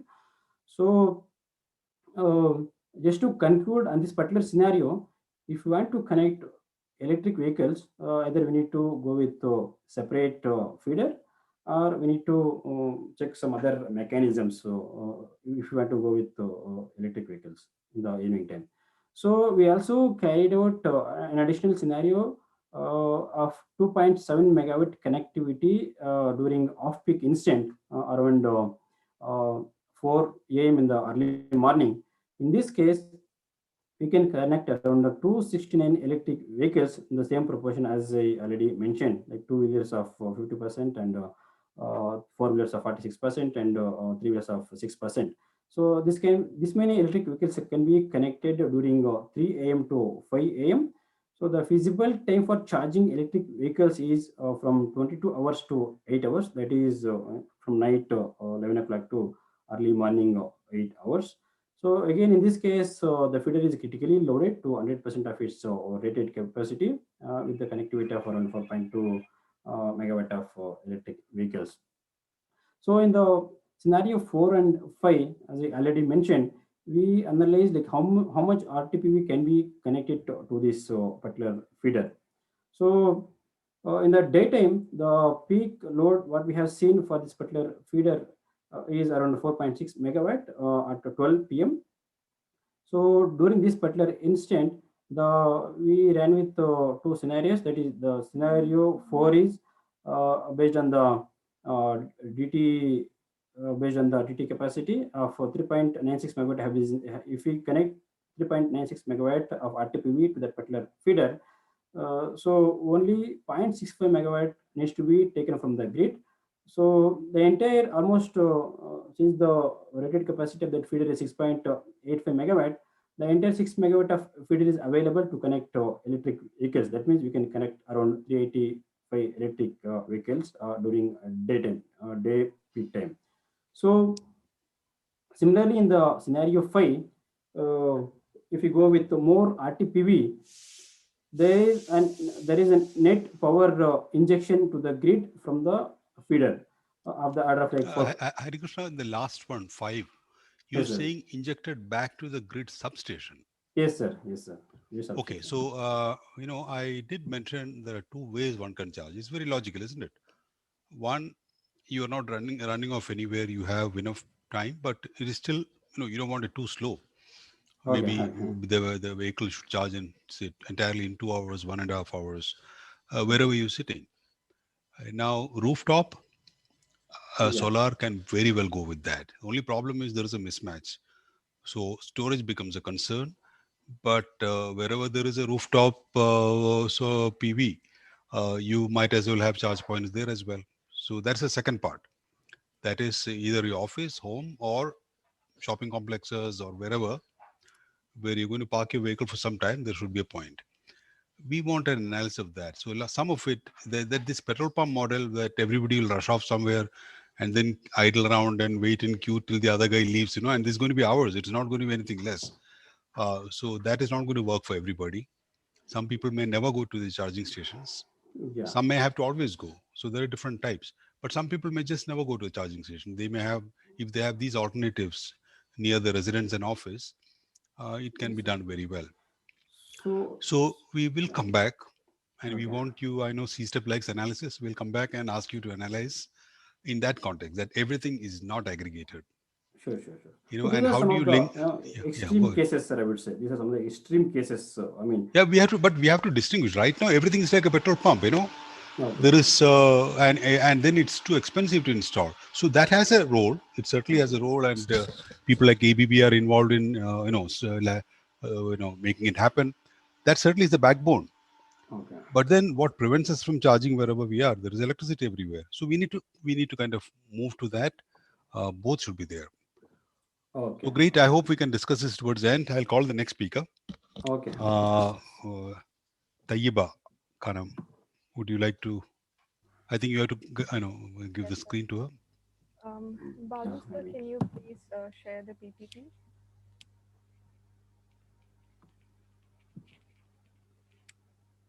Hello, am I audible? Audible, but a bit faint. Maybe. Yes, I will do. Am I audible now? Go ahead, please. Go ahead. Yeah, Balu sir, could you please share the PPT? Yes, I'm sharing. Yeah. So I'm Tayyiba Khanam, a third-year undergraduate from Aligarh Muslim University, and the topic of my technical research presentation today is optimizing electric vehicle charging with charging data analytics. Before we start with the workflow, please move on to the introduction slide.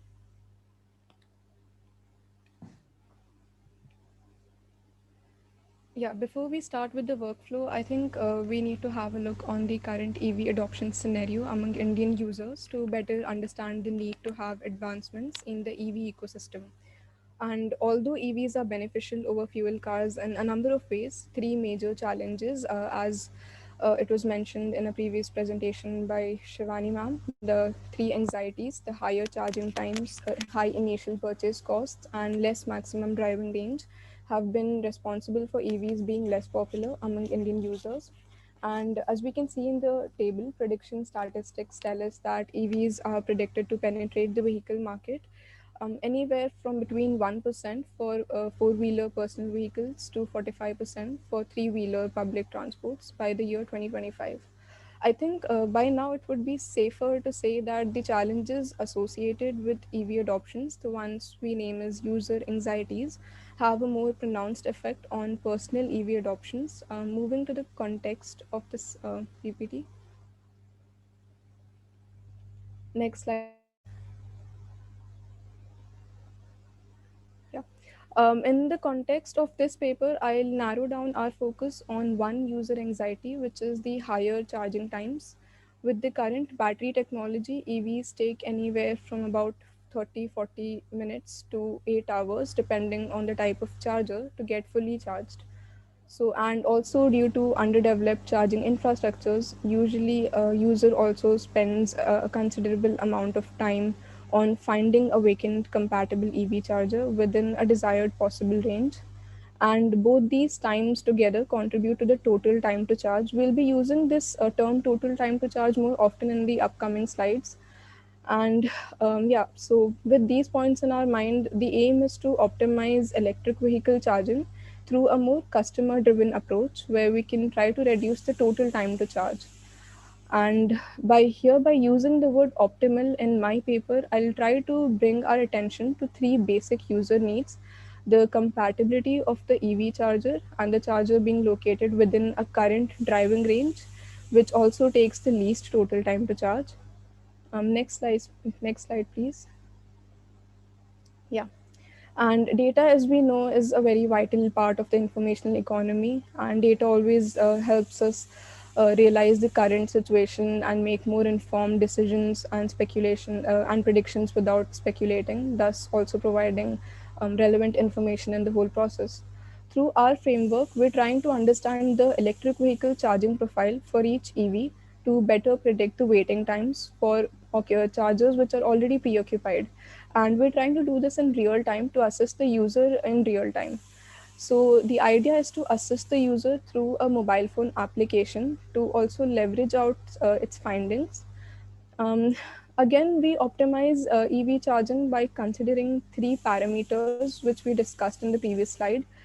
And finally, our framework is responsible for then comparing several potential EV chargers based on user filters, and then finally assist the user in finding the most optimal charger according to his or her need in real time. Next slide, please. So the first component is ingestion of the user supplied data, which can be fed as inputs to our framework through the mobile phone application. The framework then filters out relevant chargers that need to be considered in further analysis within a current maximum driving range and a desired type of charger. The current maximum driving range, as we all know, is determined by the current charge of the EV and how much our EV can travel with the remaining charge. So at the end of this data ingestion stage, we'll have a set of potential chargers and their corresponding charging stations, which will be used in further analysis. The second stage is to utilize an already existing API, such as the Google Maps Distance Matrix API, to find out the time taken to travel to each charger in the set of charging stations which we have pulled out. So, yeah, moving on, we'll just store this data and we'll move on to the waiting time calculation, which is the basic idea of our framework is to calculate the waiting times, which is the challenging part. And the waiting time, as we know, is the time taken for a preoccupied charger to become vacant again. For instance, we need to find the waiting time for a charger which is preoccupied with a particular EV type. Our framework uses historical data of previously charged EVs of that particular type and applies a polynomial regression model to predict the most accurate charging profile for the EV, as we can see in this particular graph picture.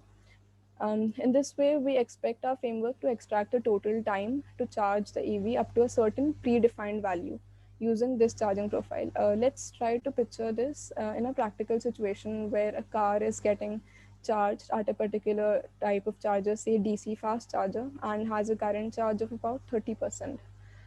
Assuming the user to define the final charge as 80%, our framework extracts the total waiting time as the area under the curve from 30% to 80% using the predicted charging profile. In this case, the question is what exactly is the historical data? So we're trying to make you imagine that historical data consists of the time taken by previously charged EVs to get fully charged in smaller charging intervals. So for example, if I'm trying to take the historical data of one EV which was previously charged, I'll try to record the time taken by that EV to charge from 5% to 10%, then 10 to 15, 15 to 20, and finally to the 100% or the benchmark. So actually previous slide. Uh, yeah. So in this stage, the regression model basically builds up a mathematical equation that predicts the waiting time of the present EV getting charged as a function of the waiting times of the EVs which were previously charged to basically predict the charging profile. Next slide.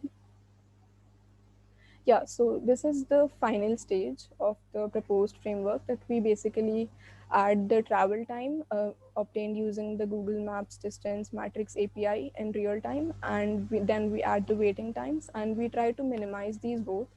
The sum of these two is the total time to charge, which I explained previously. So we'll try to find a charger with the least total time to charge, and that charger can be said as the most optimal charger in real time, and the corresponding charging station, the most optimal charging station. Next slide. Yeah, so summarizing, let me guide you through a few final takeaways of our research. Firstly, our motivation is to implement a customer satisfaction driven approach to facilitate mass EV adoption, since the word of mouth effects play a very strong role in convincing users to make a shift from ICE vehicles to EVs. Optimality in our case simply means finding the best possible EV charger for the user. Hence, the key parameters can be put together in one line as finding a vacant EV charger with minimum total time to charge, which is compatible. The regression model predicts the charging profile of the EV getting charged by using historical data of previously charged EVs of the same type. Hence, we're trying to predict the waiting time of the charger through the charging profile. Our framework can be expected to reduce the total time to charge from about 1 to 15% at least in the current given situations. And of course, the prediction results can be made much more accurate in future when batteries are standardized, the number of EVs on road increase, and with the increase in the number of similar EVs and larger historical data sets, predictions can be expected to be more accurate, and we can also deploy deep learning models for the same. Lastly, while we try to optimize charging for a user, we're also trying to fully utilize the available charging infrastructure and to the best possible extent. For instance, if a user is trying to find a compatible EV charger, and if there is a charger which is present and completely matches the user's needs, then why not combine both these two and let the user have the information of charging his EV over there. So basically assisting the user in the most optimal way. And further, when the number of on-road EVs increase, it is possible to have a more effective charging infrastructure which reduces the waiting times, and vice versa. With a reliable, efficient infrastructure, we can also expect EVs to penetrate the vehicle market with larger shares. Thank you. Yeah, thank you very much, Deva. So, the very few people from universities, typically our speakers look like the current panel. So I haven't really seen. So are there more people like you, and is this a project you yourself doing, or there's a group of people doing this? Actually, this is my own project, and I took a little help from one of the friends, but it was not a major help. I did this project under the Center of Advanced Research in Electrified Transportation, which is under Dr. Saad Alam. He has been at ISGF earlier. Yeah, we are aware. Yeah. Okay, so see, like the Map My India, they talk to me. And they're pretty sophisticated. I didn't realize that. They've mapped every little charger everywhere, some of it on their own. All the corporates are taking their help. Not many are using Google.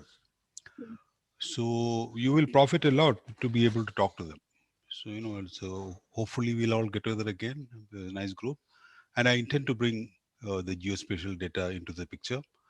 Now, just one thing is, your analysis, like others, have assumed that we will charge outside somewhere. When it is more like a shopping complex, I think some of its analysis will work.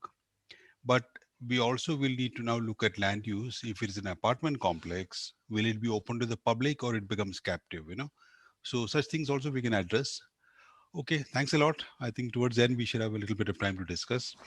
That takes us to the last speaker, Mr. Mehta. Please go ahead.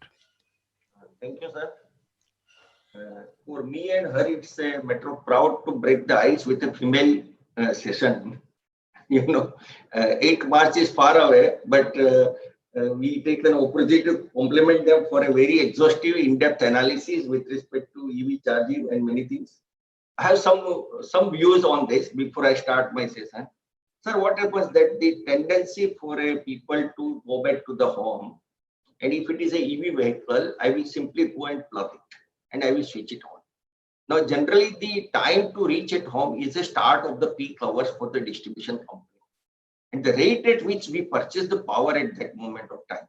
And generally, we are not talking the fast charging device. Generally, at home, it will be a slow charging device because it has a pause time of 8 to 12 hours before a next run starts. Okay. Since you're the last speaker, I take the liberty to respond right now. Okay. So no, what sir, let me complete. Okay. So my just submission, and I am of the opinion that we should have a charging time should not start before 23 hours or 11 p.m. midnight. Whatever charger is there, it should be some timer and some device, and it should have some emergency link also. Suppose I am at the emergency and I need to charge, that is once in a while, or 1 out of 100 people. But point is that if you want to discount the power purchase cost of the distribution company for the same quantity of power, and it doesn't matter at all if I charge at 6 p.m. or I charge at 11 p.m. So that is one of the opinion I am pleading at all the level, and I think that can be appreciated, or at least that can be thought of. Well, sir. Now coming to my session, I request to just open my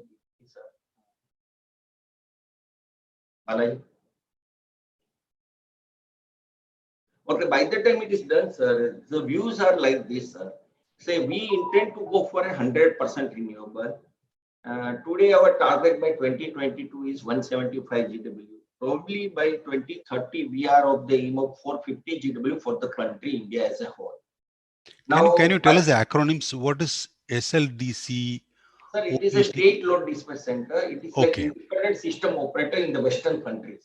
Wonderful. Okay, all great. the states is having one control center which manages and monitors the grid operation, and also keep an eye over the scheduling of the power from the generation as well as to the distribution license. Well, sir, so when we think of around 450 GW by next slide, please, by 2030, or 175 GW by 2022. Now, what happens, sir? We would like to have a very good idea that we would like to have not to have any carbon footprint for the next generation to us or a generation thereafter, and we would like to go and enjoy the green power. But the grass is not green all the way, everywhere. The reason is that the requirement of power is not stable. It is not a uniform. Probably the curve shown by one lady for the Maharashtra, I have my own doubts and challenge. So Maharashtra is having high diversity of 7,000 megawatt 2 times in a day. What was shown is flat curve, maybe something different. But point is that when there is a diversity in the requirement of power, the injection of power should match and it should be analogous with the diversity of requirement of power. The till date we were talking about conventional only. So it was possible to ramp up and ramp down the conventional plant and manage the scenario, manage the show requirement of variability in the demand. Now today we are switching over to the renewable. Here two things are diversified. One is requirement of power is not uniform. Another is the device, the source of power is now renewable, and it is intermittent. It is not linear. It has having variability. It cannot be predicted also so easily. And we want to match the graph, and we would like to see that it is being utilized 100%. So there are chances that at certain moments of time, there may be excess renewable generation. Either I cut it off or I store somewhere else.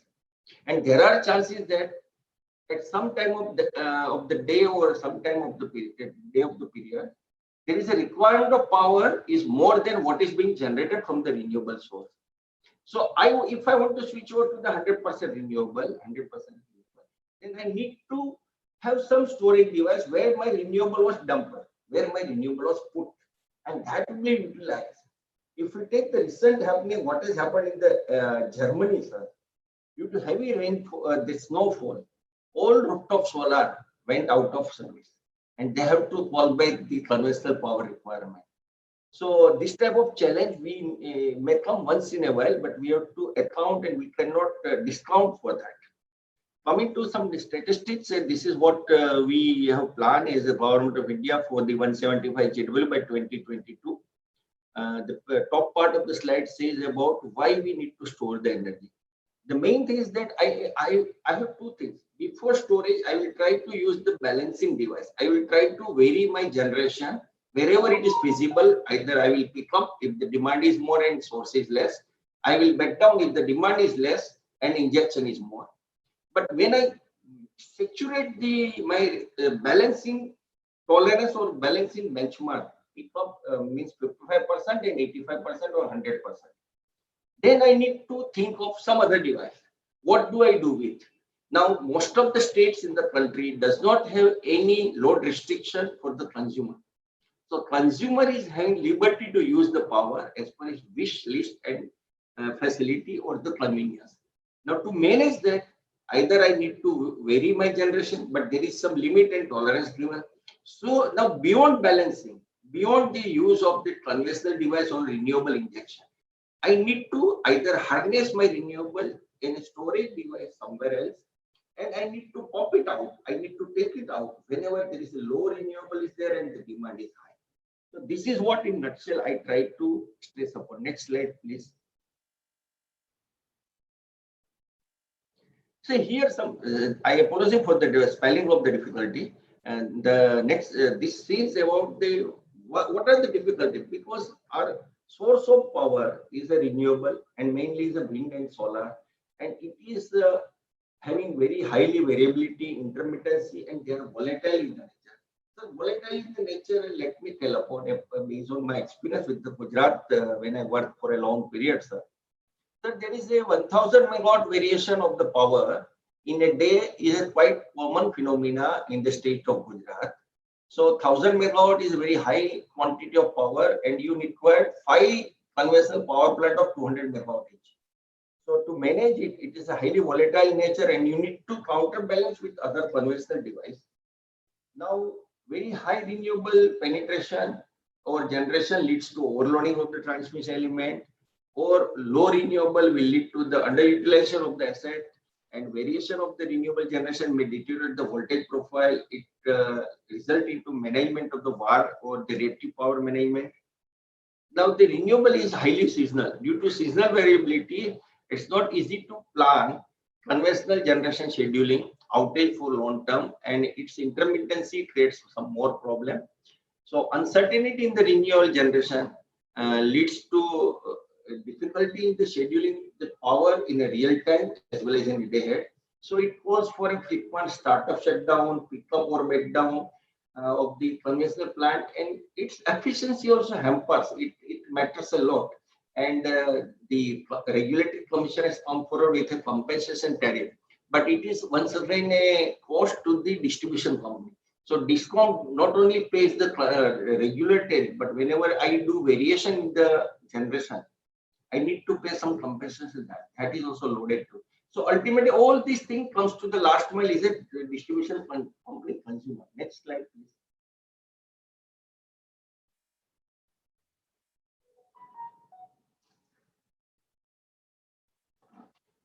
So how do I balance it, and what are the storage method we have? So before we store, let me try to understand what can be done. How do I judge about what shall be the renewable power for tomorrow at morning time, afternoon, or evening time? So the point is that I need to have a precise forecasting mechanism so that I will at least know how much renewable is going to generate tomorrow. And probably all of you know that we have a scheduling mechanism with a 15 minutes time block. So my deviation with respect to 15 minutes time block, I need to pay, am I accountable for payment of penalty? I'm very eager to hear your solution. All these professionals may know a little bit, you know. People... Okay, let us go ahead, sir. Yeah, okay. Next slide, please.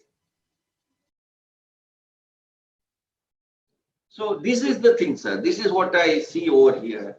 Say, one is the other things are probably academic type, thermal, electrical, capacitor, mechanical, but now pump mode hydrostation is the first and foremost solution.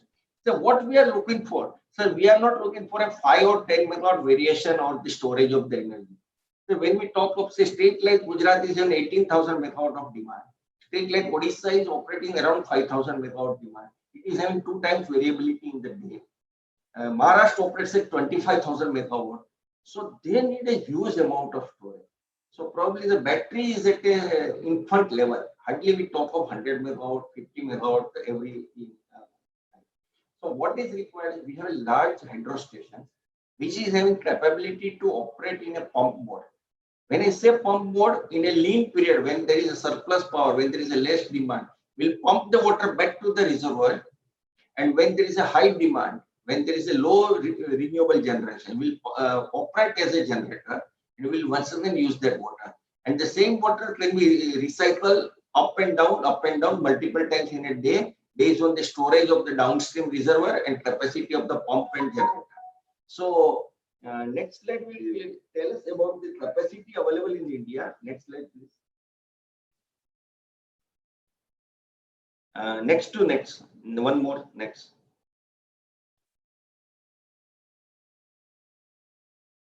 See here, sir, this is just the previous one. Yes, here, sir, the status of the pump mode generation in the country as a whole. We have close to 5,000 megawatt projects in the country. Unfortunately, sir, around 3,500 megawatt projects are not in operation. Including my native state, Gujarat is having 1,440 megawatt pump storage. Gujarat is highly renewable rich state. It is a wide variety of requirement of power and wide variety of renewable variation. Though we are not in a position to put them in service. And this is not working. I say it is built properly. Due to various administrative reasons, these are not in service.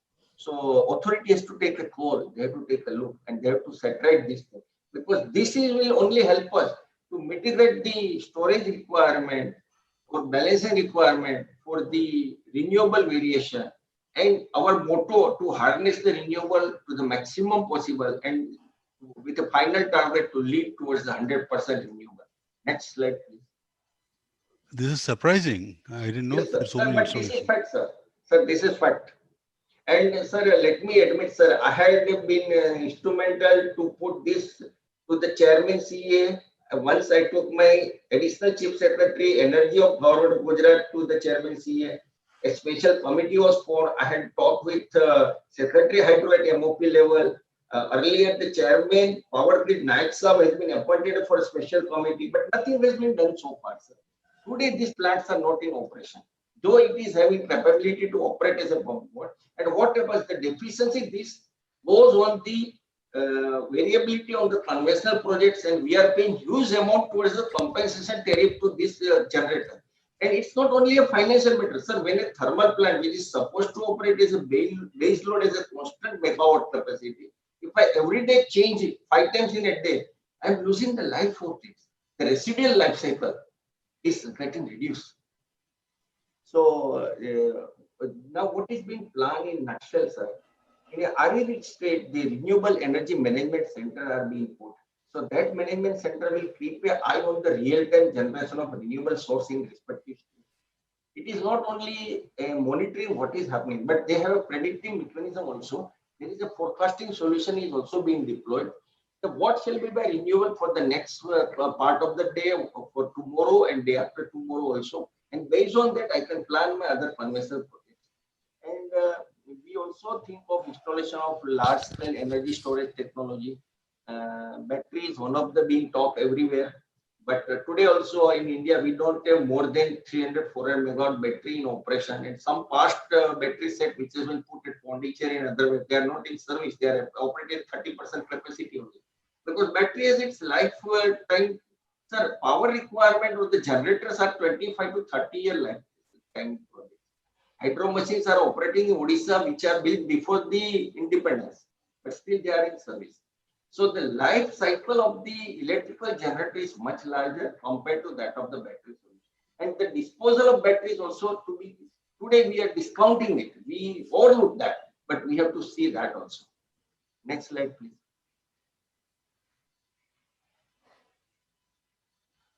This is some various storage option. What can be the capacity, which will discharge time, charge time, how many cycles you can do in a day, This is optimally put a table and at what efficiency level it operates. Next slide. This is one energy regulation for the green city transport, how we manage all the sources, how we rotate the as a hub. Next slide, please. So this area is something totally, what you're talking about is totally your domain. Sir, this area we need, because first we should admit that, sir, we are planning 175 GW renewable. We know that this is an imbalanced generation, but we are not planning balancing, sir. Sir, we know that, and even though we have missed the bus, we are not trying to catch it also. No, this has to go up your hierarchy. The ISGF must do. There are two things you may have missed I have here. put into all levels, sir. All seniors knows this very well. And my just probably strong argument and my comment on that also. So, sir, I come back to the topic, sir. These are certain things that moving power packet is one of the alternatives. Means you have moving storage device which can be transported at any part of the city for a temporary small plugging to the deficit area, and vehicle to the grid, central hub, fuel bank, hydrogen fuel bank, government support, etc. Next slide. That will be the last slide only. So point is that, sir, we can go for 100% renewable. The potential lies with the country, and technology-wise, we have no issue at all. But with respect to requirement of power and generation of power to counterbalance the excess generation of renewable to be stored in a proper device and to be harnessed whenever there is a less renewable generation take place or my demand exceeds certain capacity. So optimal mix of that, and it has to be studied case by case, discom by discom. Because what happens, sir? If we see the nutshell, India as a whole, there is no issue. But the payment and the transaction and the deviation is accounted by discom level, by the state level. Suppose in a region I am self-reliant, but my accountability is a state level, at a discom level. So at that time, I need to harness the resource within my distribution company, within my state, and I have to plug it in such a way that my transaction does not generate any deviation with respect to interstate grid, and I optimally remains in a balanced condition. I think I am done with what I intend to say. I seek some question, if any, or today. Yeah, this is very educative for us. All the rest of them are on the distribution side. I mean, beyond distribution, they are in the actually near the charging, and you are from the other side. But I just want to point out a couple of things I've heard, just to talk to you, nothing more than that. One is that in Germany, the kind of thing they're trying to do, this is what I hear, is to use the excess renewables, create hydrogen, pump it somewhere else, store it, use it when you want. So that's what they're doing there. And in other places like UK, one hear about a novel kind of electrochemical storage, which is iron zinc, which are large containers like, the shipping containers. They just carry it and put somewhere. Weight is not a consideration. Liquid, this electrolyte is water based, very cheap. It is not very energy dense, but it will remain there as long as your power plant is required 50 years, 100 years, it will remain there. And in a thing I heard about them, they're looking at India. So if you're looking, at the pumped hydro storage, certainly. Then in case it's electrochemical, it is not lithium-ion battery. That doesn't work, or any other stuff we talk about. We have to go at something like this cheap and bulk, You go and plant it there, it remains there, and it's not touched for years together. So it's interesting, but everybody else is talking something else. So you're from the other end. But I have to ask you one question. See, I will supplement one or two sentences. Yeah. Things are very true for the European country. I have been visiting them also, sir. The point is that cost to serve. Sir, they are ready to pay 20 cents per unit. 20 cents of the euro per unit is the rate over there. So here we can't afford to pay that. So we have to see this. Sir, their transmission line cost, infrastructure, they lay the infrastructure like anything. And they can, even, sir, I have been told that there is a negative pricing. If the renewable is more and if I consume beyond certain limit, then I will be paid back for the additional consumption. I have not to pay to the company or a licensee, but I will be earning some money. So that type of concept prevails there, but they are a highly rich country, sir. Here, when I talk, this low cost bulk storage battery link I'll send you. But I want to ask you a question. Lithium ion, sir. Not lithium ion. Lithium ion is impossible. That's like it's only for frequency kind of a thing. But this iron zinc system or something, I'll just send you that. Right. Right. Now, want to ask you a question. Sir. See, but the kind of a storage I expected was different. If it was an electrochemical DC storage, then it would be so nice, for the electric vehicles. The best way to charge is to provide DC power. So I was wondering, is there a way sometime in the future you can think about a distribution meant for transportation that is actually in DC form, instead of converting and missing efficiencies, well, that's something you have to think about. I think I'll open the thing for discussion, and please keep in mind there are two kinds of infrastructure when you talk about charging. One, you are in a tearing hurry, you want to charge and get out. You want the largest kind of drop possible. The other, you're okay to charge in an hour, you have enough thing, you're topping up most of the time.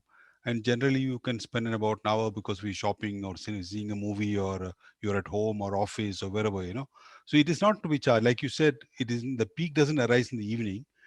People are sitting somewhere or the other. The idea is we should have an infrastructure, a parallel infrastructure, where the parking of a car, electric vehicle, means you connect to something. You park and connect. Correct. I will add a line to that, sir. If we take the case of business houses or the industries or the factories, sir, generally when we reach to the factories, it's 9:30, 10 o'clock, and I leave by 5:36. So during that time, if the factory has a DC solar rooftop or solar PV, and it is DC to DC directly charging to the car, and if it is a complimentary or a token price to the employees, then this can be short, and it will have a lot of advantage, sir. The conversion efficiency loss is not take place here because it is DC to DC directly charging, and the enough slow charger will also work, and enough time is also there for parking the vehicle during the office hours, and it will reduce the stress on the disco when the person reaches to his home. His car is fully charged, and tomorrow morning when he come back to the office, it is available with something, sir. Absolutely, it's an ideal thing. I hope people will take it up. This is fine. So the panelists, do you have any questions or you want to talk to each other? We can spare about 10 minutes to do that. So maybe all of you can just kind of open up your mics and, and I think there are a couple of people still, there are still 18. Oh, no, only there are 10 people. That means basically we are there. We can talk to each other.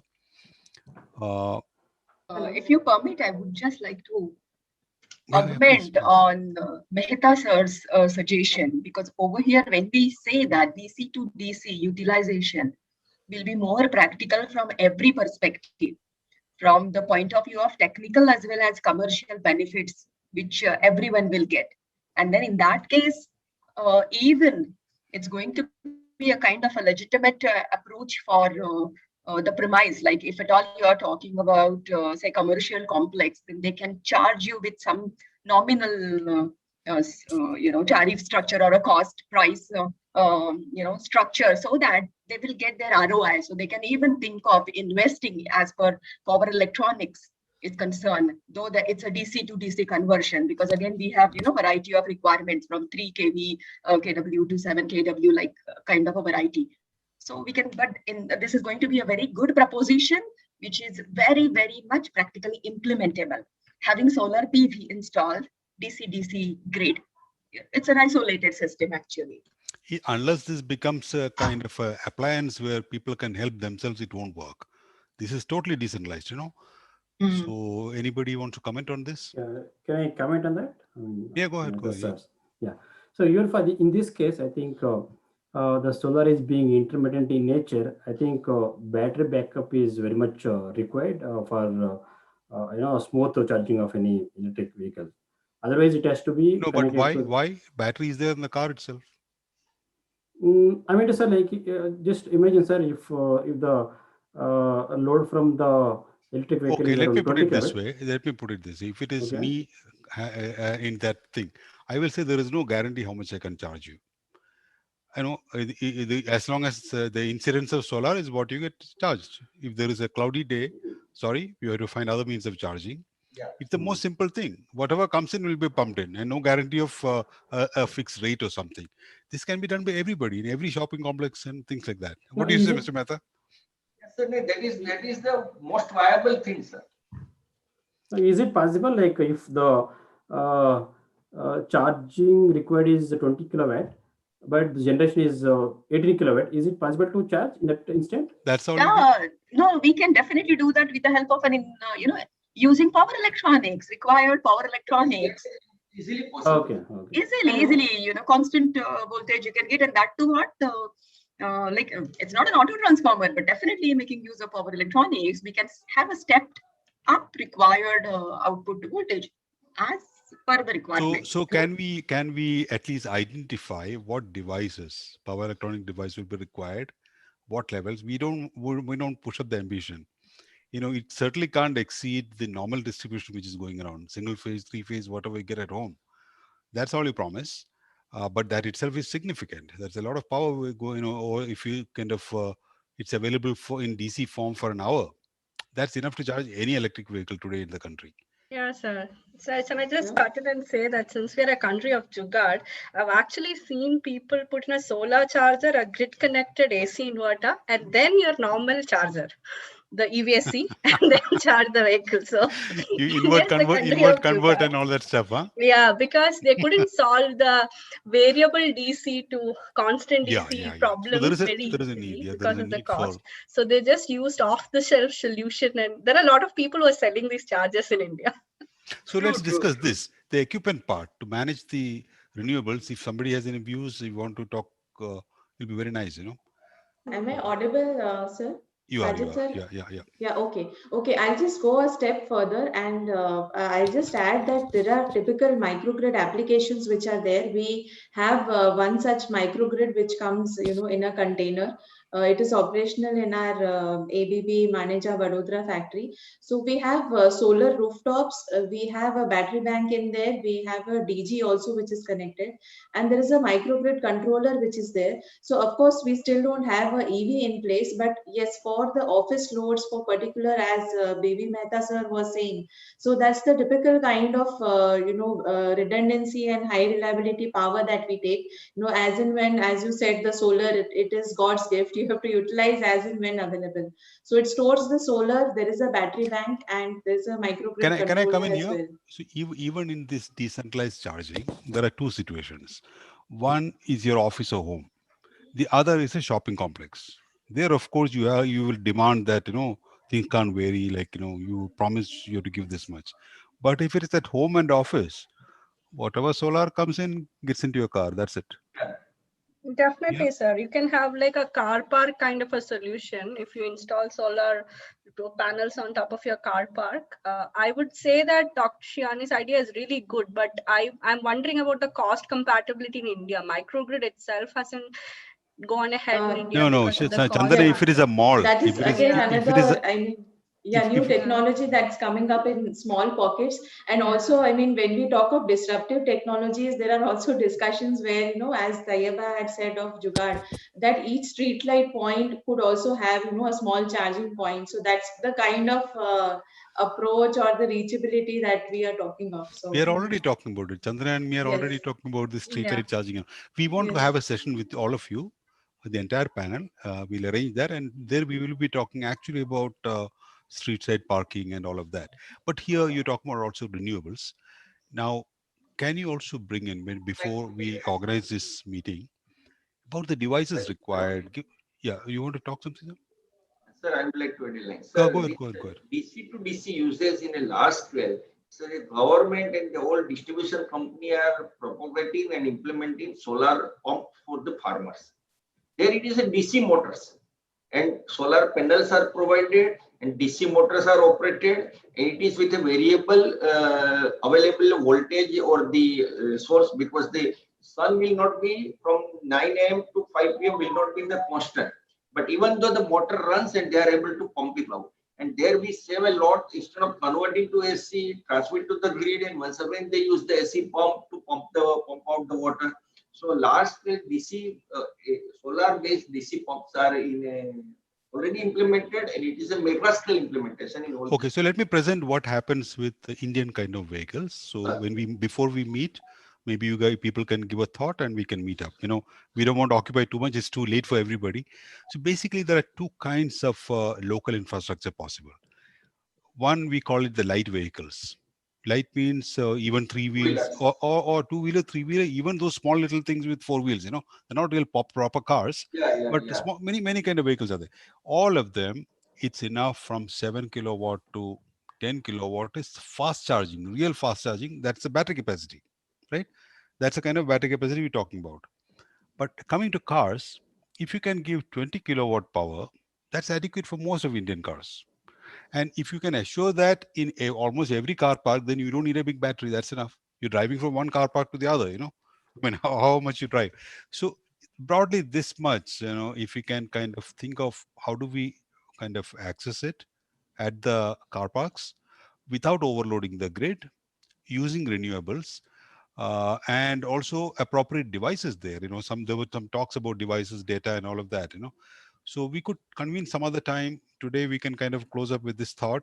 I will request Bala. Are you there, Bala? Sajid sir, can I add one quick Please, point? please If go ahead. it's Go okay? ahead. Go ahead. Yeah. Yeah, okay, it will just be the last point from my side. So I'm also the executive member of Skill Council of India, where we discuss a lot on, you know, how the work packages or the qualification package for the new manpower to come.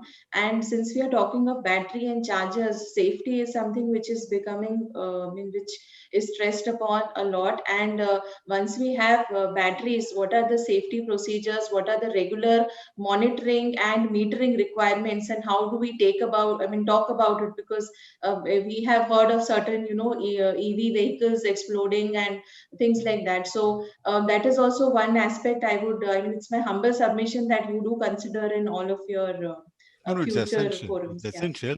We need appliances which can be ordered over Amazon maybe, or the government e-marketing place, but it can be installed only by a qualified engineer who or a skilled person who you would have,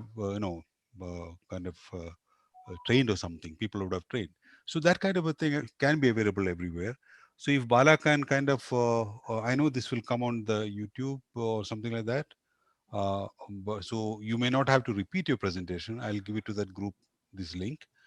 Once they see it, we can all get together and have a discussion on key things, and we will be able to move things, because I'm the BIS standard. I'm also in DST. And anything decentralized, we'll try to push it, because the other model seems to have not taken off. The charging station, but at least I don't see anything anywhere. You know, if you people have seen a charging station, you're lucky, I think. So any In Pune we have, sir. In yeah. Pune we have. How far Because, from you your know, we house? have How far from no, your it's house far. or office? How So far it's from for a where you bus. are? It's a bus depot. It's there for a bus depot under PML. Yeah, because they No, need to get imagine if you have a vehicle. Do you visualize going to that particular place and charging wherever you saw no that? ways, no ways. Then of course I need to be there having something, a possible, place in my parking itself, or Yeah, that utility remains a zone. problem. That's a big problem. But Dr. Surekha, I mean, this is what, you know, my counterparts from Spain and Singapore, they sent me screenshots of the app that they can view. You know, this is the location, Singapore Zoo. These are the number of chargers. This is the waiting line available. So, So sir, let ultimately, me tell you what is happening outside. Tesla supercharger we hear about a lot, right?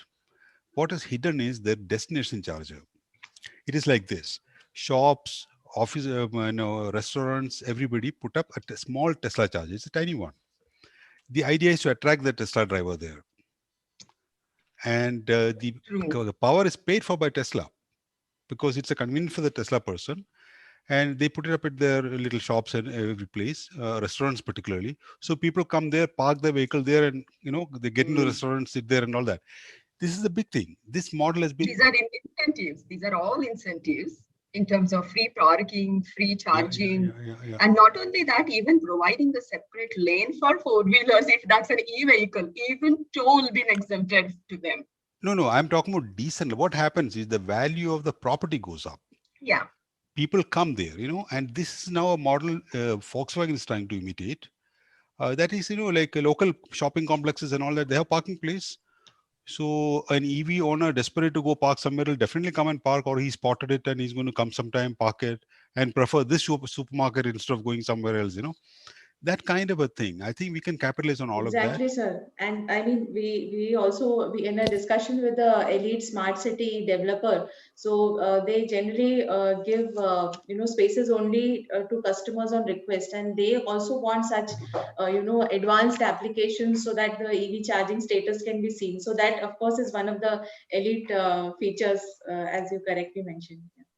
Yeah, but we will have it everywhere on the streets. So let's convene again. Bala, if you are there, hopefully you can collect all the email addresses and give it to me sometime. Sure, sir, I will do. Great. It's been a great session and it's rather late. It's nearly 8. Thank you very much, happy sir. to. Thank you sir. very much. Thank you very much, sir. Yeah, happy to meet you all. Happy to meet all of you. I'm like Sajid sir and I've been having these conversations for a while. It's great to see that all of us have a similar thought. Chandana, why We don't are you doing the best learning Chandana, today. why don't you interview all of them one by one? Yeah. Including Tayyiba, she's got a magazine. Oh, great. Yeah, Chandana, we are AAA are very vocal about the charging. We don't want EVs to be treated like petrol pump kind of solution. We are very vocal about it. We consider EV as a grid resource, and I think we No, have but you got 5 people to interview now, Yes, Yeah, yes, I'll be great. definitely very happy to share what's happening in Pune from data-centric point of view. Definitely, let's catch up. Like always, ready to talk because this is a great way to connect, and this is brilliant. So then, can you convene this thing? Because Yes, what definitely. Bala, can you hand me over everybody's email ID? I will coordinate for this. Yeah, and you know what is in my mind? Yeah. WRI team. Yes. Okay. Okay. All right. Bye-bye. So I'm All closing. right. Yeah. Thank Bala, you. it's been a great session. Thanks a lot. Thanks. All right. Thanks a lot, Thank sir. you, everyone. Lovely interactions. Thank you. Bye. Thank you, sir. Thank you, Shivani. Thank you, Mehta sir. Sir, Shivani madam, 2018, thank you I very attended that conference and the same pumped hydro concern was raised by you. I remember it. I have nothing more Very to say. correctly. Mehta sir, I have worked very closely with SLDC Kadwa. Mehta sir, during the span of 2006 to 2012, during that span of ABT, I have worked very closely with State Load Dispatch Center Kadwa. And there are a couple of things as per predictive analytics is concerned, we could able to hand over